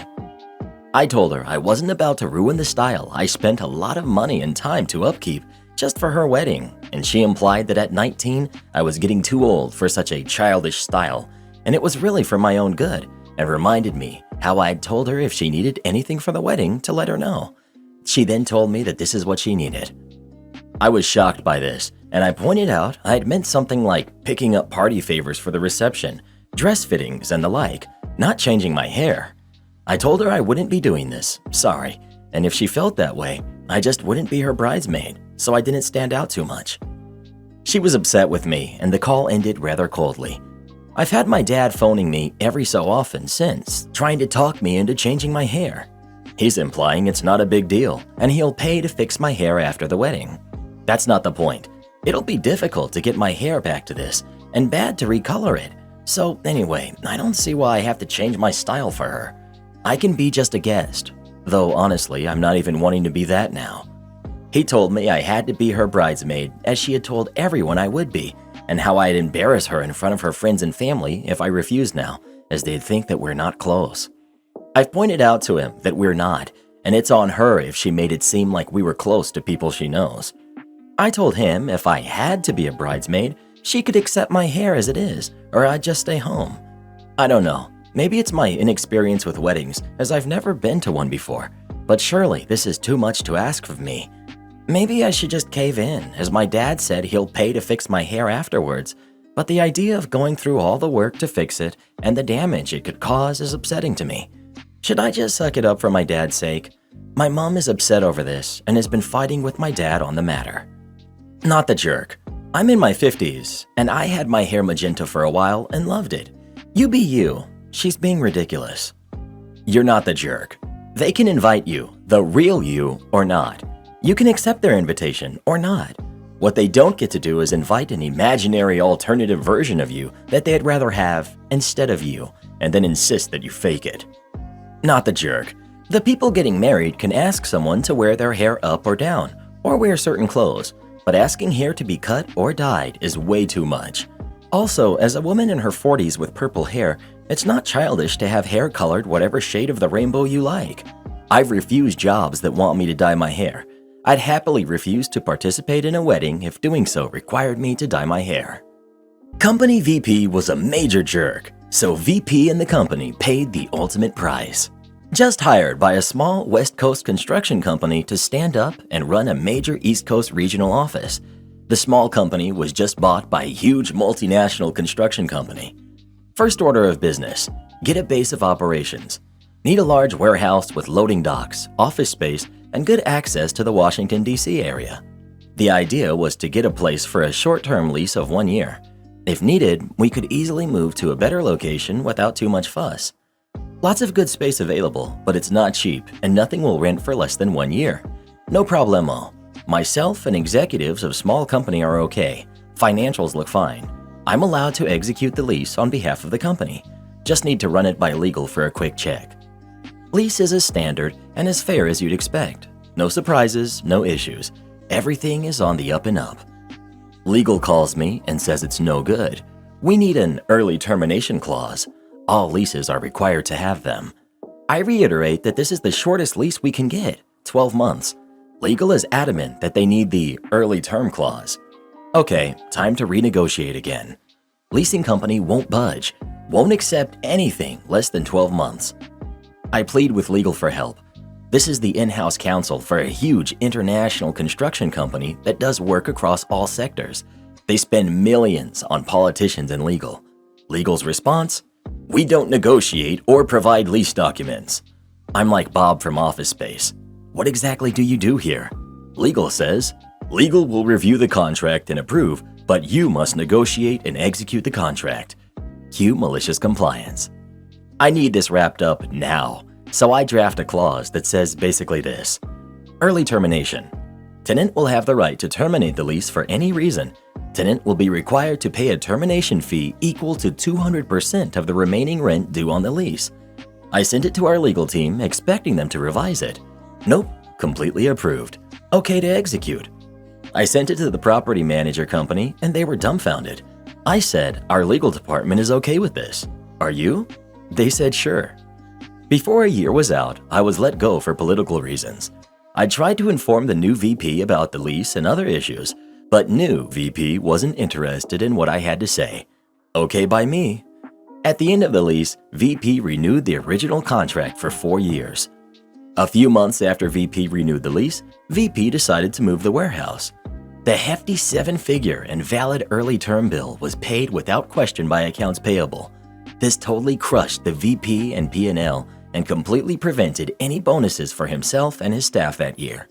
Legal also got a lot of heat for signing off on the original and renewal. VP was axed about 18 months later under a cloud of fraud and bribery. Yeah, there was stuff going on. Malicious compliance stage 2. As I said, this is a construction company, and on the East Coast, most states require a contractor's license to do any contracting work. This license is required to pull permits and legally do construction, and it's also part of your insurance contracts that you are in full legal compliance. So that afternoon, after I was terminated, I sent off the required registered letters to the appropriate licensing bodies in a number of states and removed myself as the designated individual. In other words, I was the general contractor on that license, meaning without me, the company is no longer a general contractor in those states.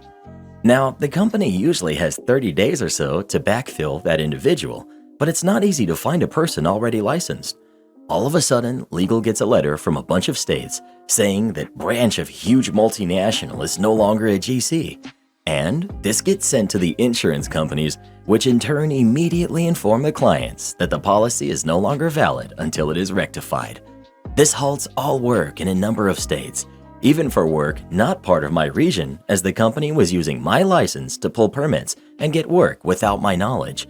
They did eventually fix this, but it was a scramble and was a huge black eye and they lost a lot of work as awarded POs were assigned to properly licensed contractors. From what I heard through the grapevine, one of the hardest hit was those places they did the shady stuff and used my license without me knowing about it. Am I the jerk for not making him dinner for 2 nights after he gave all of our leftovers to his sister? To be blunt and to the point, we have a family of 5, 3 kids under the age of 11 and 2 adults. We live paycheck to paycheck, and I have to coupon and pinch pennies most weeks. I do have a garden and livestock, but it only goes so far, limited yard space and town code.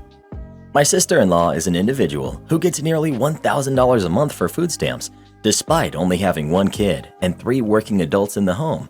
Plus, she has no big bills due to inheriting a paid-off home, so it's only land tax of $280 a year. She has a significant amount of money more than us due to this. She invites us down for dinner 3 nights ago and asks my husband to bring a dish. He decides he wants to do a casserole that costs easily $60 to make, considering the portions. I told him we would have to bring the leftovers home because that's a lot of money. Needless to say, no one at the dinner touched the dish he prepared.